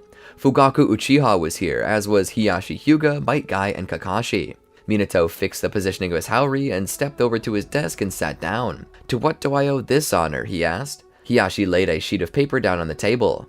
"This." Minato read it. It was Hinata's handwriting. It detailed their plans to go and kill Orochimaru and reclaim the Scroll of Seals. He looked up. "When did you find this?" Hiyashi crossed his arms. "At sunrise. They must have left sometime last night." Minato stood. He looked at the Anbu. "Get as many shinobi as you can ready. As many sensory-type shinobi as you can. We've gotta hurry and hope it isn't too late." In the trees, the 5-man team leapt from branch to branch. Leading the way, a fair distance ahead, was the mysterious Toby, whose black and red cloak made it hard to see him among the shadows of the trees. Eventually, they came to a stop by the Tenchi Bridge. "Hey, mister," Naruto called out. "There's something bothering us. If you knew where Orochimaru was all along and wanted him killed, why do you need us?" The masked man looked back and spoke with a voice like silk. "We do not actually know where he is. Just a general direction. His base is well hidden. We cannot find it. We require one with the Byakugan, a dojutsu capable of seeing through walls and earth. We require the Hyuga clan's Kekkei Genkai to actually locate him." They continue to follow after Toby, who leads them deeper. Toby looks back and asks Hinata and Neji to activate their Byakugan and look for any signs that Orochimaru's lab is nearby. When they ask what exactly they're looking for, he mentions that Orochimaru's facility takes up a lot of electricity to keep going, and likely taps into the nearby power grid somehow. He tells them to look through the earth for buried power lines. They continue to do so until they find some. Toby stops and points in the direction of one of the power lines. In that direction is the nearest power station. He turns around and points in the other direction. That means that in that direction, Orochimaru's hideout must be hidden. They all continue to move until they reach the facility. They stop nearby. This is where the Byakugan will really come in handy. "I need you to search the surrounding area for any sensors or traps as we move in. If we are to assassinate Orochimaru without a fight, we need the element of surprise. And that means we have to find him before he detects us." Hinata and Neji look at each other and nod. They begin to scan the area. As they do so, they find every instance of a sensor or trap. They manage to make their way in. At this time, they pass by many experiments. One of those being the horn of the Eight Tails. Toby stopped by it and felt it. It possessed tremendous chakra. Under his mask, he smiled as he touched it and teleported out with his Kamui.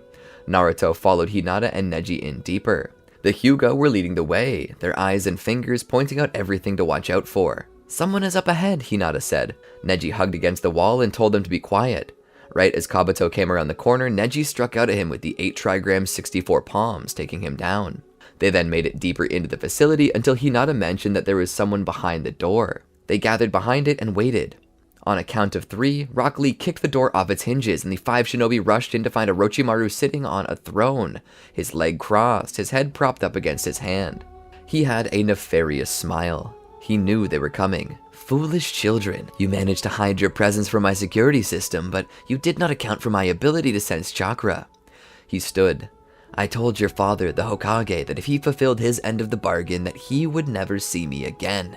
It seems his conscience would not allow that to happen." Naruto raised his fist. "I'm not here because of my father. I came all by myself. My father may have let you escape and tarnish the good name of the village, but I won't."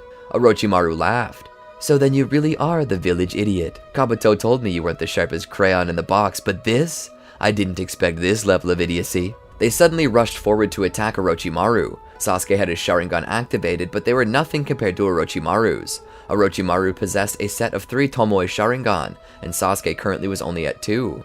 They started out with a pincer attack. Sasuke would come in from the right, and Rock Lee in his 3rd gate rushed in from the left. As Sasuke came in, Orochimaru raised both arms to stop the kicks of both opponents from striking him. From the front, however, Neji and Hinata ran. Hinata was ready to use her gentle fist to defend Neji as he begrudgingly followed her in, ready to let Hinata spearhead, and himself to use the 8 trigram 64 palms to shut down all the major tenketsu in Orochimaru's system. Meanwhile, Naruto in his version 1 cloak raced across the ceiling, dropping behind Orochimaru where he prepared a Rasengan. He rushed forward with it in an attempt to strike him in the back. To his surprise, Orochimaru jumped into the air, dragging Lee and Sasuke with him. Naruto couldn't stop and accidentally struck Hinata with the Rasengan, sending her flying back. Blood began to run from her nose and mouth as the Rasengan's impact had seemingly done some internal damage. Neji skid to a stop. "Lady Hinata!" Neji wanted to berate Naruto, who was already apologizing, but before they could continue, Orochimaru came down upon them, using Lee and Sasuke as clubs to smash the ground and send Naruto and Neji flying. He then proceeded to toss Sasuke and Lee into the nearby walls. "Where did that orange-masked man go? He disappears right when you need him the most!" Orochimaru laughed. "You foolish children. It's a wonder you made it this far.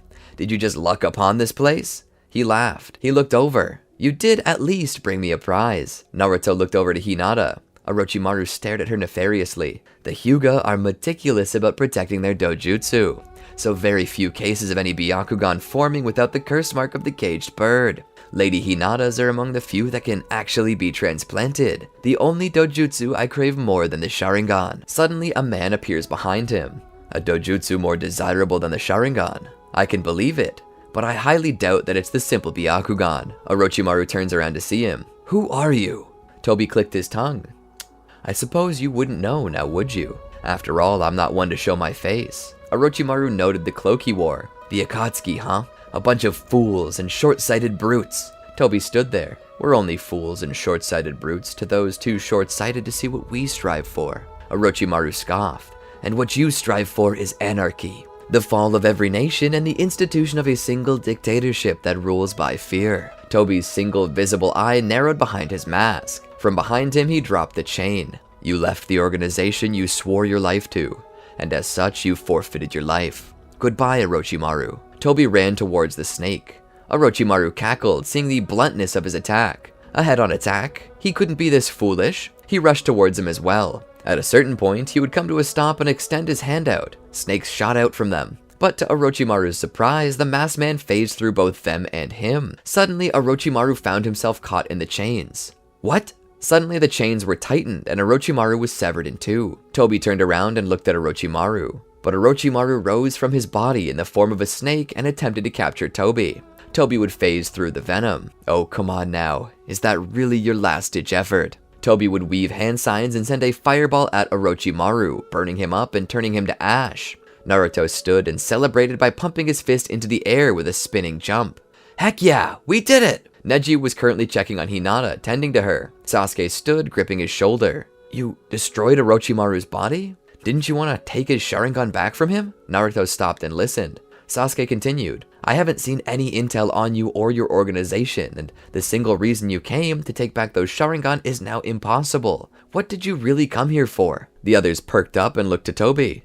Very observant, but I would expect no less from an Uchiha. Suddenly, Toby flickered and raced forward, putting a fist into Naruto's chest, knocking him through the doors. Following him out, Toby turned back and put his hand on the ground, summoning a thick wooden sculpture that blocked the exit. He then grabbed Naruto by the collar. "Come with me, Ninetales." On the other side of the wood, they attempted to break it down. Lee would command them to get out of the way. When the way was clear, he opened up his fifth gate and rushed forward with a kick that shattered the wood and allowed them out.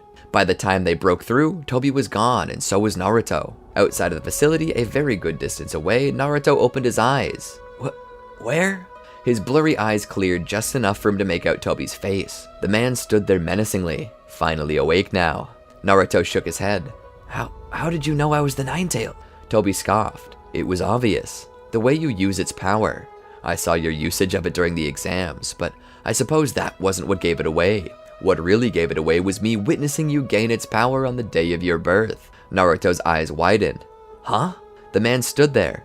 "October 10th. 12 years ago, I did to your mother what I'm about to do to you." He gripped the zipper of Naruto's jacket and pulled it down, exposing the 8 trigram seal. "Your father once stopped me from taking this. In doing so, it was placed into you, the only other vessel nearby besides himself. Why didn't he place it into himself? Maybe he was too scared. Your father's image certainly keeps seeming to fall apart in front of you, doesn't it? Well, he stalled me, but I suppose he couldn't stop me. 12 years later, and it's still going to be mine." He placed his hand on the seal and twisted. A thick, black, inky substance began to pour from it, dripping out of Naruto's mouth as well. He let out a muffled cry. As the seal was opened, Toby began to pull chakra out of it. "If you have any last words, Naruto, I suggest saying them now. Once this is out, you won't ever have a chance to speak again." Minato raced through the forest with Kakashi, Hiashi and Hisashi, Might Guy, Fugaku Uchiha, and various other Anbu agents, each of which were using their sensory abilities to keep track of the children. Kakashi followed, his Ninken leading the way, keeping track of their scent. "Do you really think they can even find Orochimaru, Minato?" Hiashi asked. Minato looked back. "I have no doubt. If it's true that they have help from the Akatsuki, then there is no doubt. But worse, I feel that they're all in danger, not from Orochimaru, but from this Toby man." "Why do you think that, Lord Hokage?" Might Guy asked. Minato gulped. "Because I'm pretty sure that he's the one who killed Kushina." They reached the Tenchi Bridge. Pakun sniffs around a little. "They were through here," he said. "They went that way." He pointed with his nose.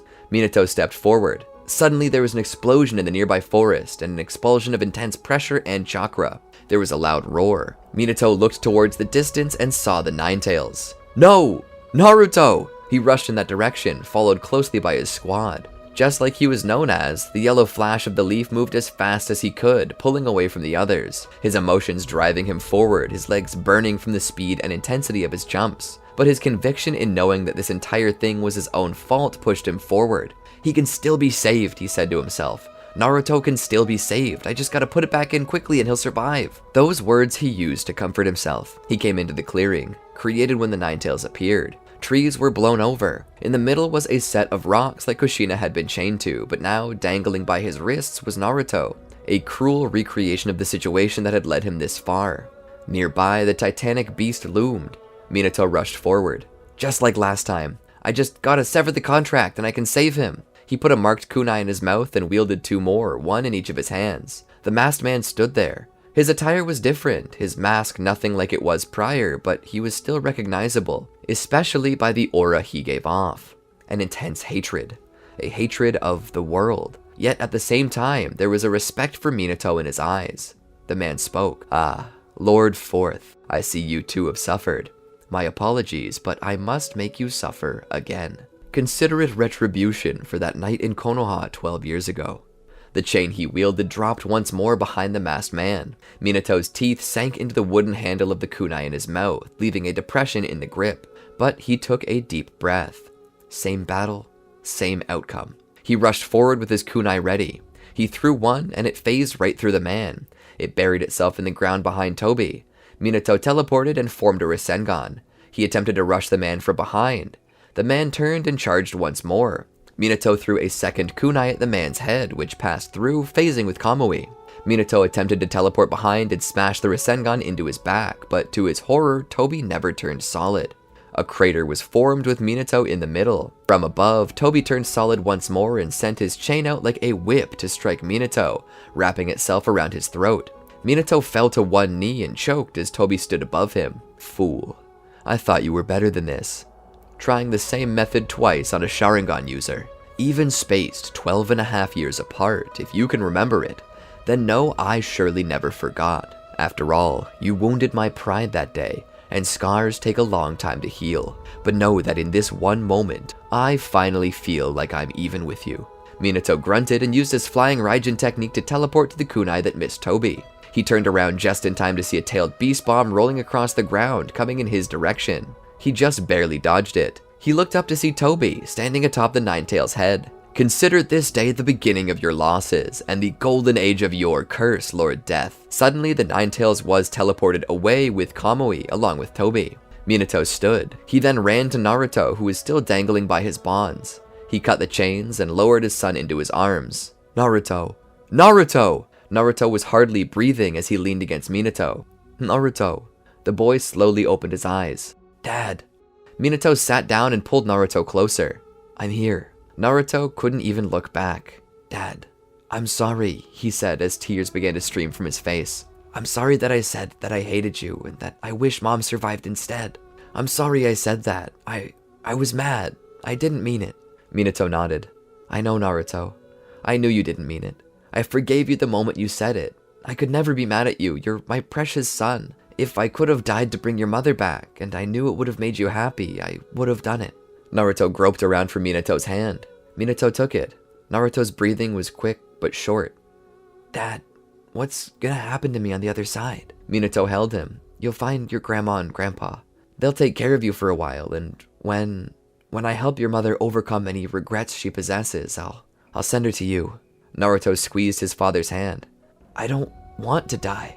Minato held Naruto tighter. Slowly, Naruto's breathing came to a stop, and its heart lost its beat. In the distance, Minato's party watched on. They dared not approach. They all knew what it meant for a Jinchuriki to be stripped of their tailed beast, and they wanted Minato to have his privacy. Minato held his son in his arms, and at that moment, he flashed back to when he held Kushina in his arms. When she died just the same. He remembered how broken he was in body, mind, and spirit. He woke up in the hospital with the singular desire to find his son. He remembered being led to the nursery where he didn't even have the strength to hold him. All he had the strength to do was to offer his finger for Naruto to grip.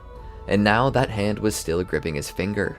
But slowly, the strength that developed over those 12 years of growth faded to nothing as his hand fell from Minato's. Minato remembered the first night he spent at home with Naruto.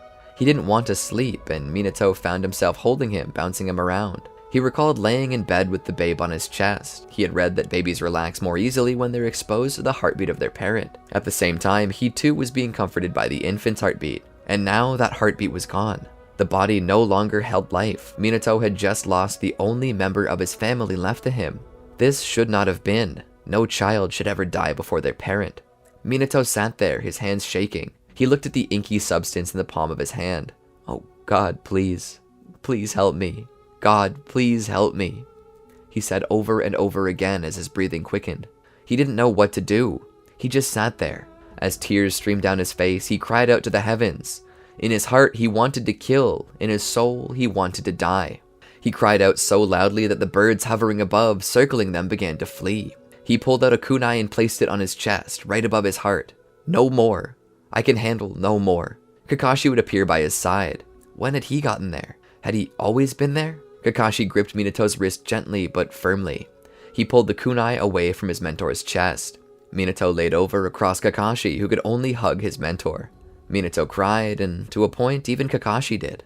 The return to Konoha was bitter.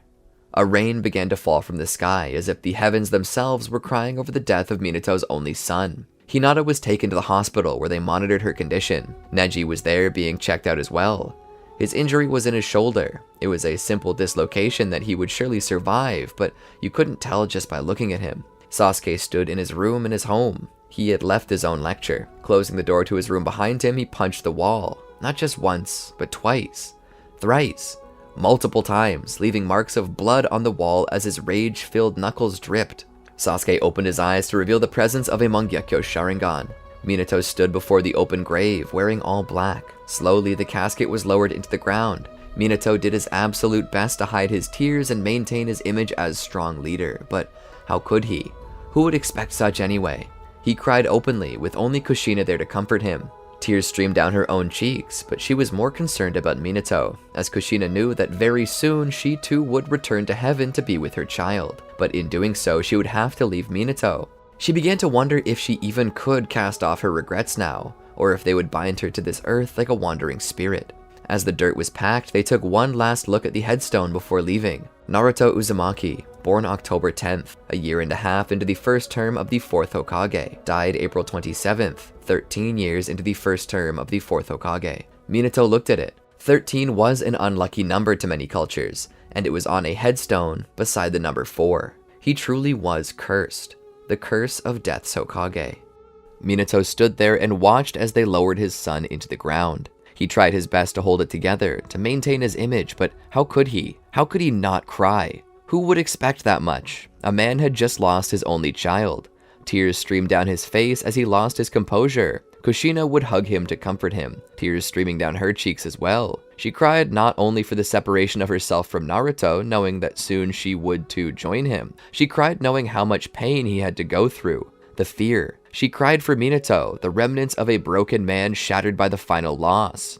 Was life worth living anymore, he wondered to himself. Why not just free Kushina and end it all? As if sensing his thoughts, she whispered into his ear, "Don't give up. Fight. Live for Naruto's sake, and mine." As they left and began to return home, they were stopped by a few men in the streets. "Do you see now what your actions have brought upon us, Lord Death?" Minato stopped, his head still facing the ground, his hair drooped over his face, rain running down the back of his coat. The man spoke again. "You played God. You pardoned a man who murdered thousands for your own selfish desire. a selfish desire that went against nature. Are you happy now? Maybe now you understand. You get what you deserve. Moving like a flash of lightning, the sky roared with thunder as Minato was on the man. Knocking him to the ground, he straddled the man. The knees of Minato's pants were sunken into the wet dirt, sinking like quicksand. He pushed the man down and raised his fists, striking him in the face. You dare say that to me? He punched him again. You dare say that to me? He struck him over and over and over again. The man's teeth cut up Minato's hand as he struck them. Some of the teeth were even lodged in his knuckles. Kushina ran over and gripped his arm. Minato, stop! She held his hand back. The man, his mouth gushing blood, just looked up at him. Your son had 10 times more conviction than you, was 10 times more honorable. He spat at Minato. Minato got up off the ground and rose to his feet. He turned and began to walk away. The man managed to sit up. You killed him, the man called out to Minato as he walked away. Naruto's dead because of you, Lord Death. Having returned to the Hokage's residence, he went into his office and sat down. He didn't change his clothes or anything. Dripping wet, covered in mud, his black suit partially torn, he sat there slumped in his chair, looking out the window. Kushina came into the room with him. She bore in her hands a first aid kit. As she went over his knuckles, he pulled his hand away. It's gonna get infected, she said. He didn't even turn to look at her. Good. She rose to her feet and sat the box down on the table. She just looked out the window. That bastard doesn't know what he's talking about. I should have let you knock out all of his teeth. Minato hadn't blinked the entire time she'd been in the room. I didn't strike him because he's a liar. I struck him because he was telling the truth. She looked over at him. That wasn't the truth. He scoffed. If the devil himself walked into the room now and told me it was my fault, I would believe him. From behind, the door opened. Danzo stepped in. What you've done, Minato. The village no longer has any faith in you. You need to step down. If you don't, we're going to have a coup on our hands. Minato didn't respond. Danzo stood there. Say something, you fool. How do you plan to proceed? Minato once more did not respond. Danzo turned to leave. I expect your resignation by sunset. If I don't have it, I'll have you removed personally. He slammed the door behind him, Kushina standing there scowling. The nerve of that man. He would cannibalize his own mother if he thought it served him in any way. I'm going to do it, Minato said. Kushina looked down. You can't be serious. You're gonna let him pressure you into quitting? Minato, for the first time since their conversation started, looked to her. He has the support of the village. He has control of the Anbu. He can do it, and he knows he can. Kushina shook her head. The Uchiha. They won't allow it. Fugaku would stand with you. You defended the Uchiha when Danzo wanted to move them. They would be able to fight with you. Minato shook his head. That would lead to a civil war. Uchiha against the village. The Fourth Shinobi World War would break out as the other nations seized the opportunity. It would lead to a new warring states period, and I would go down as the man who single-handedly undid the hard work of 3 generations of Kage, returning the world to an era of endless bloodshed, strife, and death. He looked out the window. If I remained, the curse would be proved right. She turned to him and gripped him by his lapels. Minato, there is no curse. It's all in your head. You think that fate is conspiring against you just because you're connected to the number 4? Everyone has been connected to the number 4 at least some point in their life. She turned his chair around. Look out there. See here? That's Issei. Her child there. He's only 4 years old. Doesn't look cursed to me. See that man there? That's Hide. He's 44, not cursed. See those builders over there? The carpenters helping build that restaurant? See that boy among them? He's the 4th son of their group. He's been helping them for years. Does he look cursed? Just as she said that, the boy turned around with his wooden plank, striking one of his brothers in the face by accident, causing him to fall into the scaffolding, bringing it down along with his brothers and father. Kushina saw this. That's just a stupid coincidence. He looked up at her. Are you trying to convince me or yourself? She stepped back and raised her hands. I can't. I'm done. I am done, Minato.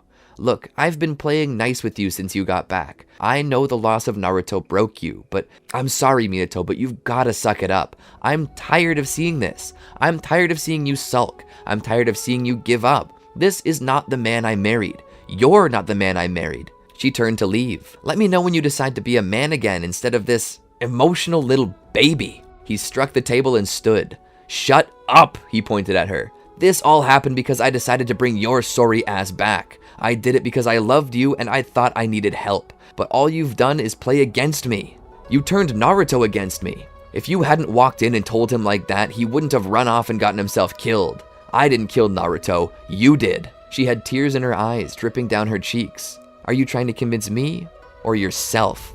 She stepped out of the room. He flipped the table over, threw his chair out the window, and stood there screaming. About 2 hours later, he decided to change his clothes. He was about to go to the Konoha Council and tender his resignation as the 4th Hokage. He stopped by his door. He knocked on it. Ku? You there? Ku? He opened the door and found it dark. He turned on the light and stepped in.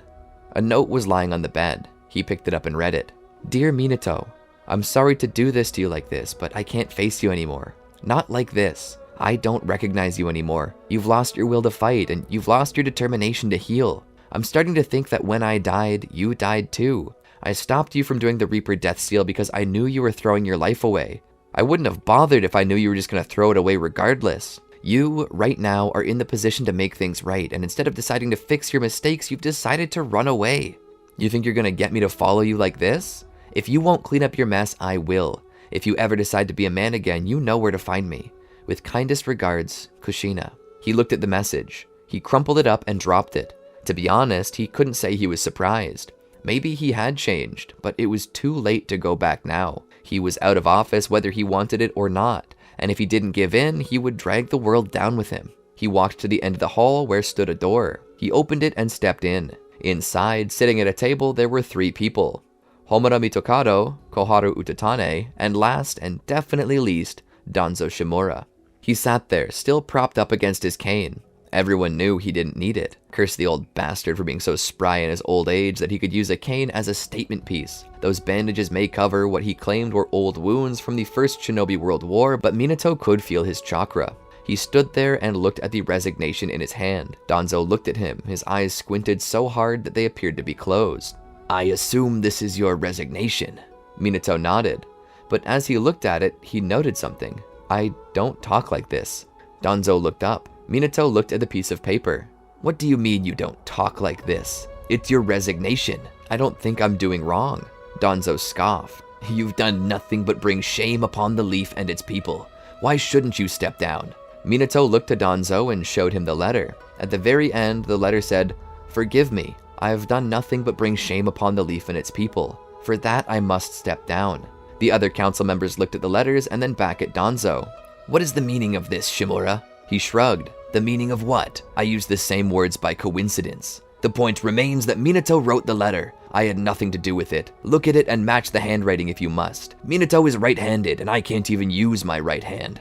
He motioned to it in the sling. Minato had begun to realize something when Kushina had stated he wasn't the man she married anymore. After reading that letter, it opened his eyes. He looked over his own resignation and realized he couldn't recognize himself anymore. Not because he had changed, but because the man he had been was not there. He looked back and began to notice the change. As soon as Hiruzen had died, things began to shift. He wasn't sure how, but he was being manipulated. What are you doing, Danzo? Danzo groaned. I'm doing nothing. Minato shook his head. No, I think you are. This? I don't know how you're doing this, but this is some subtle genjutsu. Kushina's right. I would never act like this. He shook his head. Minato, are you still trying to find blame? First your wife, now me. Who will you blame next? Minato's eyes sharpened a little. How did you know I blamed my wife? Danzo sighed. Suddenly, from the shadows came Anbu. Danzo, what is the meaning of this? Homura demanded. Danzo stood. You should have just tendered your resignation, you fool. Danzo pulled out 2 special kunai. Kunai like Minato used. He threw them into Homura and Koharu's throats. Minato was in shock. Danzo looked at the bodies and then turned to Minato. Oh, Minato, why would you do such a thing? Killing poor Homura and Koharu. Minato found himself surrounded by Anbu. They grabbed him by the arms and held him. Danzo looked at Minato. You always were sharp, but I didn't expect you to break through this. He unwrapped his eye to expose a Mangekyo Sharingan. Minato looked into it. Who did you steal that off of? Danzo scoffed. Steal? I did not steal a thing. This here was Konoha property. I took it off an untrustworthy Anbu agent. Minato looked at the old man. How long have you been manipulating me? How long have you been planting seeds of doubt in my mind? Danzo thought about it. Since Konoha was attacked by Orochimaru. No. Perhaps longer, the day you stood against me and stood with the Uchiha, choosing the same group that got your wife killed. I knew you could not be trusted, but I dared not make a move, not so long as Hiruzen was with you. When the old fool died, you were no longer under his protection, and I could do whatever I wanted. Convince you to free Orochimaru, perhaps for selfish reasons. That was me. That was the power of Koroamatsukami. The village is not safe in the hands of someone so incompetent. I merely needed the village to see what I see. And you went along with it beautifully. And now you will be framed for killing the council. We'll have you killed right here and I will take over. Minato grinned. And what if I escape now that you've spilled your evil plan? Danzo smirked. Who will believe you, Lord Death? Minato looked at him. You're the curse. Danzo patted him on the back. The people who call you that do so because my root operative spread the rumors. And I got you to believe just as easy as I got you to sign the resignation. There is no curse, Minato. The only curse is your own ignorance for allowing yourself to be so easily manipulated. And now, it's too late. You'll go down in history as a failure and the worst Hokage ever. And from that low, I'll pull the village back up. I will become the greatest Hokage to ever walk the village. Greater even than Lord Hashirama. Too bad you won't be around to see it. Danzo stepped out of the room with 2 root agents following him. The doors were closed behind him. Minato stood there, his arms gripped tightly. He saw more Anbu agents coming after him, 2 with tontos in their hands, ready to put them in his stomach. He looked over. Do you want to know why they call me the Yellow Flash? As they hold his arms, he raises his legs and plants them into the knees of the Anbu holding him, breaking free. As Danzo walked away from the scene, he smiled. All that's left is for Minato to fight back. He'll take this information to the Uchiha, the only clan he can count on. From there, I'll wipe out both him and the legacy of Madara in one fell swoop, he mused. And much like Danzo believed, Minato would escape. He would teleport out of the village and to his old home on the outskirts of the village. The destroyed home. It was the only place he knew Danzo would never send men to search for him. He took a breather and then sighed. Looks like you've been through the ringer, a voice said. He looked over. Kushina. He stood. She raised a brow with a half smile on her lips. Did you resign? He shook his head. No, I came to realize that it wasn't me. She began to show teeth as her smirk drew up into a grin. I knew my man would come around. He shook his head. No, in a literal sense, it wasn't me. He began to explain to her the plans of a secret coup that Danzo had created, and how he'd been using some strange genjutsu to control him the whole time. Kushina was appalled. Together they made their way to Fugaku's home. Kushina looked around. Not a single light was on anywhere. Did the Uchiha all go to sleep so early, she asked. It's late, Ku. I wouldn't be surprised if they all conked out by now. She looked around still. It's eerily silent. Something's going on. He knocked on the door. It opened to show Fugaku standing there. Despite how late it was, he was in full gear. Minato, step in. Minato was confused. He entered the abode. He sat down when bidden to by Fugaku. I would ask you what you're doing here, but I already know. Minato was shocked. You know about the coup? Fugaku finished his sentence. Yeah, I knew. Kushina and Minato looked at each other. She asked the obvious question. How did you know?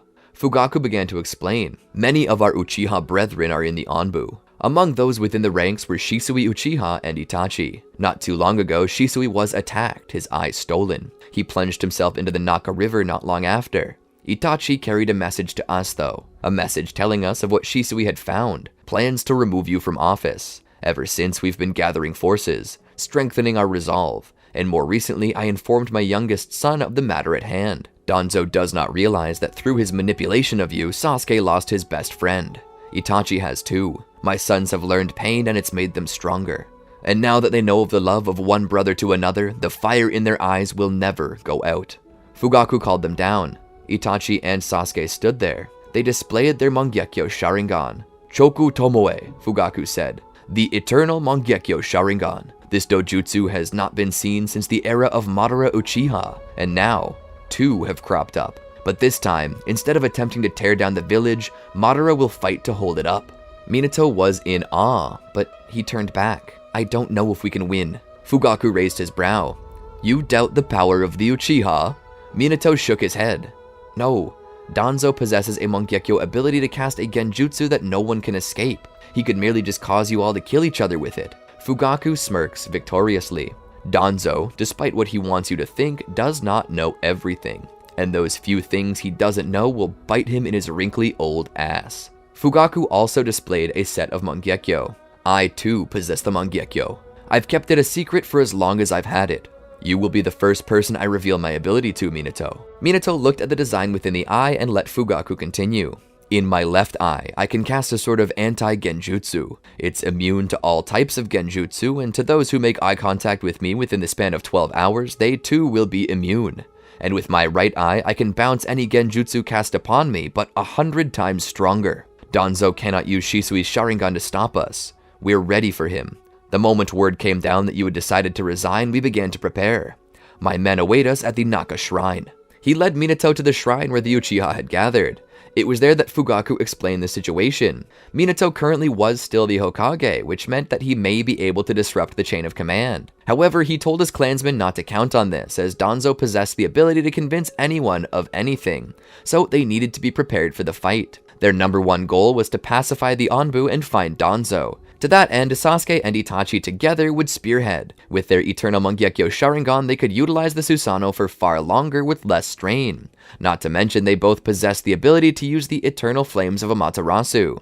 This made them the heaviest hitters. Kushina also explained that she possessed the yin half of Kurama and was technically still a Jinchuriki. She mentioned that in the 12 years she had been sealed away, she and Kurama had nothing to do but talk, which had led the two to finally getting along fairly well, especially considering that the more violent and closed-minded half of them had apparently been given to Naruto. She said that she would also utilize Kurama to help them. With that, they began to march on Konoha, moving silently. It wasn't hard to find Danzo. He and his forces had gathered outside of the Hokage's residence. All for show, he began to officially charge Minato with murder and treason.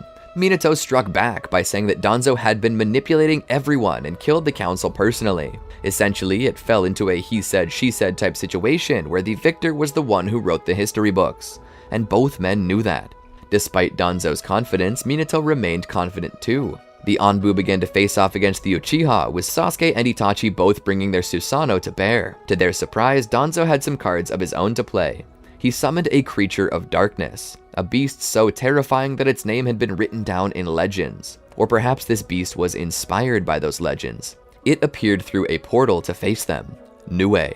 But it wasn't alone. Danzo had also cast a genjutsu over Yamato, who proceeded to utilize his wood release to form a wood golem. With Sasuke and Itachi bogged down by this new threat, Kushina felt it was best to utilize Kurama to help them. Having removed the seal ages ago, she let Kurama go and do his thing. But that was when Danzo cast his genjutsu. To Minato's surprise, the genjutsu worked and Kurama fell under the control of Danzo. How could this be? I thought you could protect us, Fugaku. Fugaku looked to Minato. I screwed up, Fugaku shouted. Anyone who makes eye contact with me is protected. I assumed that since Kushina made eye contact with me, the Nine Tails would also be protected. It seems that he was not counted since he didn't physically make eye contact with me. Now the Uchiha were being attacked by Nue, Yamato's wood golem, and even Kurama. Kushina was weakened but still going. There was no way that she could actually die from this, being an immortal Edo Tensei, but she was heavily weakened to the point that she could barely do anything. This left it up to Minato to tip the battle in their favor. So long as Danzo was in control of the Nine Tails, the Uchiha would be slaughtered.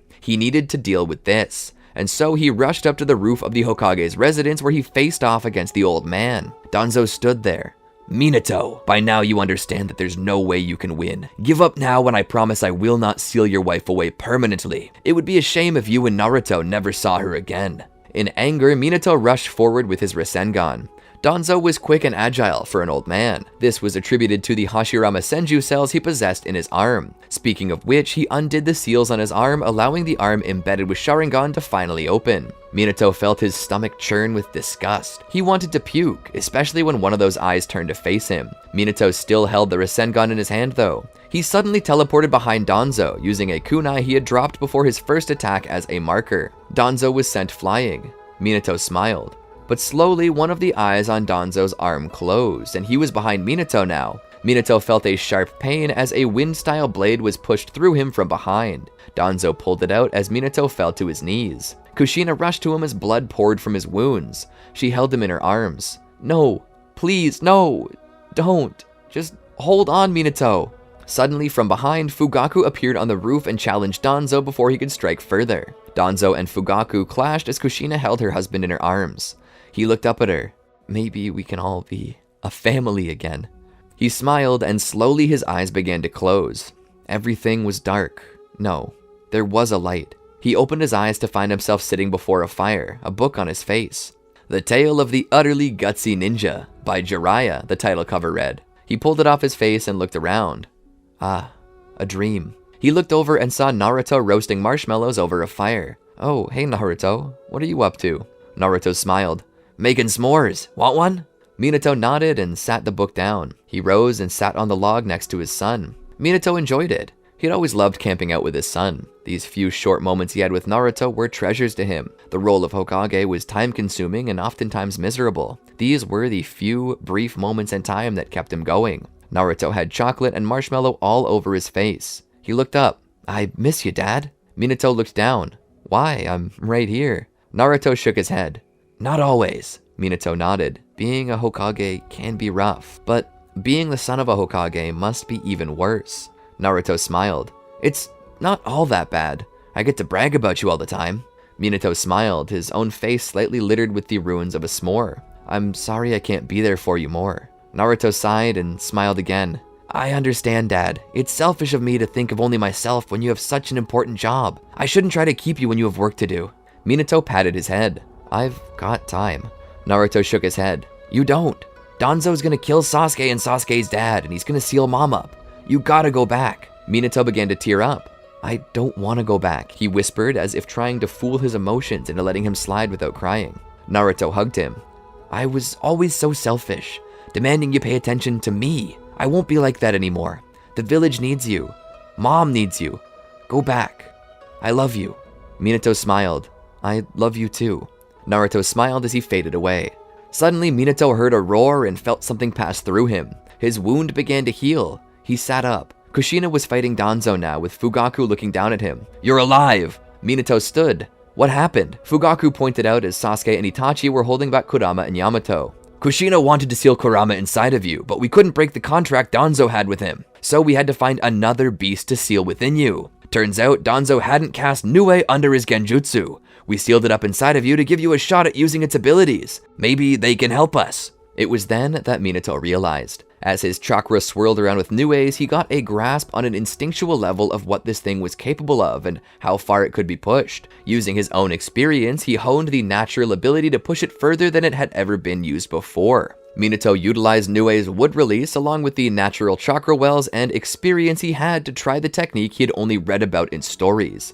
Hokage style, 60-year-old technique, entering society with bliss-bringing hands. He touched the head of Kurama and saw it seemingly begin to go to sleep. Itachi managed to subdue it while Sasuke continued to fight Yamato. Without interruption, his Susanoo seemed to begin overtaking the wood golem. Together with this newfound power, Minato rushed back up to help Kushina. Minato, Fugaku, and Kushina all faced off against Danzo. He possessed the ability Izanagi, which allowed him to blur the lines between fantasy and reality, allowing him to survive fatal attacks. But as he would recover, he'd be struck again before he could attack. Eventually, this tired him out and he eventually ran out of Sharingan to use. This resulted in Danzo's demise.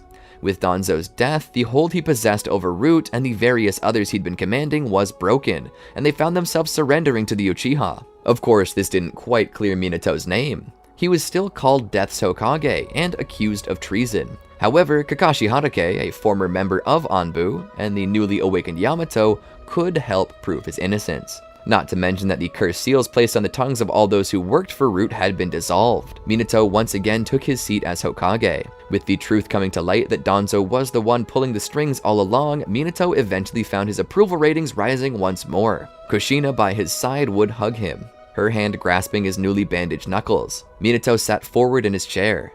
"Now, there's one last thing we have to do before I can finally retire. Let's catch the Akatsuki." Minato stood in the Hokage's office and looked out over the village. He looked down into a small picture frame he was holding. It was an image of his family. It showed him standing there by Kushina, and standing before them, grin as wide as could be, was Naruto. The image was only partially real. Each person within it was real, but the scenario wasn't. A part of him desired to know what it was like to have his wife and son together with him at all times. So many pictures were sorted through, and via the magic of technology, they had edited the images together into a convincing family photo. While the scenario in which the image took place was fabricated, it was as real as anything else to Minato. As if all these pictures were specifically taken at different times before crossing the fourth dimension just to unify in one single moment. Love's radiance traveling the untouched chronological frontier just to bring comfort and peace to Minato.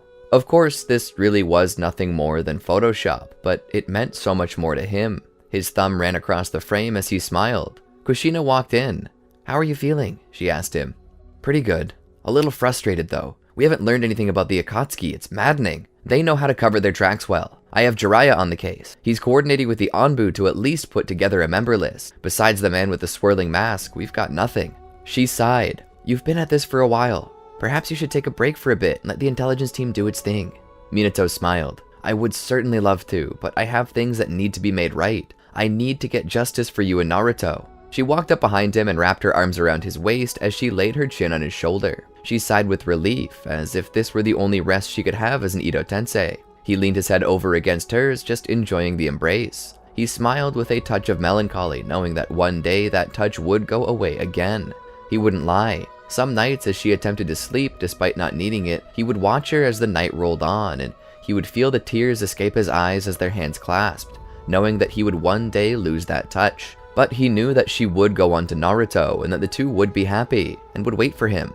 Perhaps that really nullified any form of fear in his heart. Fear of death. Not to say that he was suicidal, he just knew that better things were to come, so why fear? He would live every day as if it were his last, because he wasn't afraid for it to be. She gripped the picture frame with her hands as she looked down over his shoulders. What a beautiful picture. He smiled and sat it down. "It's not as beautiful as you," he said, turning around to face her. Their lips touched and gave form to the passionate fires burning within both of their hearts. But this moment was quickly ruined when a man rushed in. "Lord Fourth!" He stopped and blushed, seeing the Hokage kiss his wife. The Anbu ninja took a step back before going down to one knee and bowing in respect for his superior.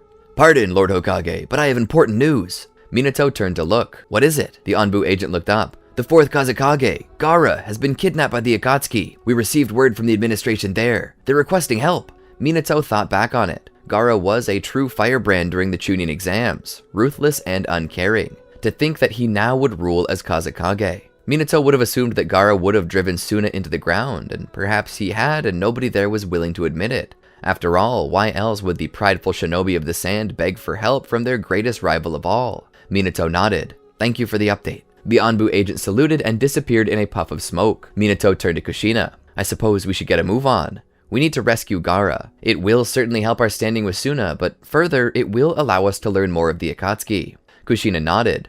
"I'll grab my gear." He turned and left to coordinate with his team. He needed to put together a special squad, so that's exactly what he did.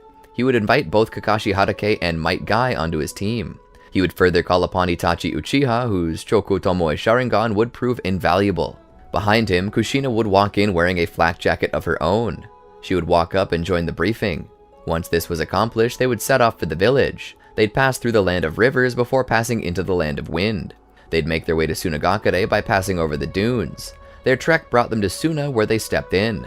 The villagers all eyed them strangely, as if to say they were unwelcome, but none of them seemed to receive the stares of death worse than Kakashi. "It seems your father, Sakamo, has left a big impression on the people," Minato said as they went a little deeper. They would eventually find Temari. She was standing there, watching the doctors attempt to heal Kankuro, who had been poisoned. He cried out in agony as they worked. Minato stepped up to her.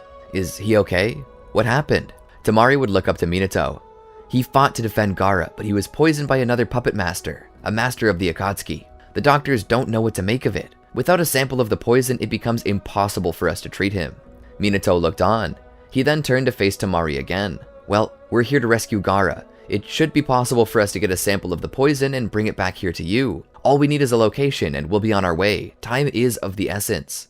She nodded. She pulled out a map and marked the location where their spies had tracked the Akatsuki and Gaara. Furthermore, she sent Chiyo. Minato would take it and be on his way. As they walked on through the desert wastelands, Minato looked at the map. "What do you think they want with the Kazekage?" Might Guy asks. Minato looks back. They want his tailed beast. They killed Kushina and Naruto by taking theirs. Might Guy seemed even more confused. "But why are they collecting them all? One should be enough, especially if it's the Nine Tails. What do you think they want with the others?" Minato shrugged. "I don't know." It was then that a lone figure was seen standing before them. Minato looked up and noted the black cloak with red clouds on it. He was an Akatsuki member. The man smiled, his visage not too unlike that of a shark. Minato held his hand back to stop the others who just now noticed him. Minato called out, "Who are you?" The man offered a slight bow. "I am Kisame Hoshigaki. It's a pleasure to meet you." Minato stood there silently for a moment, measuring his next words carefully. "Where is Gaara?" Kisame smiled. "Just up ahead. He's with 2 compatriots of mine, but good luck getting to them." He unwrapped his blade. The blade growled and snarled, its teeth snapping at Minato and his team. Samehada, the sentient blade of the 7 ninja swordsmen. Might Guy would step forward. "I'll take this guy. I've got a score to settle with the 7 ninja swordsmen. I want to prove my father right." Minato would nod. They'd rush off, leaving Might Guy alone against Kisame.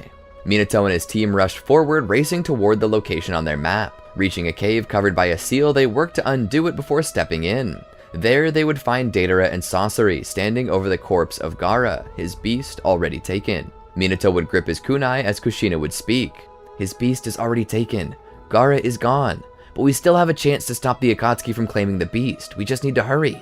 Minato nodded. They had no words to say, nothing to try to reason with the Akatsuki. They just raced forward. Minato targeted Sasori as he ran, identifying him as the puppet master that had poisoned Kankuro. Kushina stayed close to him as a Rasengan formed in Minato's hand. Minato would jump into the air and bring his Rasengan down onto the back of Sasori, shattering his back. However, this merely revealed that he was protected by a shell. Hiroko. From within, a rather youthful boy with red hair appeared. Despite what Chio had told them of Sasori, he seemed far too young to be the one before them. He stood up and summoned his puppets to defend himself. Minato would throw his kunai at Sasori, which the shinobi would defend himself from. It was then that Sasori was revealed to be a puppet himself, a person who had transformed himself into a puppet. He used his body's secret compartments and weapons to attack Minato with poisoned wires. Kushina got in the way and pushed them to the side. She used her ability to sense chakra and emotions to find out where there were organic parts. Unlike most creatures whose chakra radiated from a deep pool in their stomach, this puppet radiated out from a pool in its chest, from which emotions were also present. She assumed that this was his heart. She lunged for it with her claws out, but suddenly she was caught by the wiring from Sasori. "Even the Ninetales isn't capable of defeating this many puppets. But I'm curious, how do you possess the Ninetales when Toby previously stripped it from the blonde child?" As he spoke, Minato suddenly appeared before him. Sasori's eyes widened, wondering how he got between him and Kushina. Kushina still possessing the seal that kept Kurama inside, and within that seal was Minato's Flying Raijin formula, which he used to close the gap instantly. With one quick thrust, he shoved his kunai into Sasori's chest, piercing his heart. Sasori stumbled back and looked down at the blade, having passed through the only organic part of him remaining. He laughed a little. Such a simple end for the master of puppets. He fell to his knees. Chio came to him. It was then that she revealed him to be her grandson. Minato turned away and gave the two their privacy. He looked over and found that Itachi and Kakashi had captured Deidara, alive, but the body of Gaara remained, and the One Tail was nowhere to be found. Minato lamented their failed objective, but he harvested some of the poison Sasori had used against them and placed it into a vial. After Chio returned once more, she explained her part in Gaara's demise, the guilt she possessed in having been the one to turn him into a monster. She likened him to Sasori and made mention that she had failed to save 2 innocent children from becoming monsters. It was then that she decided to give Gaara another chance, to replace that which she had stolen from him. She believed that she had lived long enough and decided to use her own technique to bring him back to life, which worked but left her lifeless on the ground. Gaara seemed confused. Minato would then lead him back to Suna after picking up Guy, whose battle had ended in an impasse, and he'd present Gaara to his worried sister and gave the poison he had harvested to the doctors, who could begin working on a cure to save the life of the slowly dying Kankuro. They'd be asked to stay for a celebratory dinner, but Minato would deny this, mentioning their prisoner that they needed to question as soon as possible. And so, the group returns to Konoha with Deidara. Deidara is immediately detained, and the special torture and interrogation unit of Konoha began their work. They try as much as they can to get him to talk, all while Kushina and Minato watch from the windows, but nothing they can think of works. The head interrogator, Ibiki Marino, seems stumped, believing it to be an impossible task. Kushina then asks for a chance to interrogate him. Ibiki lets her try, but doesn't believe it'll work. She steps in as Ibiki attempts to come up with some new persuasion technique. Minato would point to Kushina through the one-way mirror who's leaning over Deidara. She slowly goes to the man's ear and whispers. Suddenly, Deidara's smile disappears. Kushina continues to whisper horrors into his ear. She raises her upturned hand in front of his face to show him what she would do. Deidara's eyes go wide as his face goes pale. He begins speaking quickly and ferociously. Kushina stands and smiles, patting the puff on the back of Deidara's head before returning. Minato and Ibiki would look to her in shock as she then spoke. "The Akatsuki are based out of Amegakure. It seems that their leader is a man named Pain, and that the swirly masked man isn't the leader. They have a statue that they're putting the tailed beasts into. They haven't put the Nine Tails in yet because they're afraid it'll overload it, so they're waiting to get the others. Minato and Hibiki were stunned. She turned around and began to walk away. Minato followed her, heading to his office alongside her. "You amaze me," he said, closing the door behind him. Minato came to his desk and opened the drawer and pulled out a map. He marked it. Amagakure is right here. He circled it with a marker. It's halfway between Suna and Iwa. She looked it over. That place became one of the battlegrounds for the Second Shinobi World War, didn't it? Minato nodded. It's been a popular battlefield for a while. Its current leader is a man named Hanzo. This is becoming a national emergency. Konoha is no longer the only one involved. Suna was attacked. There are other tailed beasts out there to be taken. I can think of quite a few. We need to inform Kumogakure that their Jinchuriki are being targeted by the Akatsuki. I believe we should probably convene a summit to speak of this new threat. At the very least, we need Iwa and Suna on our side. I know Suna will be willing to help as they were the last to be attacked. Iwa is still a bit iffy though. Their current Tsuchikage is an ornery old man with a will as strong as steel, and a stubborn nature that would even make an ox blush. I need some spies to get into Ame. I need someone to scope it out. I need to know if Hanzo is aware of what's going on or if he's involved in any way. He could prove to be a valuable ally if he's willing to help us. I need you, Jiraiya, and Itachi to go in. I'll go get them together. Minato nodded. She would gather up Itachi and Jiraiya. She told them to ditch any unneeded gear, such as flak jackets and headbands. After all, they were going undercover. And so, they began to make their long trek across the land of fire, until eventually making their way to the endless deluge of the village hidden in the rain. They couldn't get in through the gate as it was specifically stated that Hanzo refused to let anyone come or go without direct permission. Kushina, Itachi, and Jiraiya then decided to enter another way. They climbed along the bottom of the bridge until they were close enough to find the sewage pipe leading out. As disgusting as it was, they used that to get in, coming up from a manhole cover.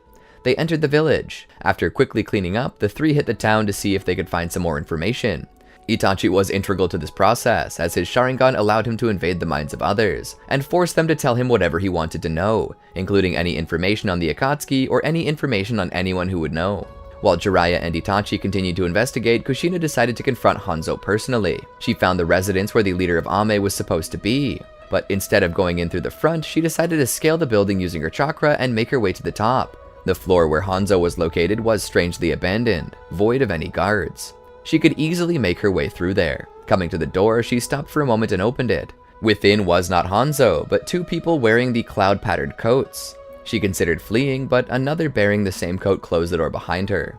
She was caught. The one behind her bid her to come forward. She stepped closer. She looked behind her to see the man clearly. He had strange piercings on his face. The Akatsuki are truly gothic, aren't they? Never a smile, always the black robes, black piercings, and black nail polish. Why can't you be happy? The one sitting in the chair spoke. How can anyone be happy when they know only pain? Kushina looked at him. No way, you really are gothic. The world's being threatened by a bunch of edgelords. The man didn't seem amused, but then again, that was never the point. So where's Hanzo of the lizard guts or whatever? I kinda need to talk to him about a group of very naughty children that have been taking things that aren't theirs. The orange-haired man just blinked, remaining reserved and uncaring. Kushina couldn't help but wonder if he was trying to act like this to be cool or if he really was as dark and tortured as he put himself off to be. The man spoke. Hanzo is dead, he said flatly. Kushina cocked her head. Oh, since when? 3 years ago. Kushina thought about it. Hanzo had been dead for 3 years and none of the other villages had heard anything about it? Kushina sighed and put her hands in her pockets. Normally such an action would result in the other getting defensive, but this wasn't the case. Both beings knew that they were immortal, so there was no reason why either should bother attempting to stop the other. Kushina blew a dripping strand of hair from her face. It seems you were ready for me. The man sat there, his hand still holding up his head with his fist. I knew you were here the moment that you, the Uchiha, and Jiraiya walked in.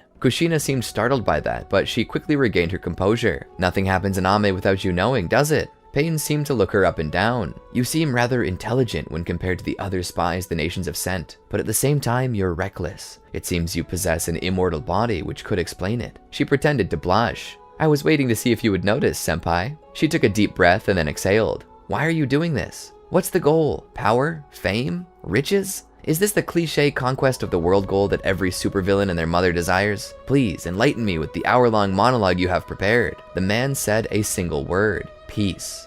Kushina looked at him with confusion. What? The man spoke.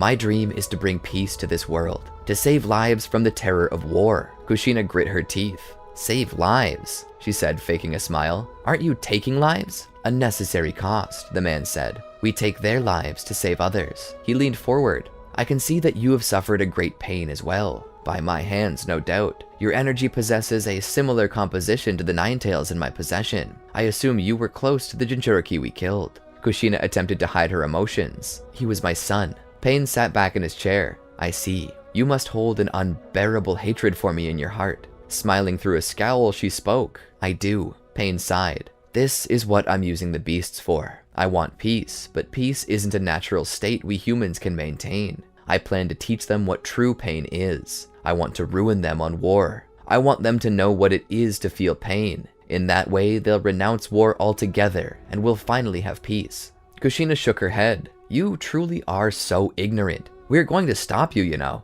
Pain shook his head. Don't be so sure. It's not like you're capable of telling anyone else. Not so long as you're still in this village. And now that you know, none of you will be able to leave. My other paths of pain are currently ambushing your friends. Surrender now and maybe I'll spare their lives. She thought for a moment. Nope. She rushed at him, forming a tailed beast bomb in her hand. Suddenly, she was struck with an invisible force that sent her flying out the door. Pain tapped a button on his console and informed the guards of a rogue spy in the building. The alarms began to go off as Kushina rushed off. She made her way down the stairs. As she did, she heard Shinobi coming up and saw Shinobi coming down. She ran through the building. She would keep running. Having nowhere else to go, she threw a tailed beast ball into a window, shattering it and jumping out to run across the roof. As she ran, she would look over her shoulder to see the animal path coming up from behind her. She kept making her way off towards Jiraiya and Itachi, sensing them with the powers granted her by the Ninetales. She would jump from rooftop to rooftop. She would see the form of a Susanoo rise against the skyline. She kept making her way towards it as the animal path would summon a centipede to come after her. The animal path looked down on her as its centipede began to give chase. Kushina eventually made it to Itachi and Jiraiya's location. There she helped them fight against the other four paths of pain until she held something into the air, a piece of paper. Something Minato had given her. We need out now, she said. Having Itachi and Jiraiya grab onto her shoulder, she put the seal on the ground and activated it with her blood. This would initiate a reverse summoning jutsu that would teleport them back to the leaf, leaving the paths of pain behind to watch. The paths would look at each other for a moment before heading back to the Supreme Leader's residence. Kushina would rush into Minato's office and explain it all to him. Minato just sat there. Hanzo's dead? Jiraiya would lean against the doorframe. It surprised me too. Hanzo was an incredibly powerful ninja, but after facing these new enemies, I can understand. Minato nodded. Well, I've set up a summit and I plan to go to it shortly. We'll discuss this with the other Kage. Kushina stood there. Let me go with you. Minato shook his head. You just got back from a mission. You need your rest. Kushina rolled her eyes. I'm undead, Minato. I don't need rest. Minato thought about it for a second and then relented. All right, fine. Together they got ready for the meeting. They journeyed quite a ways to the Land of Iron where they would proceed to have a meeting with the other Kage. Curiously, the Raikage was absent. Minato would ask about this and the other Kage had no answer for him. They decided to begin the summit without the Raikage, and as they spoke, Minato shared all the information that he had, coming to realize how many of the other nations had already lost their tailed beasts and refused to say anything about it. Was it foolish pride, refusing to inform others of their faults, or was it overconfidence in believing that they could handle it alone? Minato assumed it to be both. And so, as the debates continued, none of the other Kage would budge, each one wondering why they would need to work together at all. To them, the Akatsuki were a non-threat. Even if they managed to take their tailed beasts, what could a single group of 10 people do? Minato had an ally in this debate in the form of Gaara, who vouched for Minato's words, but even still, this was falling on deaf ears. But suddenly, a messenger appeared before them with urgent news. Kumogakure had been attacked and destroyed, their tailed beasts stolen. The entire room fell silent in awe. Kushina tugged on Minato's haori. That's 9. They have all the tailed beasts. Minato nodded. Do you now see the threat the Akatsuki pose? And with that, they have all 9 of the tailed beasts. Are you certain that you wouldn't like to join forces? The other Kage thought for a moment before nodding. We will accept this momentary alliance to deal with the threat of the Akatsuki, the Tsuchikage would say. It was then that they would hold a vote for who the leader of the allied shinobi forces should be. All Kage voted for themselves, all except for Gaara, who trusted Minato's judgment and voted for him. With that, Minato was the leader of the allied shinobi forces, his first decree being that they should get ready to attack Ame and take back what was lost. For the next couple days, they rallied their forces and began to march. They surrounded Ame and began to force themselves in. A massive battle began to take place. The four Kage and Kushina all led their forces against the well-fortified forces of Ame, which was being led by the Six Paths of Pain. This wasn't as one-sided as you might think. The village of Ame was large and tightly packed, meaning that a small number of forces could be easily used to defend against a larger force. Besides that, Ame's shinobi were in their element. The only village that could really keep up with Ame was Kiri, and with the appearance of the Paths of Pain, the battle almost seemed to be taking a turn for the worse. All the while, in a secret base the Akatsuki used, Nagato and Konan stood before the Ghetto statue. With their great power, they managed to force the final tailed beast into the statue and it began to transform. Immediately after this, however, Konan goes up in flames, the biggest weakness of her paper bombs technique. Before Nagato had the chance to see what was happening, a blade passed through his chest. Toby stood there behind him. "Did you really think I would give you command of my dreams? That I wouldn't try to take it all back the moment you were of no further use? No. I don't care about your pain. I'm going to alleviate my own pain the way I want, and you can just die." He would then remove the left Rinnegan from Nagato's head and fit it into an empty eye socket in his own. He felt the power coursing through him. As the Ten Tails rose, he laughed as he used his Kamui to get to the upper levels. As Minato and Kushina fought the Six Paths of Pain, they noticed that they bore a look of pain and confusion on their face before falling over dead. Minato was confused by this, but suddenly from the ground burst a massive creature, the Ten Tails. He saw it. The man with the swirly mask rose up and landed on the beast's head. He slowly removed his mask and dropped it to the ground. "No more disguises," he said, "and no more games." He turned to face Minato and Kushina. Minato thought his heart had stopped. He looked up at the man atop the Ten Tails and realized it immediately. "Obito." The man smiled. "Hello, Minato-sensei. Welcome to the end of the world, and the start of something new." Minato growled in anger, hurt by his betrayal. "How could you do this? I loved you. How could you do this to me, Obito?" Obito crossed his arms. "The boy you knew died a long time ago, Minato-sensei. I am what remains. I am all that's left. A shell filled with sorrow. The world took me, chewed me up, and spat me back out. If the world will reject me, then I'll reject the world and make a better one. You're free to join if you desire. I'll make a world just for you. A world where Kushina and Naruto are both alive." Minato began to run at him. Seeing the foolish Hokage racing to his own doom, Obito shook his head and began to seal the Ten Tails into himself. Once he had gained control of it, Obito sent a truth-seeking orb into the sky above and burst it, tearing apart the clouds and showing a bright blue sky, something Ame had not seen in a long time. Obito, now possessing Six Paths chakra, declared him the new Sage of Six Paths, and declared that he would be a god of destruction and a god of creation. After all, how could he create anything new if he did not first wipe away the old? With a swipe of his hand, the allied shinobi forces were knocked from their feet. Minato kept charging at him. Kushina stood there in awe. How could sweet little Obito become this monster? Within herself, Kurama spoke. "He will use the Ten Tails to destroy the world. He'll cast it under the infinite Tsukiyomi. He doesn't know what this means though. The world will be under Genjutsu, but it will end, as the Ten Tails is more than a weapon. It's a parasite designed to feed on all the chakra in the world, rendering it a dead planet. We must stop him." Kurama then mixed his chakra with Kushina's, allowing her to take on Kurama chakra mode. She would rush forward and race to Minato's side as Obito fired chakra rods at them. She told Minato what Kurama had told her, leaving Minato speechless. He looked back and began to continue running. They both raced up a building and jumped down from it to strike Obito from two different directions, but he sent them flying down. Minato hit the ground. Kushina entered her tailed beast mode while Minato used wood release to drag him down. He then summoned Nue from within to attack Obito, but it was knocked back when Obito made use of wood release to get himself free. Obito then summoned the god tree from within his body, which he then used to decimate the area with tailed beast bombs. Much of the allied shinobi forces, as well as the Ame forces, were destroyed by this single assault. Minato and Kushina would fight to not get blown away, with Kurama being the one keeping Kushina stable, and Nue being the one holding Minato. Minato would then hold out his Rasengan and enter Sage mode to boost his strength and would have Nue launch him. He would strike Obito, which would do damage. It was then that Minato realized that for some reason, Obito could not nullify Sage techniques like regular ninjutsu. This time, supplementing all of their attacks with Sage Chakra, which began to give them the upper hand. They would eventually come to the point where they could rip the Ten Tails out, but this was no easy feat. It became a battle of wills, and this battle was held within their minds. Minato and Kushina stood across from Obito in their subconscious. Minato looked around curiously for a moment before looking back at Obito. "Why did you do this, Obito? We all thought you were dead." Obito laughed a little. "I am dead, sensei. I died a long time ago. I began the process of dying when that rock crushed me. And where were you to save me? I was in agony. Whether I lived or died made no difference. I just didn't want to be alone. Minato stepped forward. Obito, I didn't know you were still alive. If I'd known, I would have come back for you. Obito's smile began to turn to anger. You didn't even check. Minato motioned to himself. I couldn't. You were behind enemy lines. Don't lie, Minato. I've seen you obliterate entire armies all by yourself. You could have retrieved me. You didn't. And because you didn't, I was found by Madara, who imparted his designs upon me before he died. Minato was a little stunned. Madara? Obito continued. Madara was the one who found me and cared for me. He was the one who healed me. But what was even worse than that was the death of Rin. Where were you? Minato was speechless. Obito's anger got the better of him. Where were you?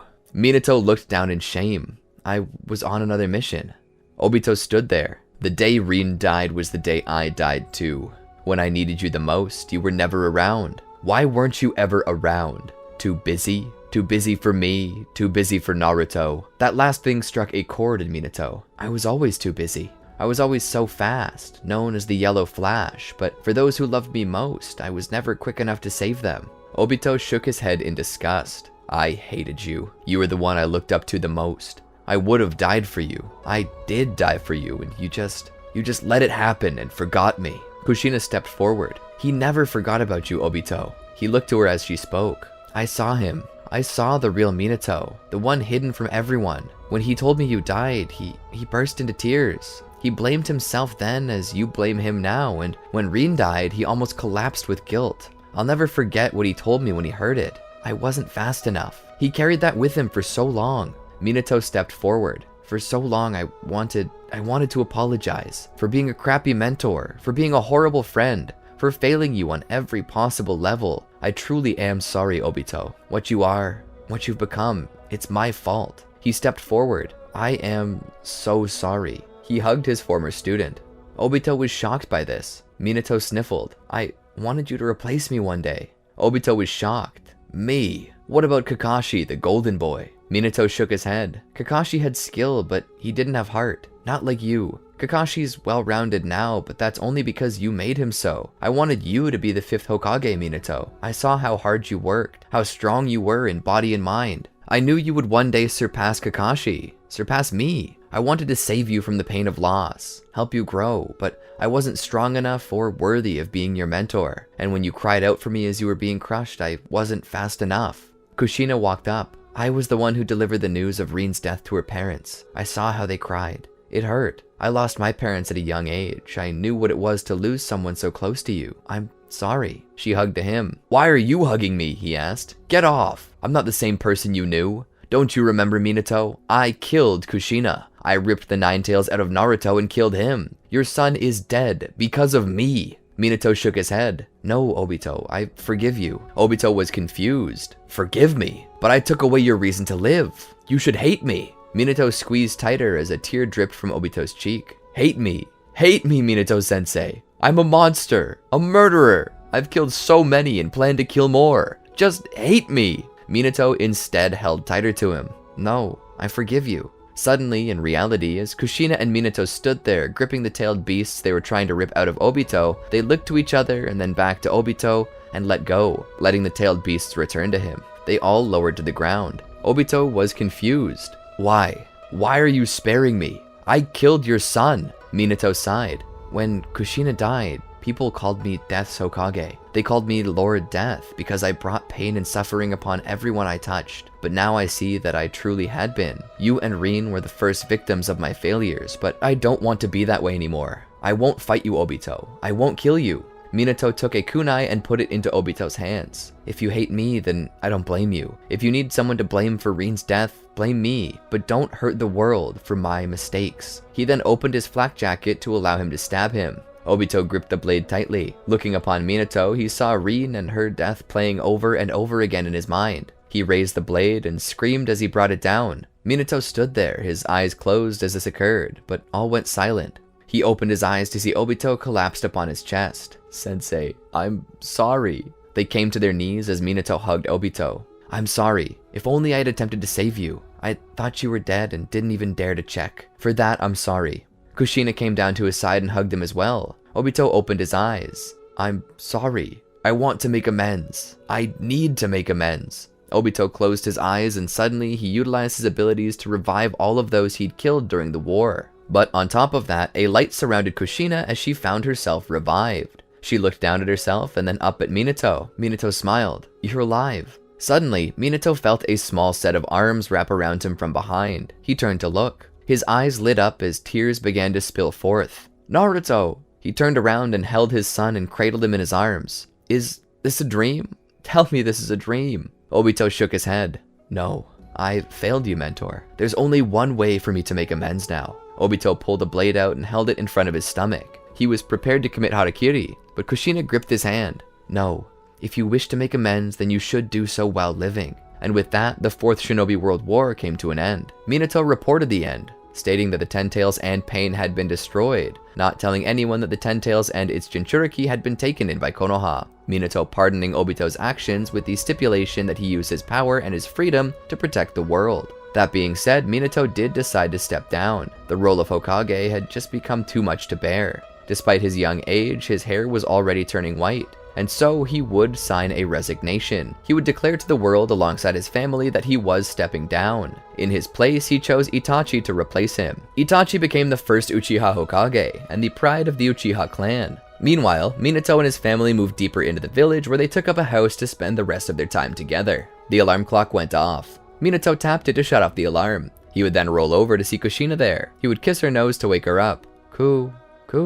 Her eyes would open. Mean. He smiled at her. It's time to get up. She nodded. Together they got up and started on breakfast. He sat there and sipped on his coffee as an orange blur rushed past. He looked up from his paper to see Naruto, sandwich stuffed into his mouth. I'm late. I'm off to report to Kakashi-sensei. Minato giggled. He's so quick, but somehow he's never on time. Kushina looked back at him. Huh, I wonder where he gets it from. Suddenly there was a knock at the door. Minato stood and answered. What did you forget this time, Naruto? He retracted that question when he saw Jiraiya. Oh, hey Jiraiya. Jiraiya smiled. Hope I'm not intruding. I brought everything we would need. Kushina looked back. What are you going to do? Minato looked back and smiled. I'm going to write an autobiography with Jiraiya's help. Jiraiya smiled. Yeah, I think the future generations could stand to look back on the 4th Hokage's hardships and learn something from it. I predict that it'll become a Land of Fire bestseller. Jiraiya came in. He sat down at the table with his paper. First of all, we're gonna need a title. Something to catch the reader's eye. Any ideas? Minato sat there and thought for a second before smiling. He looked at Jiraiya. What about Yondaime, when curses become blessings? Jiraiya smiled. Sounds appropriate. And so they began to write. Minato then reflected on the hardships that it had took him to get to this point, but he realized as he did that his life truly had been blessed. And because of the hardships he had to face, the world was now safe and at peace. The curse had been broken. Perhaps it had never been a curse in the first place.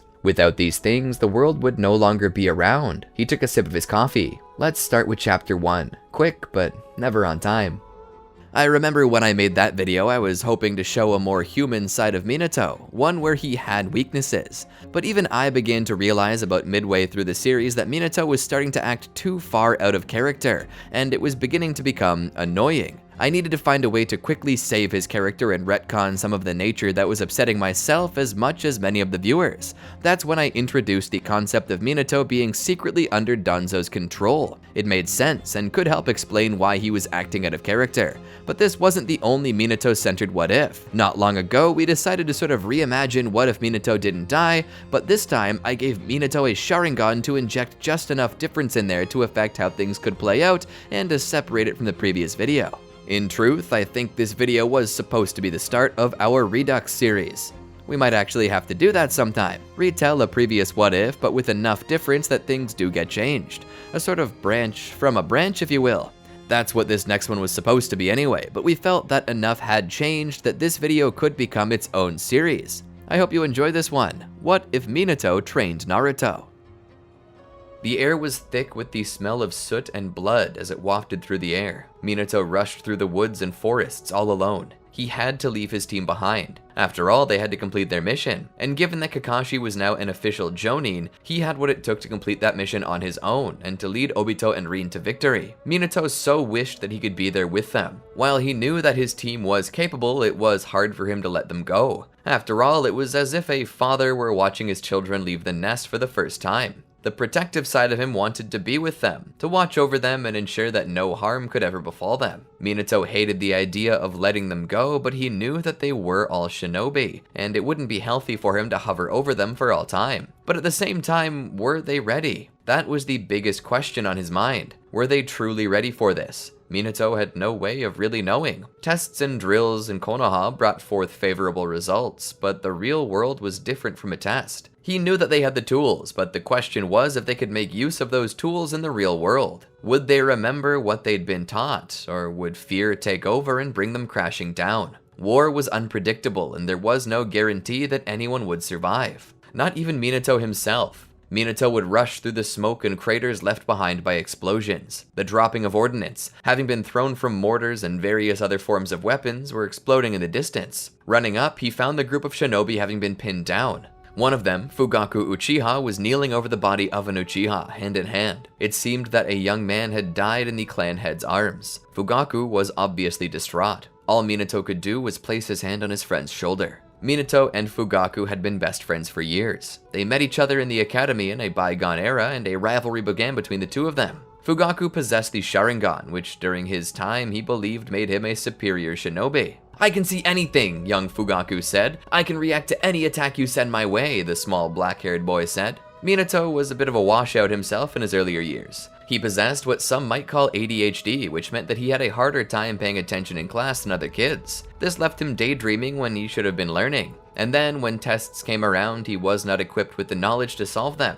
And it wasn't like he could bring his homework home to anyone for help. Minato lived by himself. He had no parents. Not that he had any bad memory to scar him, he didn't remember his parents. For as long as he lived, he recalled living alone. All he had was the clan name Namikaze. Try as he might, however, he could not discover where his clan name had come from, as there were no clans on record with this name. He even had a DNA test done once to see if perhaps the name was wrong, and his blood did show up as many things, including Senju, but the tests were inconclusive, and being what some might consider a mutt, he possessed blood from a lot of different clans, so what his parents truly were remained a mystery. That being said, Fugaku was always that one kid willing to tutor Minato. It was with Fugaku's help that Minato began to display his full potential. Fugaku taught Minato the importance of focus and paying attention. How to pay attention, what to pay attention to, and by the end of it, what had once been student and tutor quickly became rival versus rival. After Fugaku's declaration that he could react to everything, it was Minato who decided to become the one thing Fugaku couldn't react to. It seemed an impossible task, but Minato was dead set to be the first person to outspeed a Sharingan.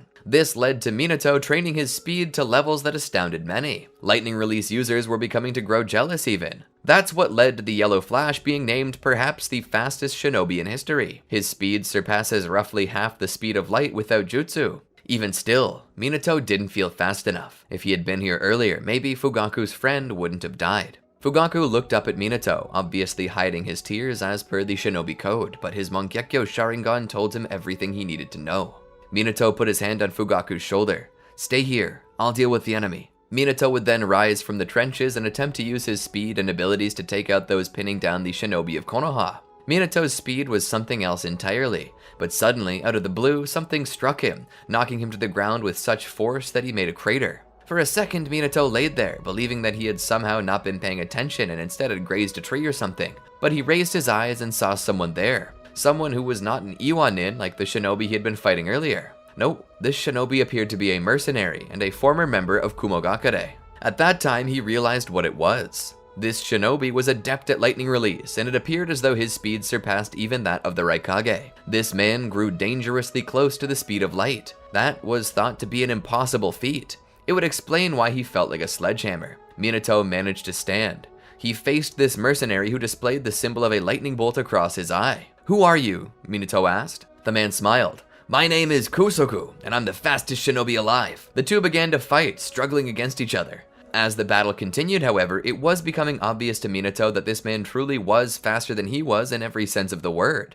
Like, he caught Minato lacking, it felt like. Minato had calculated his own speed one time and came to the realization that he was about half the speed of light. This man was so quick that Minato was getting hit before he even detected that the man had moved. Even the Sharingan couldn't detect it until after it had happened, and at that point it was only a slight stationary object after Minato had gone flying. Something slowed down only after striking Minato and sending him back. Minato couldn't defend because he couldn't see anything coming. It was then that he realized that his left eye had been blinded by the strike. Blood poured from the socket as no light could be detected. He let out a cry of pain. It was then that the shinobi, done playing around, brandished his knife. "I think I've proved myself enough against the Yellow Flash. It's time for me to quit playing with my food and collect my bounty." Suddenly, Fugaku stepped in the way and took the blow, his Mangekyo active. "I see right through you." Minato stood there in horror, watching his friend get stabbed. Pulling him away, he held him in his arms. "Fugaku, why?" Fugaku looked up at him. "Minato, I understand it. I know what he's doing. My Sharingan can't see him, but my Mangekyo can. Take my eye and see what he's doing." Fugaku would remove his left Sharingan and give it to Minato, putting it into his head and using the remainder of his chakra to quickly heal the nerve connections together. Fugaku would smile and pass away in his arms. Minato was angered and sorrowful. That anger and sorrow burned into hatred as he looked up at the man before him. Rising to his feet, he prepared to fight. The man laughed. "How touching! He's living on inside of you. Well, he won't be living there for long." The man would rush Minato, but this time Minato caught the blade with his own kunai. He realized he was able to see it. He could see with more than just light. He could see chakra. The chakra used to form the jutsu that surpassed the speed of light. But the question was how the man was doing this. How was he going faster than light? He continued to watch the man as he attacked. Even still, this man's ability to attack was reaching a point that even the Mangekyo Sharingan couldn't see. It was only by grace that the man slowed down to attack. It was then that Minato understood. The man was utilizing a form of lightning-style jutsu. What was happening was that the man was increasing his speed as well as lowering his mass. As he approached light speed, his mass decreased until it reached 0, and as his body attempted to accelerate beyond light speed, his mass seemed to count negative. This would also explain how he was able to go so much faster than Minato while expending less chakra. As for something like this, following the theory of a tachyon, it would take more energy to slow down than to speed up in this state. The less mass available, the less energy expended during acceleration, and upon hitting negative mass, the man began actually saving chakra the faster he went. This was an ingenious jutsu, and Minato couldn't help but admire it, but the fatal flaw was that he needed to slow down to be able to attack. Something with 0 mass was basically intangible. In other words, it meant that at this speed, it became impossible for the man to actually hit Minato. So he needed to slow down to just below the speed of light and just barely increase his mass into the positive range to even strike Minato at all. And because of this, Minato could catch his attacks. Without Fugaku's help, Minato would have never discovered this. But now, Minato knew the weakness and knew what to expect. He pulled a second kunai and prepared. The man once again attacked, but his kunai was caught and he immediately retreated. "Perhaps you can block my attacks, but you can't." The man began gushing blood from a wound. Minato had anticipated the man's attack and had simply held his kunai up, letting the man's speed do the work for him. Another issue with your technique. Not only do you have to slow down when you attack, but moving faster than light leaves your eyes, which can only perceive light at a lower reaction time, blinded. You leap without looking, and you just leapt onto a knife. I hope your death is as painful as Fugaku's. The shinobi then fell over. Minato looked around and activated his Mangekyo Sharingan, casting black flames everywhere. As blood poured from the eyes, screams echoed across the field as bodies were eaten up by the eternal black flame. Minato was astounded by the power of this eye, but as soon as the battle ended, he found himself feeling weak. Hitting the ground, he felt his power draining and wondered why. One of the Uchiha clan members that was left from Fugaku's squad explained that the Sharingan exacted a heavy toll on those who were not of Uchiha heritage. The drain wasn't quite as bad for Minato as he did have distant Senju blood, but it was still there, and it was getting worse. The Uchiha told him that he also did not have the ability to shut the Sharingan off, and because of that, he couldn't conserve his energy. The only way for him to conserve it was by wearing an eye patch or something, and so they outfitted Minato with an eye patch and let him rest. He would then, after regaining his strength, rush back to his squad, only to find Kakashi fighting alone to protect Rin. Minato seemed to notice that Kakashi had a Sharingan as well, and he could only assume what this meant. As Kakashi reached the end of his rope, Minato swooped into the rescue, eradicating all the shinobi on his own. He would lift Kakashi up and run to Rin. There he would ask what happened. The girl was crying. She proceeded to tell Minato that Obito had died trying to rescue her. This hit him like a sledgehammer. This news hurt worse than anything Kusoku could do to him. He would carry Kakashi to a safe place away from the battle and let the boy rest. He understood that the Sharingan had drained much of his chakra, and given how many times he'd forced himself to utilize Chidori, it was a miracle he was even still alive. He would cover Kakashi's eye to let it rest and keep guard until the boy woke up. Thankfully, he was young and bounced back quickly. Kakashi lamented the death of his friend. Rin was lamenting in her own way. She was standing off by herself, gazing up at the stars. Minato sat down beside Kakashi. Kakashi was silent for a moment. Minato put his hand on Kakashi's shoulder only to have the boy sweep his hand away. "It's okay, you can talk to me, Kakashi." "I'm fine," Kakashi said. Minato shook his head. "No, you're not fine. Now tell me about it." "It was my fault." Minato was a little surprised. "What do you mean?" Kakashi looked back at him. "Obito is dead because of me." Kakashi pulled his legs in and buried his face in them. "I was so scared of ending up like my old man that I was willing to leave Rin behind when she got captured. Obito left without me, and I nearly left him behind too. Then I realized that I had to do something. I rushed back after them and attempted to save them. But because I wasn't paying attention, one of the shinobi gouged my eye. We managed to defeat him as well, but as we were leaving the cave with Rin, it began to collapse. I was struck in the skull by a falling rock because I couldn't see it coming. Obito tried to rescue me, and in doing so got himself crushed." Kakashi almost sounded like he was crying now. "Obito then gave me his Sharingan to replace my eye, and then he was crushed by the rocks. I tried to save Rin, but even with my Sharingan, I wasn't able to. I needed you. I was trying not to be as bad as my father, and instead, I was worse."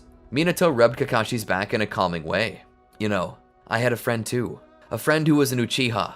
I overestimated my abilities and nearly died because of it, but at the last second, my friend threw himself in the way and got himself killed. He then gave me his eye as well." Minato displayed the Sharingan under his eye patch. "We're both in the same boat, Kakashi. Neither of us did anything wrong. You tried to come back for them despite your fear. You made a good call and did what a leader is supposed to do. But what you need to realize as a leader is you can't save every teammate. Sometimes people die, and that's not always because of you." Minato looked up to the stars. "I know it's not easy to escape the feeling that you could have done something better. That guilt never actually leaves us, but it doesn't change that we gotta keep moving forward. We can't just let our sorrow consume us and die. I loved your father, and found him to be a shinobi of higher caliber than even I, but I had one thing against him. He killed himself when he was at his lowest. That's not a way to regain honor. It ensures that you die in dishonor. So as long as we live, there's a chance for us to change, but death is final. Honor can be regained. And even if it isn't, I'd rather have a dishonorable man as a friend than an honorable man whose grave I visit often, asking why he didn't stay around." Kakashi nodded. "Why did he have to kill himself?" "I believe he was trying to regain not only his honor, but yours. I believe your father died for you." Kakashi looked up, tears in his eyes. "Why couldn't he live for me?" Minato wrapped his arms around the boy and pulled him into his embrace. There was nothing he could say. It was the tragedy of suicide. It solved nothing. It didn't get rid of the pain, it merely pushed it onto someone else. Everyone else. And worse still, it multiplied that pain. They rested for the night, and the day after, they set out to destroy Kanabi Bridge. It was a successful mission. Returning home, the group were allowed to go their own separate ways. Minato watched as Kakashi and Rin went to their homes. Minato wished to do the same, but he couldn't. He had something to do first. He grabbed Obito's personal items and would deliver them to his grandmother. Upon hearing of the death of her grandson, she would almost double over in sorrow. Minato would carry her inside and allow her to sit down before brewing her some tea to calm her nerves. She seemed inconsolable. "How will I ever survive in such a big house, alone?" was all she said after that. Minato's day was obviously destroyed, and it only got worse when he had to do the same thing for the Uchiha. To tell Makoto and Itachi of their father's death and to explain how he got Fugaku's Sharingan. He even offered to return it to Makoto and Itachi, but the two refused it, saying that it was such a Fugaku thing to do, and if Fugaku trusted him with that eye, then he should keep it. That being said, Kakashi was also allowed to keep his Sharingan. Despite these happy things, it was all bittersweet with tears. That was just the way it was. Minato would return home to his wife, who would welcome him in. She would give him a kiss, but realized that he obviously wasn't feeling like himself. "Minato, are you okay?" He would offer a smile. "I'm fine." Her eyes grew sterner. "No, you're not." His smile began to falter as his eyes overran with tears. She brought him in where he proceeded to weep like a child. It was only here that Kushina came to realize the truth. Obito had died. Together they thought about how sweet he had been. A true heart of gold, now ripped from them. And with the passing of Fugaku as well, things weren't great at all. Especially now that the pregnant Makoto had nobody to help raise their soon-to-be 2 children. She could only imagine the anguish that both she and Itachi would be going through at a moment like this. To his credit, Itachi was being very brave, but even he was faltering, and Minato had seen it. Though no tears came out immediately, Minato was able to watch Itachi's heart shatter like glass. Hatred was born in his heart that day, but it wasn't hatred of any particular person. No, It was hatred of war, hatred of hatred itself. Itachi became one of the youngest Uchiha to ever awaken their Mangekyo Sharingan, and that struck Minato hard. Even now, Minato was thinking about it as he cried in Kushina's arms. She stroked his head to try and calm him. It wasn't long after that Kakashi and Rin would be sent on a solo mission. Minato hadn't even been notified until after, but by then it was too late. Kakashi was the only one to return, and when he did, he returned a broken man. His Sharingan had evolved into a Mangekyo as well, and from there, Kakashi began to spiral. It wasn't long after this that Hiruzen would step down as Hokage, and would instead name Minato Hokage. Minato accepted it with humbleness of heart, but he couldn't lie, this had always been his dream. And that night, through joy and love, a miracle entered the world as Kushina and Minato conceived their first child. Minato had learned to cope with the loss.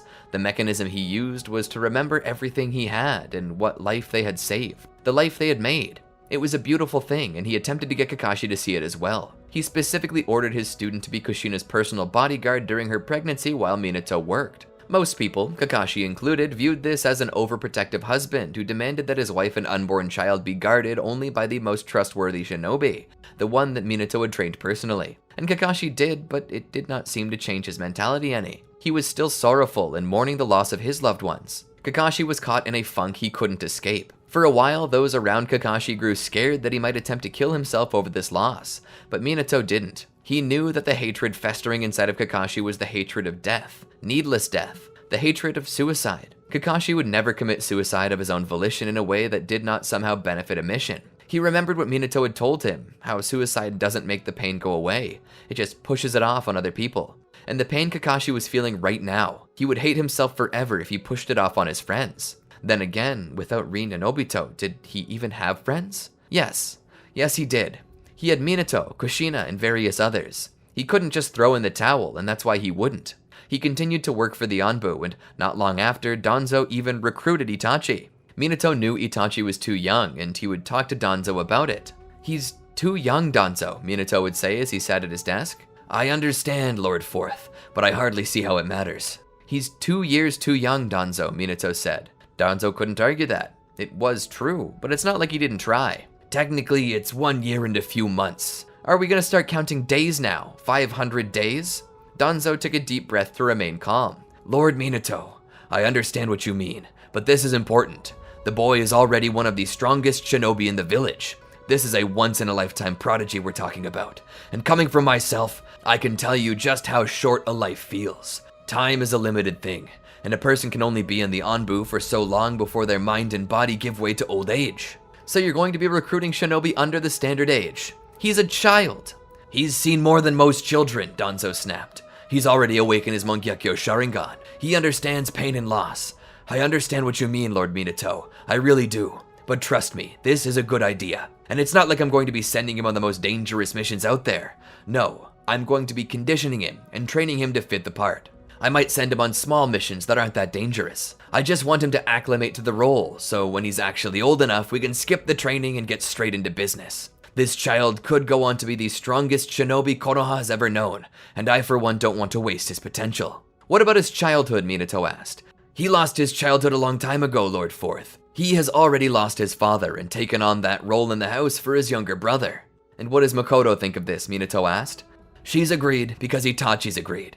Itachi basically begged her to let him, saying that he needed to prove himself, that he could make enough money to care for her and Sasuke. He obviously wants it, Lord Fourth. Why not give it to him? Honor Fugaku's memory by not holding back his son." "I'm trying to protect his son, Danzo." "Protect him from what? A proper future."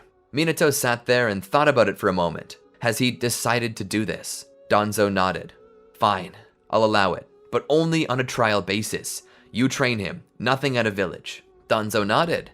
It was better than nothing. As Danzo left, Minato turned around in his chair and looked out the window over the village. "Fugaku, I really wish you were here right now. I could really use your help."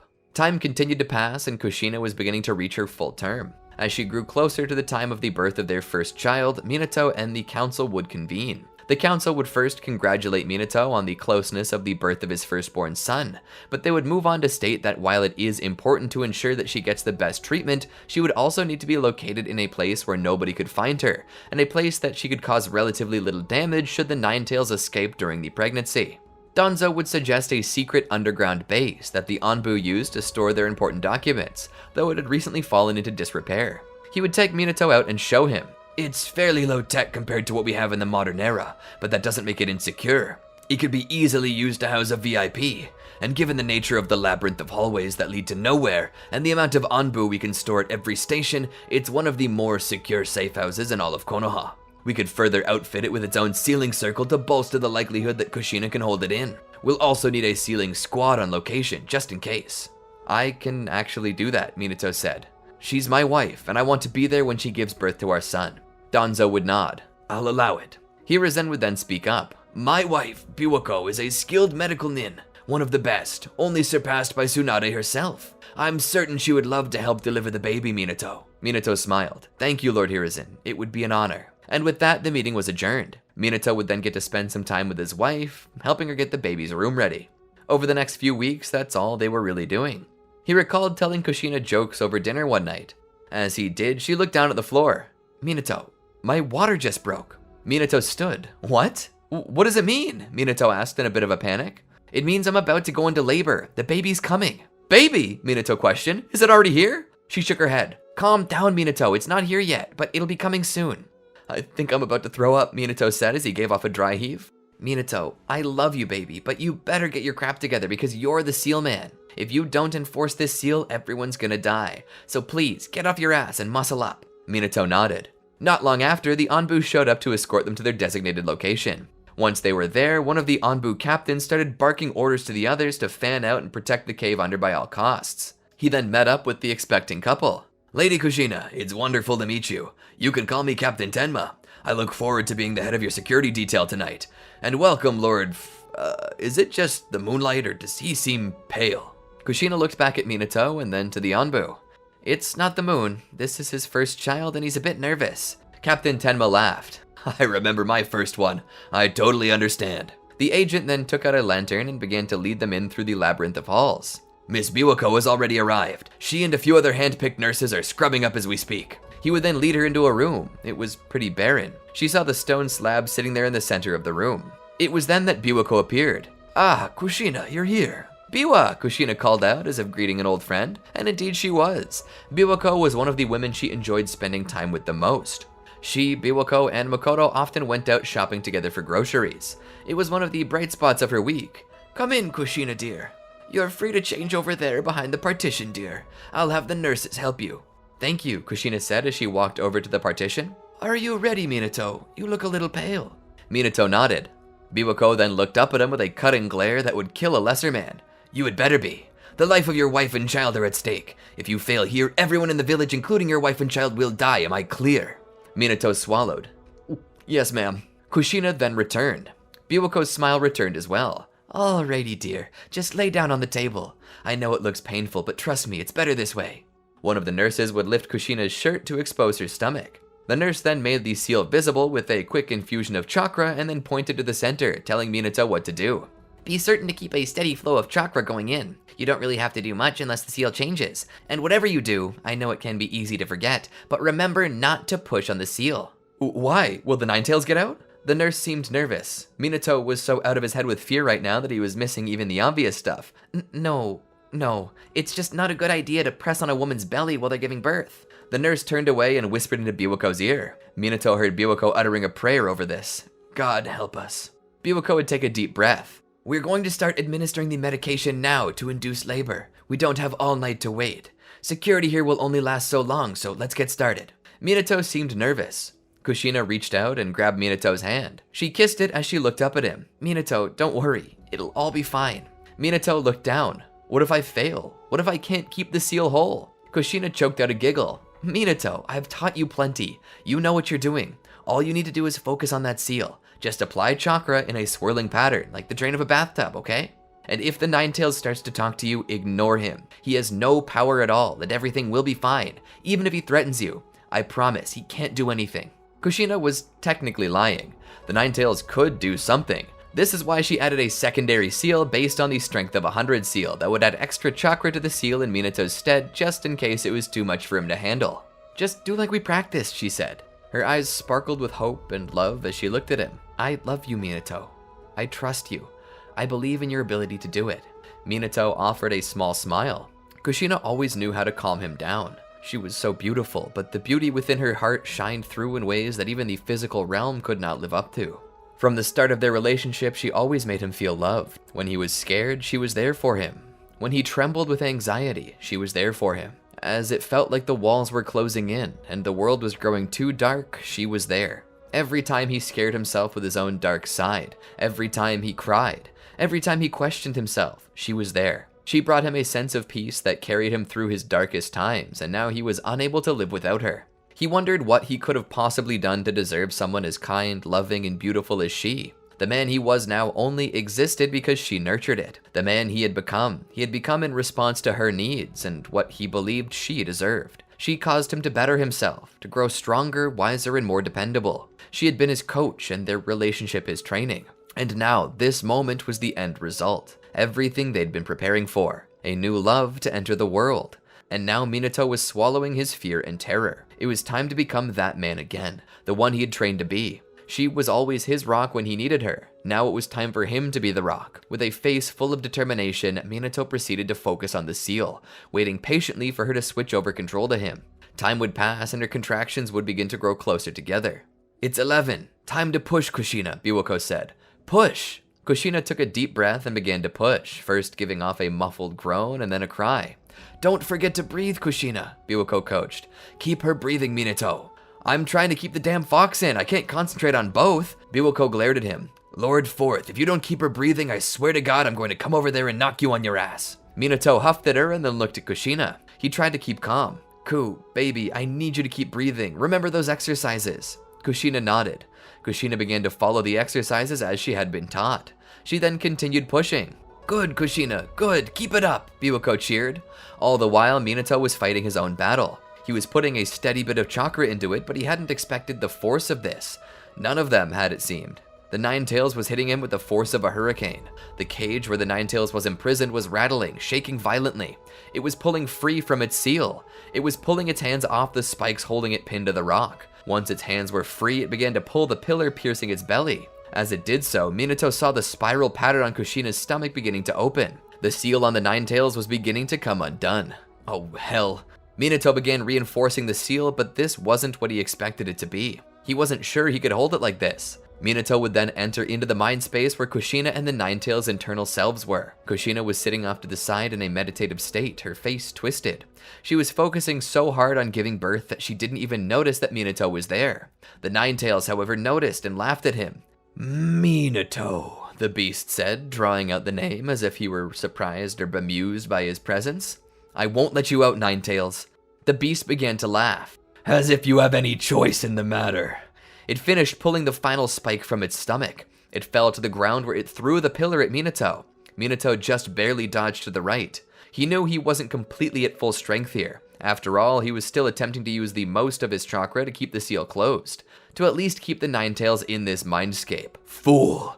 I will kill Kushina, and I'll kill the infant. I will get out, and when I do, I'll kill you as well." Minato felt a panic in his chest, like a cold release in his ribcage.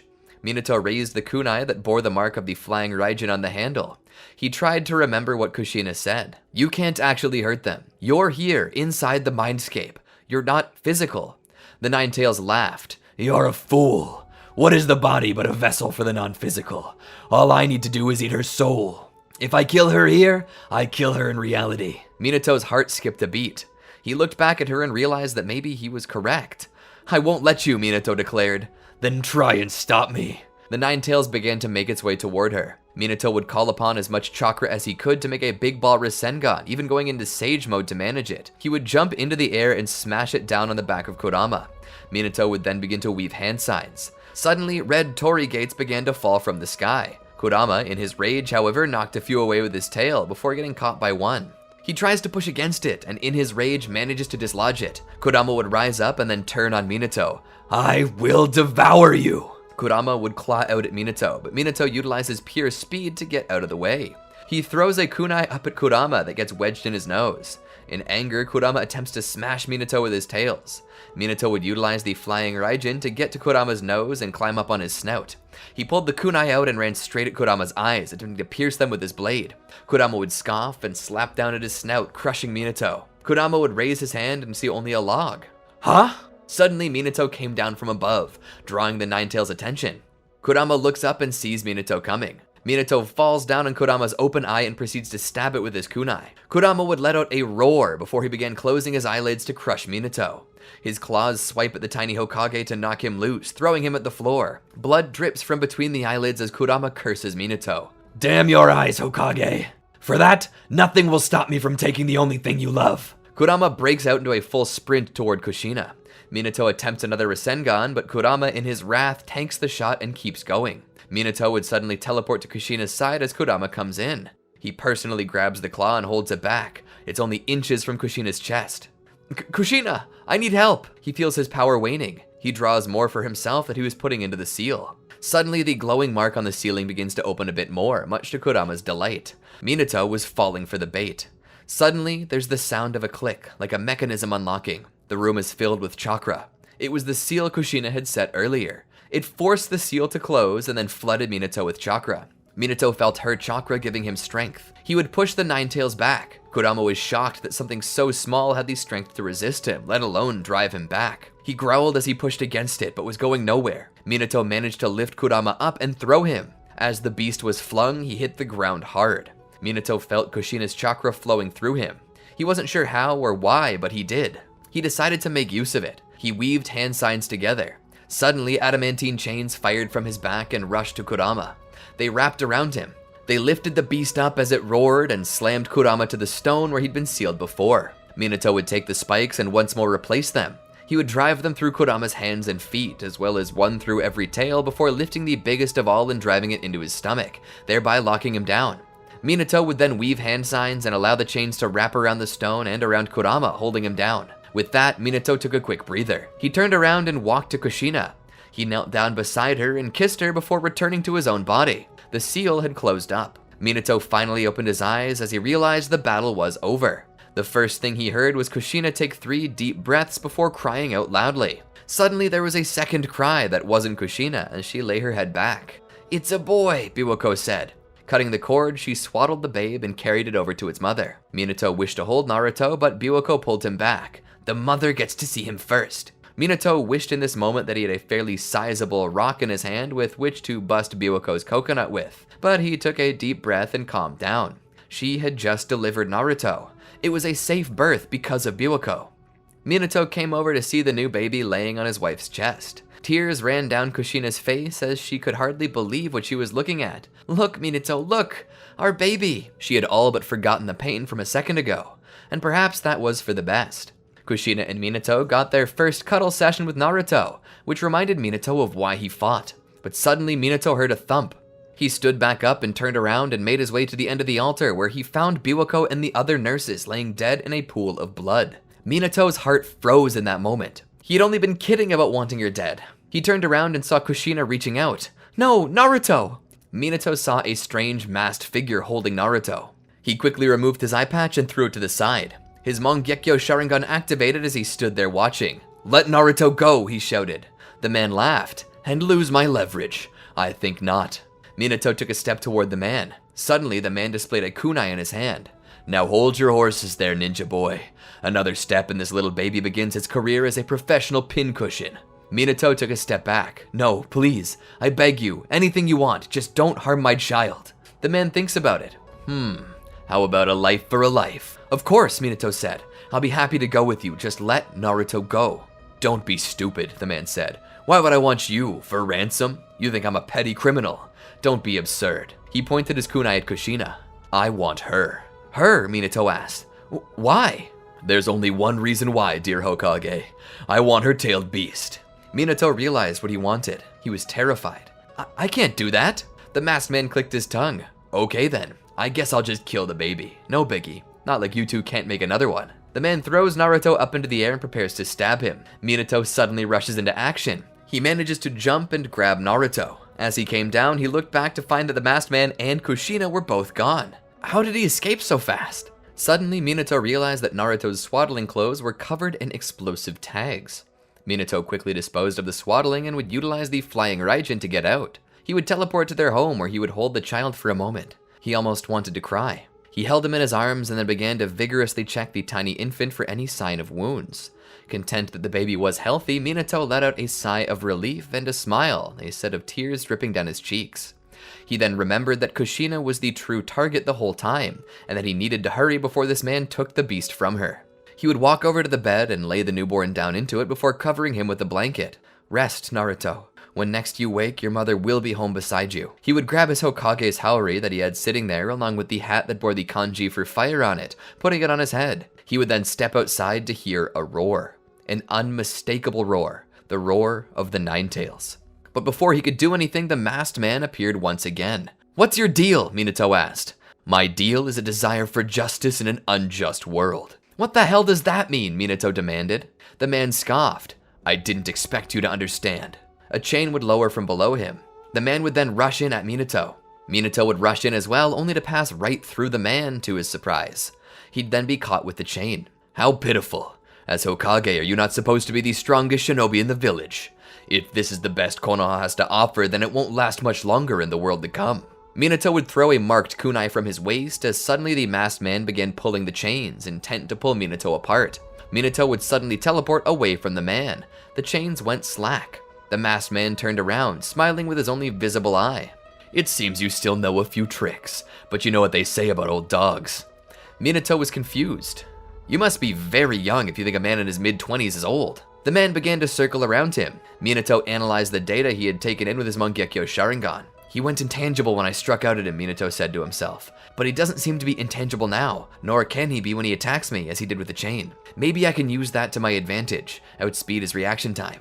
Minato looked and saw that the man possessed a Sharingan like him. He possesses the Sharingan. That means his reaction time is through the roof. For me to beat that, I better be fast. Minato then began to rush the man again. "Fool, trying a second time. Perhaps you didn't understand what happened the first time. You're unworthy of that borrowed Sharingan." Minato would throw a kunai at the man's head, only for the man to phase. Minato would then use the flying Raijin jutsu to teleport behind him just before they touched, and would strike down with Rasengan right into the man's back. This created a large crater. Minato jumped up from the crater. Not long after, the man jumped out of it as well and stood there for a moment, cursing Minato's name. The man's right arm fell off, as if made from some form of gelatinous substance other than flesh. "I have to admit, you're as good as Suddenly, Minato appeared before him and placed a kunai in the man's stomach. "I hope your organs spill out. I hope the infection you get is very painful. I hope it lasts a very long time." Minato then pulled his kunai from the man's stomach. With that, the man teleported away. Minato would then use the flying Raijin to get to Kushina, where he'd cut her free. She was pale and cold to the touch. Minato. His heart began to race seeing her like this. He would utilize the flying Raijin jutsu to teleport her back to their home. There he would lay her down in the bed beside Naruto. "Minato, the Nine Tails, it got out." Minato nodded. "I know. I'm going to go get it and bring it back here. Then we can put it back into you. You'll be okay. Just hang in there for a second, alright?" He would then turn around and teleport out. He would teleport to the top of his own head on the Hokage monument. He would look out over the village and see Kurama standing there, wreaking havoc. It would turn around and see him. It would smile. "Did I not promise to kill that which you love, Minato?" Minato began to snarl. Kurama's face returned to an angry glare. "I believe I promised to kill you as well." Minato would jump down from the building and would begin rushing at Kurama as Kurama would rush toward him, smashing buildings and leveling streets along the way. Minato would run up the side of a building, jump to a tower, and run up it as well until he reached the top. There he saw Kurama making his way closer. He jumped out at the beast, who would then go to knock him out of the air. Minato would use substitution jutsu to avoid the shot, where he'd appear on the ground and attempt to run up Kurama's arm. Kurama would attempt to smash him from his arm, but Minato would throw a kunai to Kurama's shoulder and would teleport up to it via the flying Raijin jutsu to escape the smashes. He would then climb to the top of his shoulder and throw another kunai up at the fox's massive ears. He would teleport to the ear and grab his kunai before jumping down onto the creature's snout. There he would attempt to cast genjutsu, but before he could, a hand grabbed him. Minato was caught in the beast's claw. He struggled as it began to squeeze him tighter. He would suddenly teleport down to street level toward the kunai he had left there for good measure. He would try to catch his breath for a second, but Kurama wouldn't even give him that. The nine-tailed fox attempted to smash him once again. Minato would dodge. Activating Sage Mode, he would summon a plethora of shadow clones. Each one attempted to attack in a different way, though at least 3 of them attempted to humble the beast with a trio of Big Ball Rasengans. The real Minato began to crawl up one of Kurama's tails, making his way to the back of the beast's head. While it was preoccupied, he jumped atop its head and activated his Mangekyo Sharingan. He then jumped down on top of its snout where it made eye contact with him. Minato cast a Genjutsu upon the beast, pacifying it. The whole thing was now under Minato's control. He would then desummon his remaining shadow clones before teleporting the beast back to his home. Once there, he crawled down the beast again and ran in to get Kushina. He brought her out. The whole time she was holding Naruto. "Alright, give me Naruto," he said. "I'll lay him to the side for a moment. For now, I need you by yourself so I can seal the beast into you." She shook her head. "No, Minato." "What?" he asked. "You can hold him again in a moment." She shook her head and coughed. "Minato, it's too late. I'm too far gone. If you seal it into me now, it'll die alongside me." Minato shook his head. "No, don't talk that way. You'll be fine." Kushina smiled and rubbed her hand across his cheek. "Minato, you already know it's true." Tears began to flow down his cheeks as his reassuring smile became a face of utter torment. "Why? Why did you have to die? Was I not quick enough?" She shook her head. "No, baby, that's not it.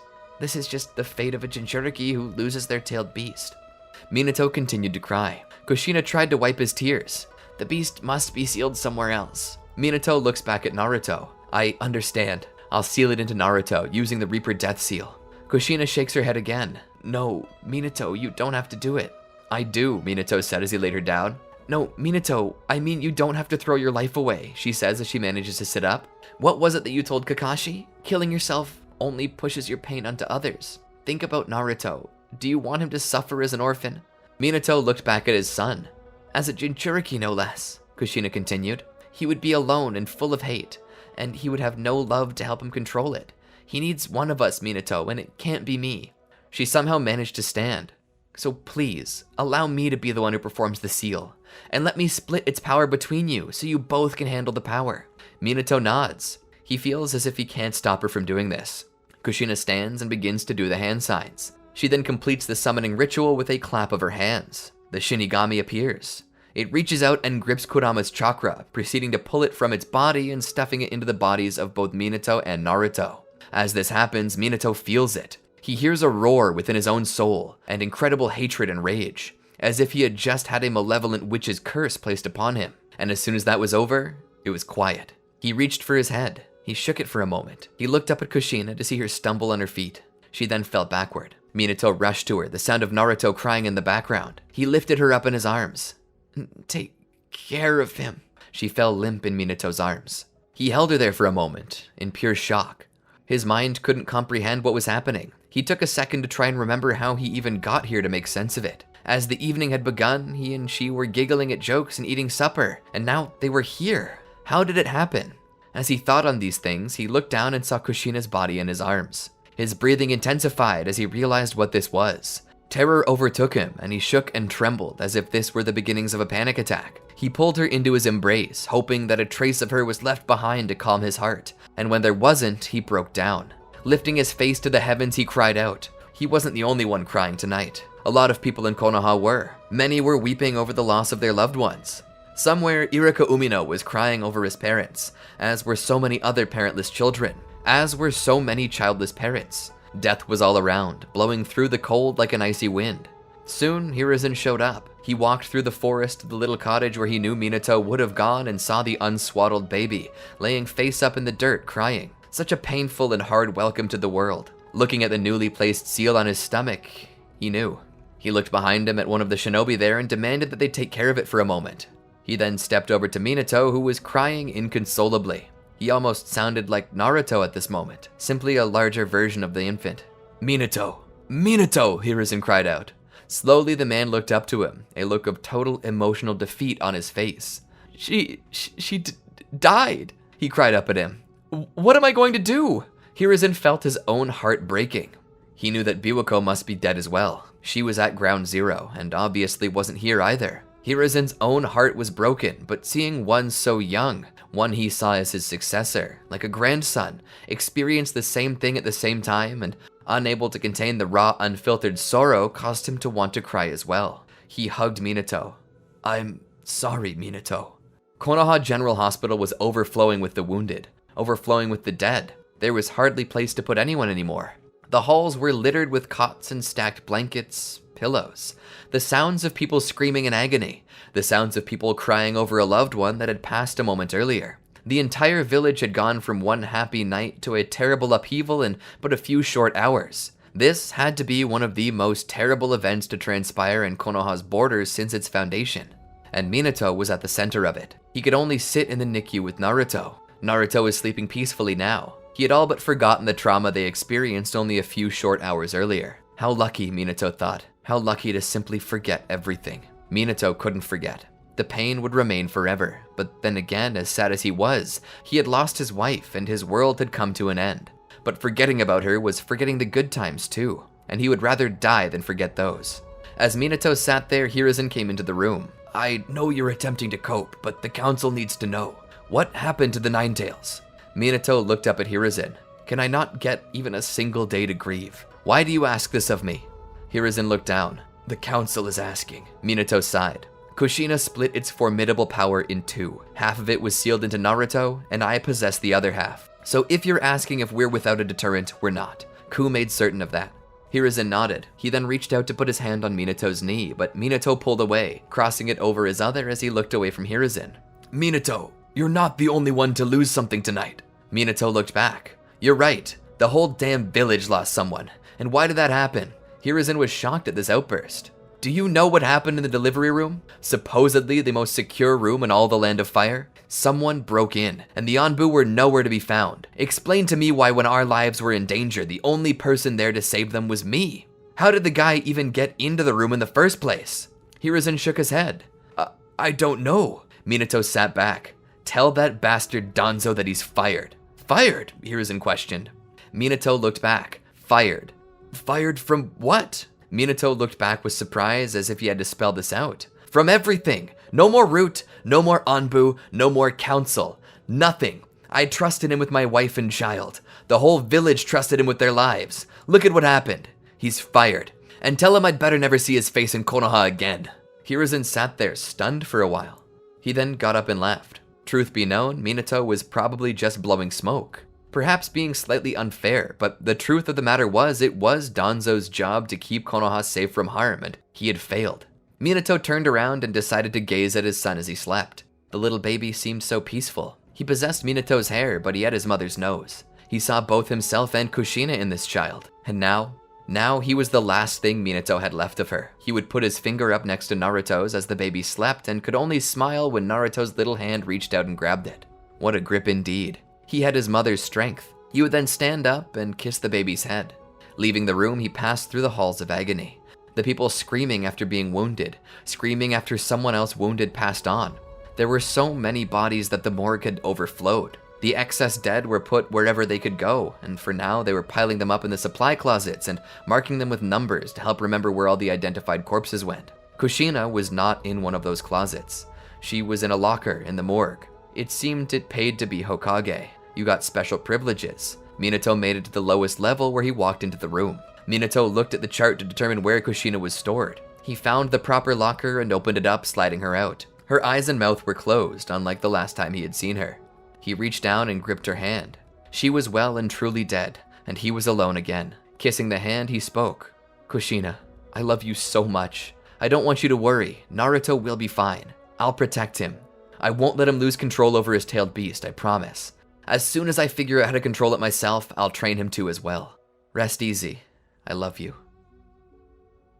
Two silhouettes flew through the trees at speeds only perceivable by those with Sharingan. Two kunai would be thrown, one that seemed almost tridential in nature, then a second kunai of simple make. Both possessed the same formula on them, however. Suddenly, Minato grabbed his own kunai while Naruto would grab the other. Minato smiled at the boy. Good work, Naruto. You did well. You almost beat me that time. Naruto let off a little bit of a giggle. Minato would backflip from the tree and land on the ground. Naruto, due to being younger, smaller, and springier, would do the same but fit a second roll into his flip before he hit the ground. Alright, enough showing off. It's time to get back to tailed beast training. Minato would focus his chakra for a moment and suddenly his entire body would be eaten up in a golden glow. Have you achieved this yet? Naruto shook his head. I've been trying to, but I can't get Kurama to cooperate with me. Minato seemed slightly upset by this. That doesn't make sense. My Kurama's quite docile. He's very agreeable. Well, that makes one of us. Mine threatens to eat me on a daily basis. Minato nods. Well, maybe the good parts of his personality went to mine and the bad part went to yours?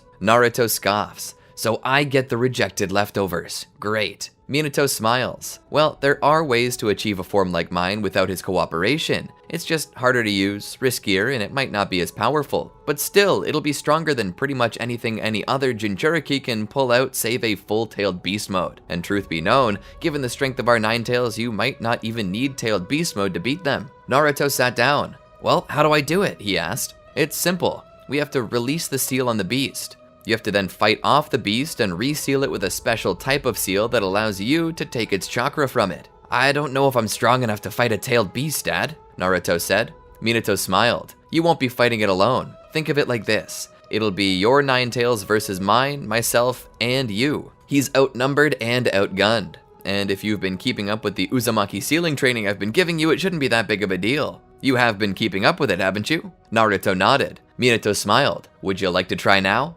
Naruto was startled. Now? Minato nodded. Something like this is very scary, and it's my opinion that it's best to get it done before you have time to think about it. Don't let yourself get psyched out, just be strong. Naruto nodded. You're right, let's do it. Naruto sat down. Minato came up behind him and put his hand on Naruto's back. It was then that they would both awaken in Naruto's subconscious. This wasn't the first time he'd been in someone else's subconscious. In fact, the last time he was in someone else's subconscious, he had to fight Kurama. So to say that he was experienced in this was a statement about as true as the sky being blue. So what do I do? Naruto asked. Minato pointed to the cage. Simple, just go open it with this sealing formula. He planted the seal on Naruto's hand. Naruto seemed hesitant. Don't worry, I'm still here. Remember your jutsu. The adamantine chains first to restrain, then the Tori Gate sealing formula comes next. Use the chains to hold him down and then rip the chakra out of him. Then use the gates to seal him again. I don't know if I can do that, Dad. Don't worry, I'll be here too, helping you. Just be sure to take his chakra. Don't let him take yours. Naruto almost looked like he might panicked. What? What happens if he does? Minato tried to hide the answer through a mumble while rubbing his hands across his face to cover his mouth so it couldn't be read. What did you say? Naruto asked. Minato was frank with his son. You'll die. But no pressure. I'm here and I won't let that happen. Naruto's confidence wasn't the best, but he trusted his father, and so, together, they did what Minato had said to do. Naruto would go to the cage and would stick his hand out to the mechanism. As soon as he had, the seal began to open. Once he had opened the sealed gate, Kurama rushed out with a roar, attempting to claw at Naruto and kill him. Naruto would retreat though as Minato came through with his tailed beast mode. Together they would face Kurama. Since the two synergized so well together, their strength had become overwhelming. They began to push Naruto's Kurama back. Naruto, now's the time, Minato cried out. Naruto would nod his head and close his eyes for a moment to concentrate. He would take a deep breath, in then out, and he would begin weaving hand signs. Suddenly, shooting from behind Naruto was a group of adamantine chains that would wrap around Kurama. Naruto would then shoot a few chains into Kurama himself and begin to pull on them. Kurama would roar. Minato, in his tailed beast mode, would put his hands on Naruto's Kurama and begin pushing him back while his second hand began pulling the chakra free. Once it was out, it flowed straight to Naruto and then transformed him. His body took on a fiery golden glow. Naruto then used that power to help him seal up Kurama with the Tori Gates, just as Minato had asked him to. He would then send Kurama back into the cage and would then place a new seal over top of it. And like that, they were back in the real world. Naruto was astounded. He looked down at the golden glow of this strange chakra mode. Wow, this feels incredible. Minato would smile. That's Kurama chakra mode, but you need to be careful with it. Naruto's smile began to fade as Minato explained it further. Kurama chakra mode is powerful, but for you to use it, you need to shelve your own chakra and pull primarily from Kurama's power, which is now yours to steal. The issue with that is, just as you can steal Kurama's chakra, he can steal yours. There's no limit to how much chakra you can take from each other. Does that mean? Naruto asked. Minato nodded. Yes, it is possible for Kurama to siphon away all of your chakra and kill you. If Naruto weren't glowing so brightly right now, he might have turned pale. Minato continued. Now, this shouldn't be too much of a danger. In most cases, a tailed beast will try to preserve its Jinchuriki no matter what, even if they remain trapped, because despite the fact that they can regenerate afterwards, it takes them a long time to do so. Not to mention it's generally unpleasant for them in general, so the chances of him killing you seem pretty low. But I'm warning you, just in case, if he becomes desperate enough, he could switch to the nuclear option, which is to kill you along with himself to escape. The longer you use this form, the more you open yourself up to this possibility, so please, be careful. Naruto nodded. I will. Minato smiled. I think that's enough training for the day. Feel free to go your own way. Naruto would run off and do whatever he wanted. As he left, Minato would also leave to continue his day's schedule. He went back to the office to get some work done. It was then that Kakashi appeared. You had me summoned, Lord Forth. Minato looked up at him. Yes, I did. Please, have a seat. Kakashi would sit down. Minato would take off his glasses and speak. I have a question for you, Kakashi. What is it? Minato stood and looked out the window. The academy students are about to graduate. There'll be many new genin going into circulation. Fresh blood keeping Konoha alive. But they're going to be without... No, Kakashi said flatly. Minato looked back. I haven't even finished what I was proposing. You don't have to, Minato-sensei. I know what you're asking. The answer is no. Minato looked down with a sigh. Kakashi, you're 26, 4 years from being 30. How much longer do you plan to be in the Anbu? Until the day I die, Kakashi said. Minato shook his head. But you could do so much more. You have so much experience. These kids could benefit from learning from someone like you. What could they possibly learn from me? Kakashi asked. Minato walked to the edge of his desk. They could learn a lot. You've become one of the wisest shinobi in the village. They could benefit from your knowledge. Kakashi shook his head. As much as I've screwed up, you don't want them learning to screw up like I did. On the contrary, Minato said, it's because of your mistakes that you've gained such wisdom. I'm simply asking you to impart that wisdom to eager young minds so they don't have to make mistakes to reach the same conclusions you did. We're all bound to fail sooner or later. That's human. It's how we learn. But you can impart your wisdom to the next generation so they don't have to fail to learn this. All you can do is help them grow. Kakashi was silent for a moment. Do you really trust me with this? Minato nodded. I do. So much so that I want you to be the mentor to whatever team my son is on. Kakashi was shocked. Master, this is too much. I don't deserve such an honor. Minato would smile. You deserve it far more than you know. After this meeting, Kakashi would officially agree to become Naruto's mentor. Minato said that he thought it would be a good change of pace, no longer exposed to the dangers of the Anbu, all while continuing to serve his village. Over the coming days, Naruto would graduate with flying colors, and Kakashi would take his position as the squad leader of Team 7, heading over Naruto, Sasuke, and Sakura Haruno. It did Minato's heart some good to see Naruto and Sasuke getting along. Sasuke had been the second-born son of Fugaku. Minato looked at himself in the mirror and saw the eye, the Mangekyo Sharingan that had been bequeathed by his former rival and best friend. What do you think, Fugaku? Our boys are growing up, and they're resembling us more and more each day. I see you in Sasuke so much, you would be proud.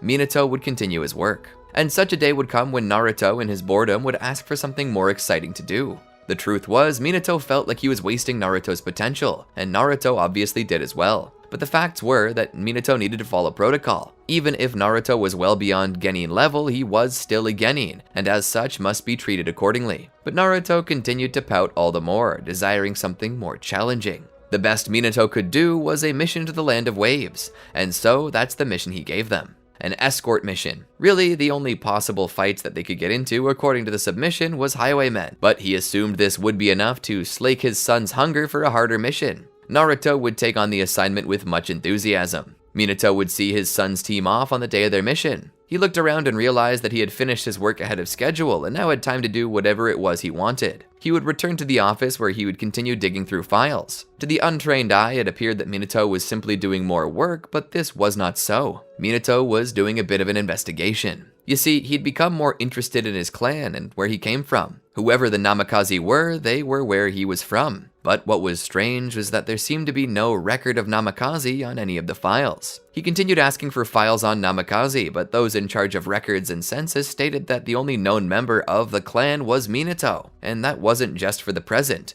Minato was the only ever known member of the Namikaze clan, which confused him. Minato had never known his parents. He had assumed that they'd died in service to Konoha somehow, but to learn that they'd never counted as Namikaze members or that they were never counted in the census records confused him. Minato would then order a copy of his birth certificate. He would receive one only to realize that the certificate of his existence didn't bear the name of his parents on it. It was as if he were a foundling. It wasn't a surprising thing for a father's name not to be on a child's birth certificate. It happened all the time. Generally, when a single woman gave birth and the father was not recognized or refused to be recognized, but usually the mother's name was always on the birth certificate. So if his parents were not on the certificate, then who were his parents? The deeper he dug, the more he came to realize that his name was a forgery. There was no Namikaze clan. Never was. Whoever the mother and father were, they either died, didn't want him, or couldn't take care of him, and someone made the decision to change his surname to hide him from someone's enemies. But who could have done such a thing? And why? Minato would look to see who was listed as the doctor that delivered him. There was a name there. Dr. Kaiteki Musuko. Minato would decide to go to Konoha General to inquire about this man, but as it turns out, the doctor had been dead for 2 years due to a heart attack, so Minato was back to square one. There was no record kept on this, so who could have been his parents? For some people, they might think that he would just give up. After all, it's not super important to know where he came from. And for years, this was the case. He didn't really care as he survived on his own and he had Kushina. But now that she was gone and he was a single father, he needed to find his clan so that Naruto could feel a little more stable in his life, knowing who and what he was. And now that Minato knew that someone didn't want him knowing where he came from, he was dead set on finding out who could know. And there was only one place he could think to look, and that was to go to Hiruzen about this. After all, Hiruzen had been the one giving him the money to keep him living for as long as he could remember. He had to know something, at least more than he did. And so the next place he went was to Hiruzen's home. Hiruzen would lead him into the office to speak. Minato would put some papers down on the table, and immediately Hiruzen knew what was going on. "You're searching for your clan." Minato sat down in a chair. "I've been searching for some connection in my past to my clan, but as it turns out, my clan is a false one. There's no record of them anywhere, no history, not even definitive proof that they ever existed save for myself. And curiously, when I went to check out my parents' names on my birth certificate, both places were left empty. Which wouldn't be unusual if it were just my father, but there's no record of my mother either. I need to know now. Who were they?" Hiruzen sat there in his chair and took a deep breath. He put the papers down on the desk and rubbed his hand across his face. "I knew this day would eventually come." Minato sat forward. "So you do know who my parents are?" Hiruzen sat there in silence. Minato spoke again. "You have to tell me." Hiruzen looked over. "I made a promise to always keep this secret for as long as I live, and that includes from you." Minato shook his head. "You don't get to make that choice." Hiruzen looked down. "I didn't make that choice. I just didn't argue with the parent who did." "They don't get to make that choice either," Minato said as he stood from his chair. Hiruzen put his hands out like he was smoothing some invisible bedsheet. "Now calm down, Minato." Minato leaned over the desk over Hiruzen. "I deserve to know where I came from. Neither you nor my parents can decide that for me. I am entitled to know. It's not a privilege, it's information I deserve to know, for myself and for Naruto. We don't even know what clans we came from." "You mean what clans you came from," Hiruzen said. "What?" Minato said. "Naruto already knows one of the clans he came from. He has the anchor you say you're looking for, is that not enough?" "His clan is dead," Minato shouted. "And how do you know that your clan isn't dead, Minato? How do you know it's not as bad as what happened to the Uzumaki?" Minato stood there for a moment. Is it? Is it as bad as what happened to the Uzumaki? Hiruzen remained silent. Minato shook his head. No, you don't get to say that and just clam up. You're obviously defending someone, so that can't be true. That means that I still have family out there, that Naruto still has family out there." Hiruzen sat there. "I made a promise, Minato. You're my friend, but you can't expect me to betray another friend for you. That's not fair to me." "What's fair to you? What about what's fair to me? Your friend was unfair for demanding this of you in the first place. So tell me, who is this friend? Who is my parent?" Silence went on for the span of about 3 seconds. Minato grew even angrier and simply swept the contents of the desk onto the floor. Minato turned around and began to leave. "I deserve better than this, Hiruzen." He slammed the door behind him. For the next few days, Minato sulked. That was until Naruto came back from his mission. He put on a smile when they came back as to not alarm his son that anything was wrong. Kakashi would tell him about how well they did in the Land of Waves and how easy it was for Naruto and Sasuke. Minato was surprised that Sasuke was keeping up as well as Naruto was. Sasuke would mention that his brother trains him on a daily basis and that he's basically trained like a member of Anbu since the day he decided to start training. Minato was excited by this. Now his mind was made up. The Chunin exams were coming up, and Minato had been thinking about asking Kakashi to enter Team 7, due to Naruto's full potential being greater than the average Genin. And now that Sasuke had proven himself as well, Minato would pull Kakashi to the side, and tell him that he would do best to offer the chance to his team. Kakashi would agree, and Team 7 would decide to join the Chunin exams. Minato was so proud of Naruto. If only he could provide him with someone to cheer for him from the stands. Some family, maybe. And so Minato returned to work. He didn't have much time for himself. With as many new shinobi as would be entering Konoha, Minato was swamped with paperwork. He didn't get much time off until the actual Chunin exams began. It was at around that time, when Naruto was entering the Forest of Death, that Minato was free to move around on his own. During that time, he would run into his old master, peeping in on women at the bathhouse. This made Minato laugh a little. "You haven't changed a bit, sensei," he would say. Jiraiya would turn around and smile. "Minato, how's life been treating you? How long's it been?" Minato didn't even need to calculate. "It's been 12 years. Jiraiya nodded solemnly. "Yeah. Since the Nine-Tails attack left you and your son without Kushina. I'm really sorry I haven't been around more." Minato waves it off. "That's fine, you've been busy. You've been investigating the Akatsuki on top of your writing career, no less. It's a miracle you've found time to return to Konoha." Jiraiya smiled at his student. "How about we get a popsicle, for old time's sake?" "Sounds good." And so the two of them would make their way to the park, where they would sit down and have their delicious frozen snack. "So, tell me, how's life been treating you, Minato?" Minato began to explain everything that happened since Jiraiya had left the village. "We had a crisis with the Hyuga not long ago involving Kumo. They really want that Byakugan. And we nearly had an uprising with the Uchiha, but thanks to Itachi and Shisui, we quelled that before any blood was shed." "But what about you, Minato? I'm glad the village is doing well, but how about you?" Minato sighed after a long pause. "I suppose I'm doing okay." Jiraiya raised a brow. "Doesn't sound like you're doing well." And so Minato began to explain everything. "I've been trying to figure out who my parents were, but I can't get any leads. Hiruzen seemed to know, but he wouldn't tell me." Jiraiya would awkwardly stroke his chin and then look away. "Don't tell me," Minato said. "You know too?" Jiraiya looked down. "We had to promise to keep it a secret, Minato. Surely you understand." "Why do you need to keep it a secret from me?" he asks. "Why can't I know?" Jiraiya thought about it. "It has to do with your parents. Your mother just can't. She can't handle the responsibilities and..." Minato looked at Jiraiya. "Please, Jiraiya, I deserve to know where I come from. Whatever the reason was, it's still my right to know who I am. So please, don't do this to me." Jiraiya thought about it and then groaned. "Your mother she's been in your life for a while. You just never knew her." Minato was surprised. "Don't hold out on me. I know you feel you need to keep your promise, but I have to know." Jiraiya sighed. "Fine." He looked around to make sure no one was listening in. "Your mother is my former teammate, Tsunade." Minato's eyes widened. "Tsunade?" He was shocked. "I don't understand." Jiraiya stood. "Let's take it back to your office. I'll explain." And so Minato and Jiraiya would take the conversation back to the Hokage's office, where he'd proceed to take out 3 photos. He would put them down for Minato to see. "The man to the left of the photo is Don Kato. He's your father." Minato looked at the picture. "Wow, he looks just like me." He then slid the photo of Tsunade on the right of Minato's picture toward Minato himself. "These two loved each other very much. Much like you, Don's greatest dream was always to become Hokage. So much so that Tsunade took the necklace that had been given to her by her grandfather, Hashirama Senju, and gave it to him. But during the Second Shinobi World War, Don was wounded. One of his arteries had been severed, if I recall correctly. Tsunade was there when he died. It devastated her and practically ended her medical career. She lost the ability to heal anyone due to her trauma. And so, not long after, she quit. But she didn't realize that she was pregnant with Don's child. That child was you. Taking her time off from the war, she gave birth, but she couldn't take care of you. She wasn't responsible enough. She was a heavy drinker, a gambler, and she lived her life in a way that no child should be exposed to. And without Don, she felt like she could never be the mother you deserved. Furthermore, you looked so much like Don that she just couldn't bear to look at you."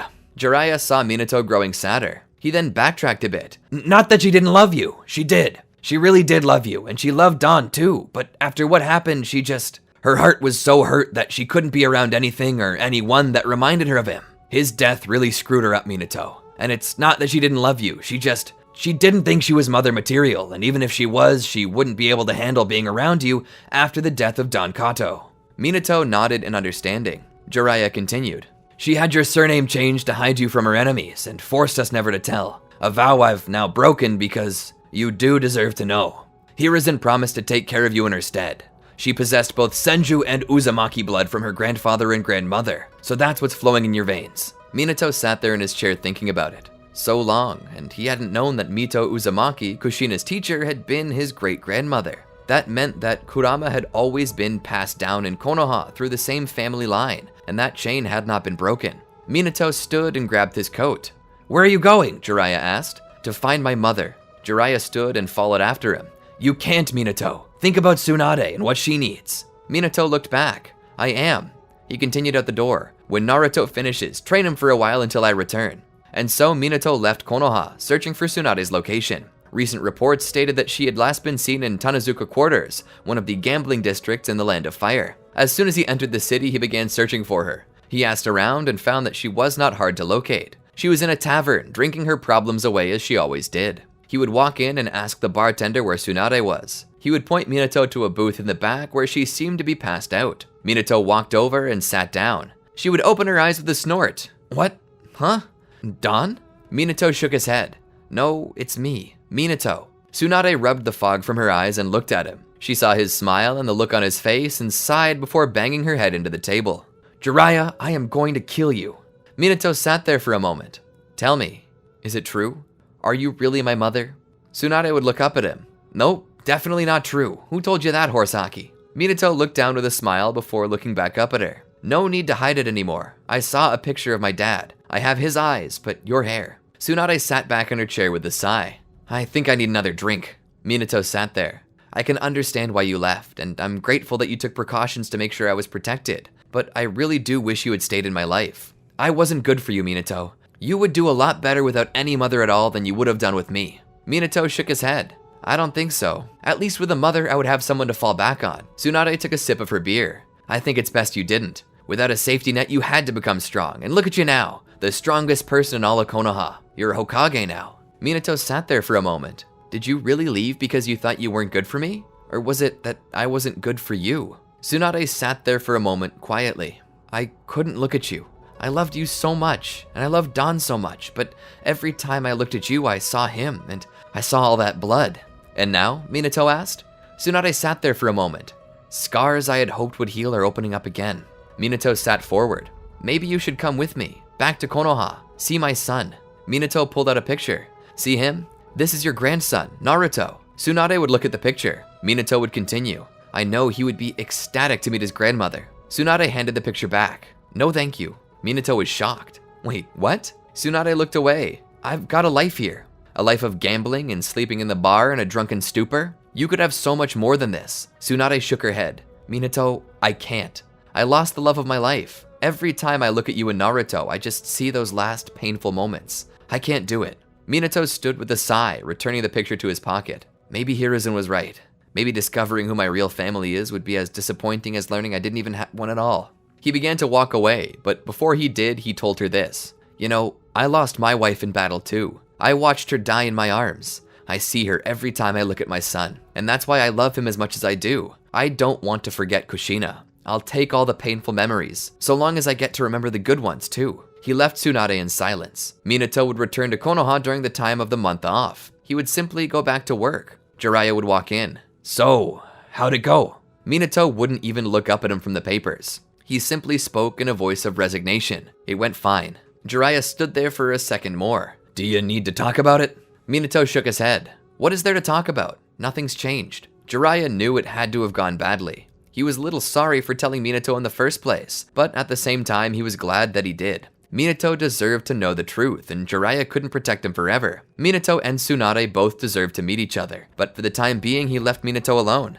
Jiraiya would walk off. For the next month, Minato wasn't himself, and Naruto could tell. Minato began to wonder if he should simply tell his son the truth, but the fact of the matter was, maybe Hiruzen was right all along to shield Minato from this. Minato probably would be a whole lot happier right now if he had simply never known. And as the last rounds of the Chunin exam began, Naruto and Sasuke were kicking ass. It looked like they might be the ones going to the finals. As Naruto battled against Neji, Minato thought he noticed something. Looking carefully, he saw Tsunade in the stands, cheering Naruto on. Almost forgetting the match, he rushed over there to her. Hey, what are you doing here? He asked. She looked at him. I thought about what you said, Minato.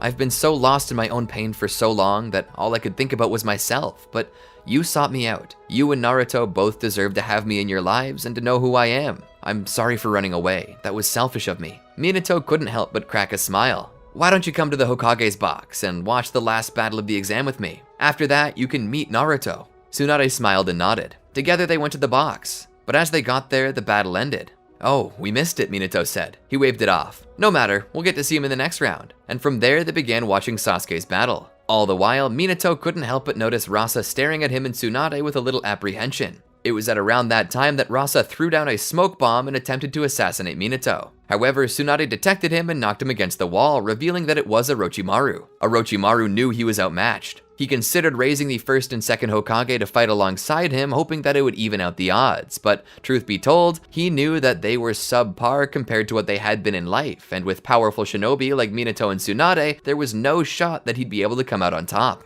And so he prioritized escape. He utilized Gaara and his own snakes as a distraction. Amidst the chaos, he would slip away like the snake he was. Minato would look out and see Gaara's tailed beast. Naruto did as well. The two began to fight. Minato would call for the captain of the Anbu and tell him that he needed to prioritize getting the people to safety. Tsunade said that she would go and help Jiraiya deal with the snakes. Minato himself would stay and help Naruto with Gaara. As Tsunade left, Minato would rush out to Naruto and help him, taking on his Kurama Chakra mode to bolster his strength. With his Mangekyo Sharingan active, Minato would proceed to run circles around Shukaku. Shukaku would attempt to smash him with his tail, but Minato would catch it and throw the large beast into the stands. As it stumbled back, Minato would meet up with Naruto and Sasuke. "Are you boys okay?" Sasuke nodded. "I knew something was wrong with that kid." Naruto would then himself begin to rush after Shukaku. He, much like his father, would be able to push the beast off though. He would then cast a genjutsu on it with his Mangekyo Sharingan. The beast would fall back and return to sand, leaving Gaara alone. "Bind him," Minato would say as Shinobi approached Gaara. They would then meet up with Jiraiya and Tsunade. Both of them would then drop their chakra modes. "Are you okay?" Minato would ask. Tsunade nodded. "I'm fine, are you?" Minato also nodded. He then looked to Naruto. Naruto, however, was examining his arm.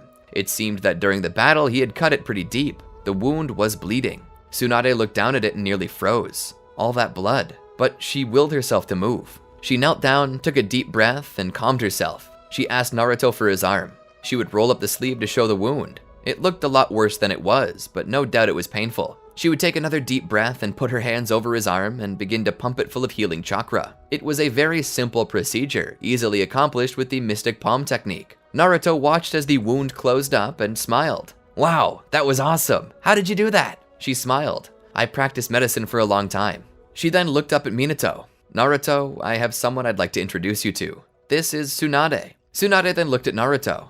"I'm Tsunade, and I'm your grandmother." Naruto was a little bit confused for a second. He looked back up at Minato to confirm. After all, Naruto had always come to believe that he and his father were alone. Minato smiled and confirmed that this was true. "She's my mother, Naruto. I only recently discovered that she was alive." Naruto looked back, eyes widening and filling with tears. He would lunge forward to hug her. She would catch him. "I think we have a lot to catch up on." Minato was resting. A hard day's work always tuckered him out, and the sad thing was, every day's work was a hard day's work. Well, not every day. He had a lot of free time now since Tsunade had returned, but even so, he was still bushed. There had been a time when he missed having Kushina beside him and couldn't sleep, but these days those pains had completely vanished, and to a point even, Minato felt a new pain from that. A pain called guilt. He didn't want to normalize the loss of Kushina, but it was natural, and time healed all wounds, even if you didn't want it to. Minato wanted to never be the same. He wanted to say that he could never survive without her, but he currently was, and he hated that. Worst of all, he could barely feel it anymore. It was so ironic. Minato often found himself crying, not because she wasn't there, but because even though she wasn't there, he didn't feel sad anymore. Essentially, he was starting to get happy again, and he didn't like that. He should never be happy again, he thought. But as if the spirit of his wife appeared by him to lull him to sleep, he was reminded that it was okay to be happy. She would want him to be happy, and he had so many things to be happy about. He had a son who was happy, healthy, and growing into a respectable man. And now, more recently, he had time all to himself with which to work efficiently and not strain himself juggling his responsibilities. He was finally getting help. That was thanks to Tsunade, who had been revealed to be his mother. He had a son and a mother, a dream job and a purpose. Why wouldn't he be happy? He should be. It would be a disservice to himself and to Kushina's memory not to allow himself to be happy. He supposed that he felt this way because he feared that, should time heal the wound, that he might begin to forget about her. And that pain was as bad as having lost her in the first place. Minato was no psychologist, and he had not talked to one. Shinobi were proud people, and they refused to admit when they needed to stop and check on themselves. In a world like this, it paid to check in on your mental health. And though he had resisted the idea, Naruto had noticed his expressions and reactions, as had Tsunade, both of which implored him to maybe talk to someone about this. But who? Who could he talk to that was old and wise enough to understand the plights he might have? "Why don't you tell me about it?" the deep voice grumbled. Minato sat on the floor. The floor was covered in reflective water. Despite that, his clothes were not getting wet. He just guessed that this was how the mind worked. Minato looked up at Kurama's dark coat sitting inside the remains of the cage. There were no bars holding him in, but all the same, he was sitting there. It seemed he had grown accustomed to that space and had made it his own personal home, despite being free to travel anywhere throughout Minato's mindscape. "I lost Kushina, and that hurt." "I am very sorry about that," Kurama said. "I know I'm responsible for it." The truth was, Kurama had been. But Minato didn't come here to play the blame game. "No, not exactly. We weren't on good terms back then, and you weren't in control when it happened. As far as I can tell, you had very little to do with it, and even if you did, I can't blame you for wanting out. It's only natural after the kind of life you lived." Kurama groaned a bit. "It was a bad situation all around. And as my mind has been changed by you and open to the possibilities of humanity and the kindness within them, I can at least say wholeheartedly that if I could go back, I would have done anything in my power to keep Kushina alive." Minato almost shed a tear over that. "You miss her, don't you?" Kurama asked. Minato looked up. That's the thing. I don't." Kurama's head turned to the side. "What do you mean?" Minato looked up. "When she was with me, I was happier than I had ever been. And when she died, I felt like I died too, like a corpse, going through the motions of life out of obligation. But now, I don't feel like that." "You're moving on. Time is healing." Minato shook his head. "I don't want to move on," he said in a voice barely above a whisper. Kurama by this time was listening intently. "Minato, what is it?" Minato sniffed a bit. "I don't want to be happy. I want to go back to being a walking corpse, because so long as I felt the pain of her being gone, I felt her at all," Kurama said. Minato's eyes overran with tears, though his expression didn't change. "I don't want to forget her."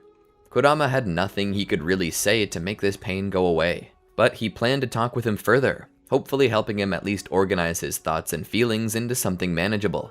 When I was younger, I knew the Sage of Six Paths. He created me. I viewed that man as a father. For years, I protected mankind from itself in his honor. But I was continually disappointed, and that led me to resenting the very people I was tasked with protecting. When he was dying, I felt the pain in my heart, the same as you do. It was the first time I had ever shed tears. We all did. All 9 of us. I know what it's like to have lost someone you cherished. Minato, you're afraid of losing the pain because the pain reminds you of her. It was the last thing you felt with her, and if the pain goes away, you'll fear that you won't be able to feel her anymore. You're holding on to your pain because you're holding on to her, but you need to let her go. The fight you're going through now is inside of you. The fact that you're feeling happy again, that's your heart telling you that it's finally ready to move on. But I don't want to move on. I feel like if I do, I'll be abandoning her, throwing her away like she never mattered." Kurama gave off a chuckle and a laugh. In truth, this chuckle and laugh weren't real. There was a lump in Kurama's throat, and the desire to cry was ever present, just behind his eyes. But this laugh was designed to be a jovial way of telling Minato that he was being silly. "Minato, you're never going to abandon her. You and she are a single person. Just as a piece of you died with her, a piece of her lives on in you, and a piece of you each came together to form who Naruto is. Your son is her legacy." Minato heard these words. His shoulders began to tremble as his eyes, overrunning with tears, began to squint as his heart spilled out in the ugliest fashion. Tears so ugly were yet beautiful in Kurama's eyes. It was proof of heart. Pain was proof of life. It was because we knew pain that we could know love. Without contrast, we could not see the picture clearly. Because you were hurt, you knew how to help others heal. People tended to fall into themselves and never stopped to realize that your pain might not be a punishment, but a lesson. When you understood someone's heart, then you had the license to heal. Minato, right now, was starting to figure that out, and despite his age, he was still a child in Kurama's eyes. Kurama was over 1,000 years old and had seen many things. Minato was 40 by this time, but he might as well have only been months old compared to Kurama. Learning was something one did throughout their whole life. As Minato cried, Kurama did the only thing he could and continued to comfort him. The next day, Minato was doing his work. Frankly, Kodama had helped him to feel a little bit better about the situation, so he was more happy today than usual, and trying not to fetter his joy with guilt over something that he both could not control nor was expected to. He was looking over various documents, reading them and signing off on some, disregarding others, etc. But it was then that Itachi walked into the office. "Pardon the intrusion, Lord Forth, but we have an urgent report that you need to read." Minato sat the papers he was holding down and took the new report. Gaara. Now that's a name I haven't heard in a while. Minato thought back to the Chunin exams in which Gaara had teamed up with Orochimaru against the Leaf under Ross's orders. But frankly, that was water under the bridge, as the attack was unsuccessful and there were no real casualties due to the quick and efficient work of Konoha's finest. As it stood, however, Orochimaru had betrayed the sand and killed their Kazekage, Gaara's father. After being captured, Naruto had spent time talking with him, Jinchuriki to Jinchuriki. Minato himself had spoken with Gaara on various occasions, telling him that his future was determined by his own self-worth, not by what others believed of him.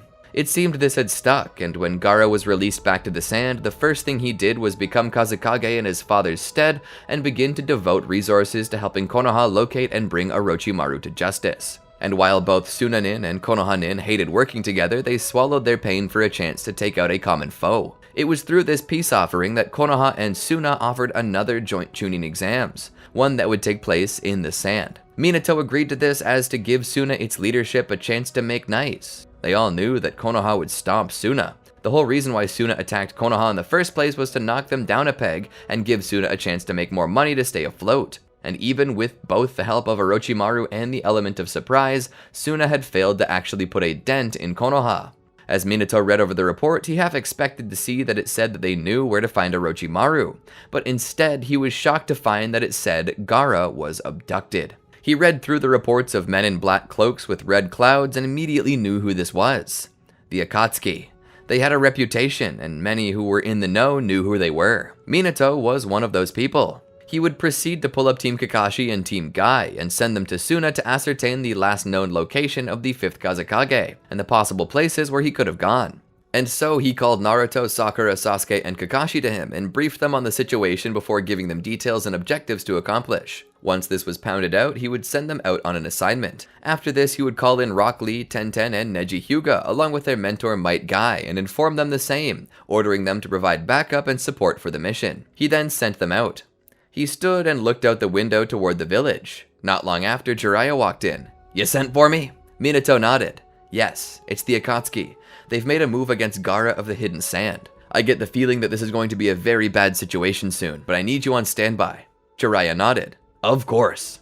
And with that, Minato was left to continue his paperwork for the time being. A few days passed before the two teams returned. They came to Minato in his office, where they told him of what they had learned. About how Gaara had his tailed beast taken away from him and would have died if not for the jutsu that allowed Chiyo to sacrifice her life for Gaara's. Minato noticed that the Akatsuki had seized a tailed beast. Now, to show how very dangerous and important this is to the Leaf, what this is equivalent to would be a real-world nuclear weapon being taken from a real-world superpower and held by a terrorist organization, which the Akatsuki technically are. And so he begins to spread this information among the other great shinobi villages that their Jinchuriki could be targets. Of course, the other village leaders don't seem to have much faith in the Akatsuki's abilities to hit them. After all, what are a couple rogue shinobi gonna do to villages as great as Kumo? Minato warned them not to underestimate the Akatsuki or their abilities, but it seemed that his pleas fell on deaf ears. There was nothing he could do. He delivered a message and stressed its importance. It was up to the other nations now to protect their assets. After this, however, Minato was informed by Sakura that one of the Akatsuki members, Sasori, was intended to meet with Orochimaru, and that said Akatsuki member leaked the location before his death. Minato grew excited. This was their chance to find and eliminate Orochimaru for his hand in attacking Konoha, and to bring him to justice for the many inhumane experiments that took place in Konoha years earlier. And so Minato put together a group of his greatest Anbu agents, ranging from Kakashi to Itachi, as well as Yamato. Other Anbu agents wouldn't be too far behind, and so the group went to Tenchi Bridge where they'd planned to meet with Kabuto, one of Orochimaru's underlings. As they got there, using Yamato as bait disguised as Sasori, Orochimaru appeared. To their shock though, Orochimaru attacked Yamato. Yamato got out of the way. His cover blown, he took his true form, which only confused Orochimaru. Suddenly, Minato, Kakashi, and Itachi came rushing out of the trees. Minato would immediately attack Orochimaru. The first thing Minato did was remove his eye patch to display his Mangekyo Sharingan. Orochimaru saw it and laughed.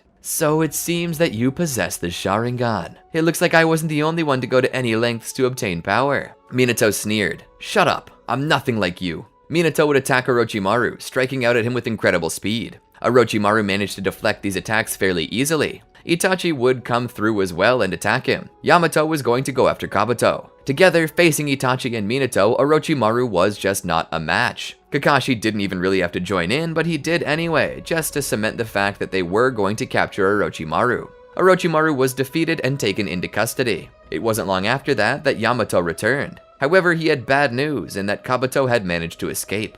That sucked, but they got who they really came for. So for Minato, this was a plus. They would return to Konoha together, where they would throw Orochimaru up under the jail to let him rot until they could decide what to do with him. Minato felt a weight off his shoulders with the capture of Orochimaru, but this didn't last long as the threat of Akatsuki was slowly rising.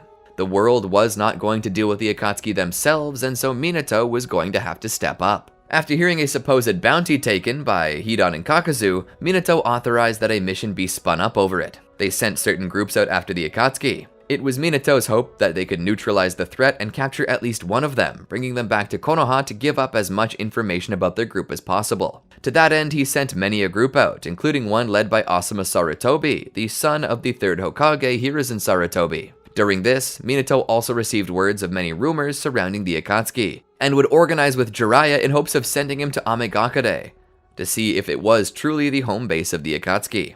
Jiraiya agreed and proceeded to leave. All the while, Minato told Naruto that he needed to train just in case they needed him, but that was a false statement. He gave Naruto a goal to keep him occupied. The truth of the matter was, if the Akatsuki were gathering up tailed beasts, then more than likely Minato himself and Naruto would be targets. Minato had plenty of guards around him, but Naruto did not, and it was paramount that they take extra precaution not to let their tailed beasts fall into the hands of the Akatsuki. And so, while Naruto trained, Minato kept his eye on the situation. As Minato thought back about it, he recalled that Kushina's death had been caused when a mysterious masked man in a cloak removed the tailed beast from within her. This caused Minato to wonder if the two events could possibly be linked. This caused him to pull the file out on both the One Tail case as well as the Nine Tails case that occurred 16 years earlier. He began searching for any clues as to a possible link. As he did this though, news came in that Hidan and Kakazu had escaped their capture and had killed Asuma Sarutobi in the process. Minato was shocked to hear that a shinobi of such great skill and renown such as Asuma could be killed. As Minato thought about this, he began to feel as if he underestimated the Akatsuki, and began to wonder what this meant for the rest of the squads he sent out. He sent orders to regroup and brought everyone back to Konoha save a few scouts that were sent out to keep an eye on movements for them. Beyond that, this had put a bad feeling in the pit of Minato's stomach, so he cancelled Jiraiya's mission and bid him to return immediately. They needed to think of a new plan, but before they could do this, there was something Minato had to do. Minato walked into the home that was Hiruzen's. It had been a while since he visited the previous Hokage. Hiruzen often came by the office to spend time with Minato, have lunch, or offer advice on matters that Minato was confused by, but he had rarely gone to Hiruzen's home. Maybe that's because Hiruzen simply wasn't there very often. Hiruzen liked to find any excuse to get out of the house. It was likely that Hiruzen avoided this place because it was so big and reminded him of Biwako. To Hiruzen's credit, he didn't cry when told about Biwako, but he knew it had hurt him. And coming from that same hurt, Minato knew that this was about to open a lot of old scars and cause a brand new one. Minato knocked on the door. Hiruzen would open it. "Oh, Minato, it's been a while since you've come to visit. I certainly hope everything is okay." Uh-oh, Hiruzen already sensed something was wrong. Minato was unable to hide anything from him, and now that the question had caught him off guard, Minato didn't know how to respond. He simply stood there, mouth open, tongue and breath attempting to form words, but his mind not possessing enough information to do more than stutter. Hiruzen looked at him funnily. "Is something wrong, Minato?" Minato finally broke his silence. "Lord Third." "Minato, we've come well beyond formalities. Just speak plainly to me." Minato groaned. "Do you remember when I sent groups out after the Akatsuki members that we got intelligence on earlier this week?" Hiruzen nodded. Minato looked down at his clasped hands and piddled his thumbs. "Well, something happened." "What is it?" Hiruzen asked. Minato took a couple of breaths. "Hiruzen, over the course of the mission, Asuma was killed." A heavy silence fell over the room. Hiruzen sat there, processing. I'm sorry, Minato. Could you please repeat that? Minato nodded. During the mission to neutralize and capture the Akatsuki members, Asuma Saratobi was killed in action. Hiruzen sat there and nodded. I see. Is that all? Minato nodded. Hiruzen smiled. Well then, I plan to get myself something to drink. Would you care for some tea? Minato shook his head. No thank you. Hiruzen stood and made his way to the kitchen where a kettle was screaming.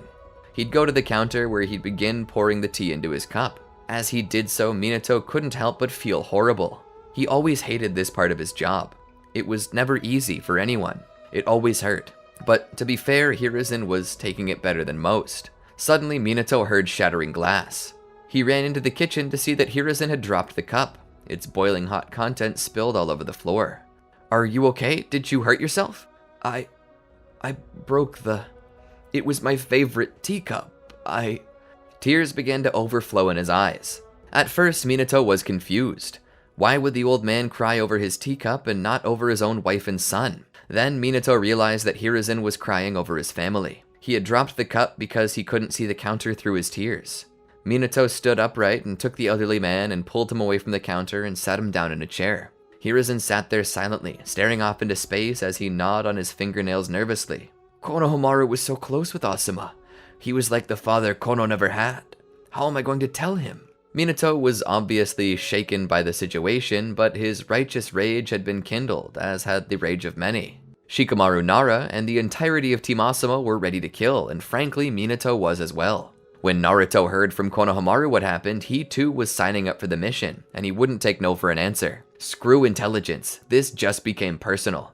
Those two were going to suffer for what they had done. And so the entire group set off for the last known location of Hidan and Kakuzu, and with their Kurama chakra modes, I'm not afraid to tell you that they stomped those two into oblivion. The only one to survive was Hidan, who had some sort of reliant immortality on some demonic being he had made a pact with. Instead, they had his mind emptied by the Yamanaka clan head Inoichi, who took as much information as possible before turning it over to Shikamaru, who buried the cultist alive. With this information, they came to learn that a shinobi named Pain was the leader of the Akatsuki, and that he was based in Amagakure. And so Minato began formulating a plan, and began gathering forces.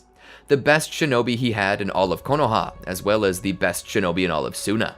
The Sand and the Leaf began to formulate a plan. As they did, however, terror struck. Pain appeared within Konoha itself, his 6 paths relentlessly attacking its citizens. Jiraiya himself would have seen the Diva Path and would recognize him immediately. Yahiko! As the battle was taking place, Jiraiya would rush to Minato and tell him about what was going on. He would tell Minato that Yahiko was the one attacking and that he possessed the Rinnegan eyes. Minato would tell him that all of the Akatsuki members attacking Konoha possessed Rinnegan eyes. Jiraiya would warn him about those eyes, and Itachi and the head of the Uchiha clan, Makoto, would fill him in on what the Rinnegan could actually do. Together they came up with a strategy. The Mangekyo unit would form up with a group of other powerful shinobi, and would take out each individual member of the 6 paths, while Minato himself and Jiraiya would team up against Pain. Minato agreed to this, and together with Jiraiya they'd rush into battle. Yahiko, stop this! Jiraiya would shout. This isn't who you are. You used to believe in peace, and now you're killing people? You carried a blunt sword, and now you're having people murdered. Stop this madness and come back, Yahiko. Pain would simply look at Jiraiya with a stoic expression. Yahiko is dead. All that remains is Pain. And so Jiraiya and Minato began to fight against Pain. Jiraiya utilized his Sage Mode for this, and Minato stacked his Sage Mode with his Kurama Chakra Mode. They're not playing games here. Neither of these two were doing this for sport or to see who wins in a fun setting. No. Pain messed around, and he has to find out. Pain gets absolutely ragdolled, as do his other 6 paths, and once this is done, they realize the truth of what was said. Yahiko was dead, in that he was actually dead. His body was being controlled by chakra rods, as were the others. Jiraiya came to realize the truth that Nagato was the one behind this, as the only legitimate Rinnegan in this battle had to have been Nagato. They would track him back to the forest where the papier-mâché tree Konan had made served as a conduit for Nagato's power, as well as a disguise to keep them from sight. As soon as Jiraiya walked in, though, everyone's defenses rose. Konan was ready to fight, but Nagato knew it was no use. If they could beat his 6 paths, then Konan had no chance. Jiraiya, though, showed no violent intent. Instead, he drew closer, slowly, looking at the shell of the man he had once known. Nagato, what happened to you? Nagato sat there silently, his body broken, carried around by a strange contraption that served as a traveling life support. The world happened to me. Jiraiya drew closer and looked at the machine. I thought you were killed. Nagato looked at his old master. I was. I, Nagato, and Konan, and our little peacekeeping group that we named after the rising sun, the hope of tomorrow, an escape from the shinobi world's darkness. We attempted to bring peace to the world by fighting against corruption like our own hero, Hanzo. But we were betrayed. Our beliefs in who he was dashed. Because of him, Yahiko died, and I was wounded beyond repair. It was then that I realized how naive we had been. We believed that we could bring peace through peace. How wrong I was. The only thing people understand is violence, and the only way to bring peace was through force, and so that's what I wanted to do in spades. And we're still doing so. You won't be able to stop us. Jiraiya shook his head. No, stop this. Leave the world alone. You're just going to get people killed, Nagato. Nagato shook his head. No, I am finished, but what I started will continue on. He will finish what I started. And with that, Nagato cut his own wrists and died. Konan looked at Jiraiya. You lied to us when you said that we could bring peace through peace. You lied. You should have let the Snake Man just kill us. If you had, maybe this pain wouldn't be upon you. Pacifism brings pain. Only pain brings peace. Konan then cut her wrists as well and died there in front of Jiraiya. Jiraiya fell to his knees. Where did I go wrong? I loved them. I just wanted them to live happy and healthy lives. Minato walked over to Jiraiya. You did nothing wrong. They made their own choices and their own decisions, and their decisions were what they would have chosen regardless of you. You're not to blame. They are. All we can do now is stop their plots. I'm going back to Konoha. I need to contact the other villages and let them know what's happening. And so Minato did. And during this conversation, he came to realize that the other nations had kept silent. They didn't tell him that most of their tailed beasts had already been taken. Minato was furious, but he kept his cool. He told them that they needed to meet in person and form a true coalition to deal with this, and they agreed. And so Minato would go off to the 5 Kage summit held in the Land of Iron, and there he would discuss what to do next, what the coalition's goals were, and who would lead them. Despite everything, the truth was Minato was the only one here worthy of it. He was forthcoming, and he had also been the only one to take action against the Akatsuki and was responsible for beheading the organization, so that was without dispute. However, as they discussed these things, a mysterious masked man that Minato knew all too well appeared. It seems as if we've been in this situation before, the masked man said with a hint of smile in his voice. Minato looked back. You. Minato was out of his seat immediately, and he tried to attack the man, but once more he passed through him entirely. Minato, really? Have you remembered nothing since our last tussle? You can't hit me. You're simply not fast enough. But then again, Yellow Flash, since when have you ever not been late? Minato stood there. The man sighed. Now, let me get back to what I was saying before I was so rudely interrupted. I need the remaining tailed beasts. I have 7 of 9. If you give me the last 2, I can promise a peaceful world without a bloodbath. However, if you refuse, I'll destroy everything that stands in my way. Let's just say that this didn't go over so well. The Raikage splintered the table with his fist and raged at the idea that Kuma would ever bow to a single man, no matter how many pets he had. Minato too refused to give in, and so this led to the mysterious man declaring the 4th Shinobi World War. The 5 Kage discussed this and moved on to their next planned moves. After this, Minato would return home to gather forces. Some had considered having Naruto sent far away from the war, but Minato decided to leave this up to his son, who wanted to go to war with Minato. Minato respected this decision. After all, it would serve no purpose to exclude him, as Minato himself needed to be in the war, and he had the 9 tails as well, so either way, Konoha's beast was exposed. But so long as Kumo kept theirs protected, everything would be okay. And so, as the day came to begin marching, they did. Unbeknownst to them, however, the Akatsuki had an army of strange monsters, known as Zetsu, that they had to fight against. And these Zetsu were then led by generals who were undead resurrections of previous legendary shinobi. However, Konoha was not unprepared. They still had Orochimaru under their control, and Orochimaru would give them the hand signs to free the Edo Tensei. Upon activating it, the Edo Tensei would be returned to the afterlife. This allowed the allied shinobi forces to advance towards the Gedo statue. Much to their terror, however, Toby had claimed part of the 8 tails, as well as part of the 9 tails via the Gold and Silver brothers. With that, the 10 tails was active, and would be absorbed by the masked man, who would then be revealed to be Obito Uchiha. Minato's face turned pale at this. Obito, how could you?" Obito smiled at him. "You saw the Third Shinobi World War. I am what the world made me." Minato shook his head. "This isn't you, Obito." Obito shook his back. "No, Minato. This is me. This is the me you've allowed me to become. You were too late to save me, too slow. Then you weren't even there to save Rin. It's a surprise Kakashi even survived being your student." The two argued with each other, only for Minato to conclude that there was no saving him. And frankly, he didn't want to. Obito had been loved and cared for, and yet he'd betrayed that. Kushina had treated him like the son she always wanted, and she was killed by him. The Obito Minato knew was now dead. And what was left was something that Minato gagged looking at. He bore his kunai, activated his Mangekyo, cloaked them in Amaterasu's black flames, and then activated both Sage Mode and Kurama Chakra Mode. He rushed at Minato and struck out at him. Obito would utilize his Kamui to avoid taking damage from the Amaterasu. "You're just too slow." Obito would grip Minato's hand to keep him from using that kunai on him. He would squeeze, breaking Minato's hand before pushing him away. Kurama would flow chakra to the injury to heal it. Naruto would then rush up next to him. "Let me help you, Dad." Minato looked at Naruto and nodded.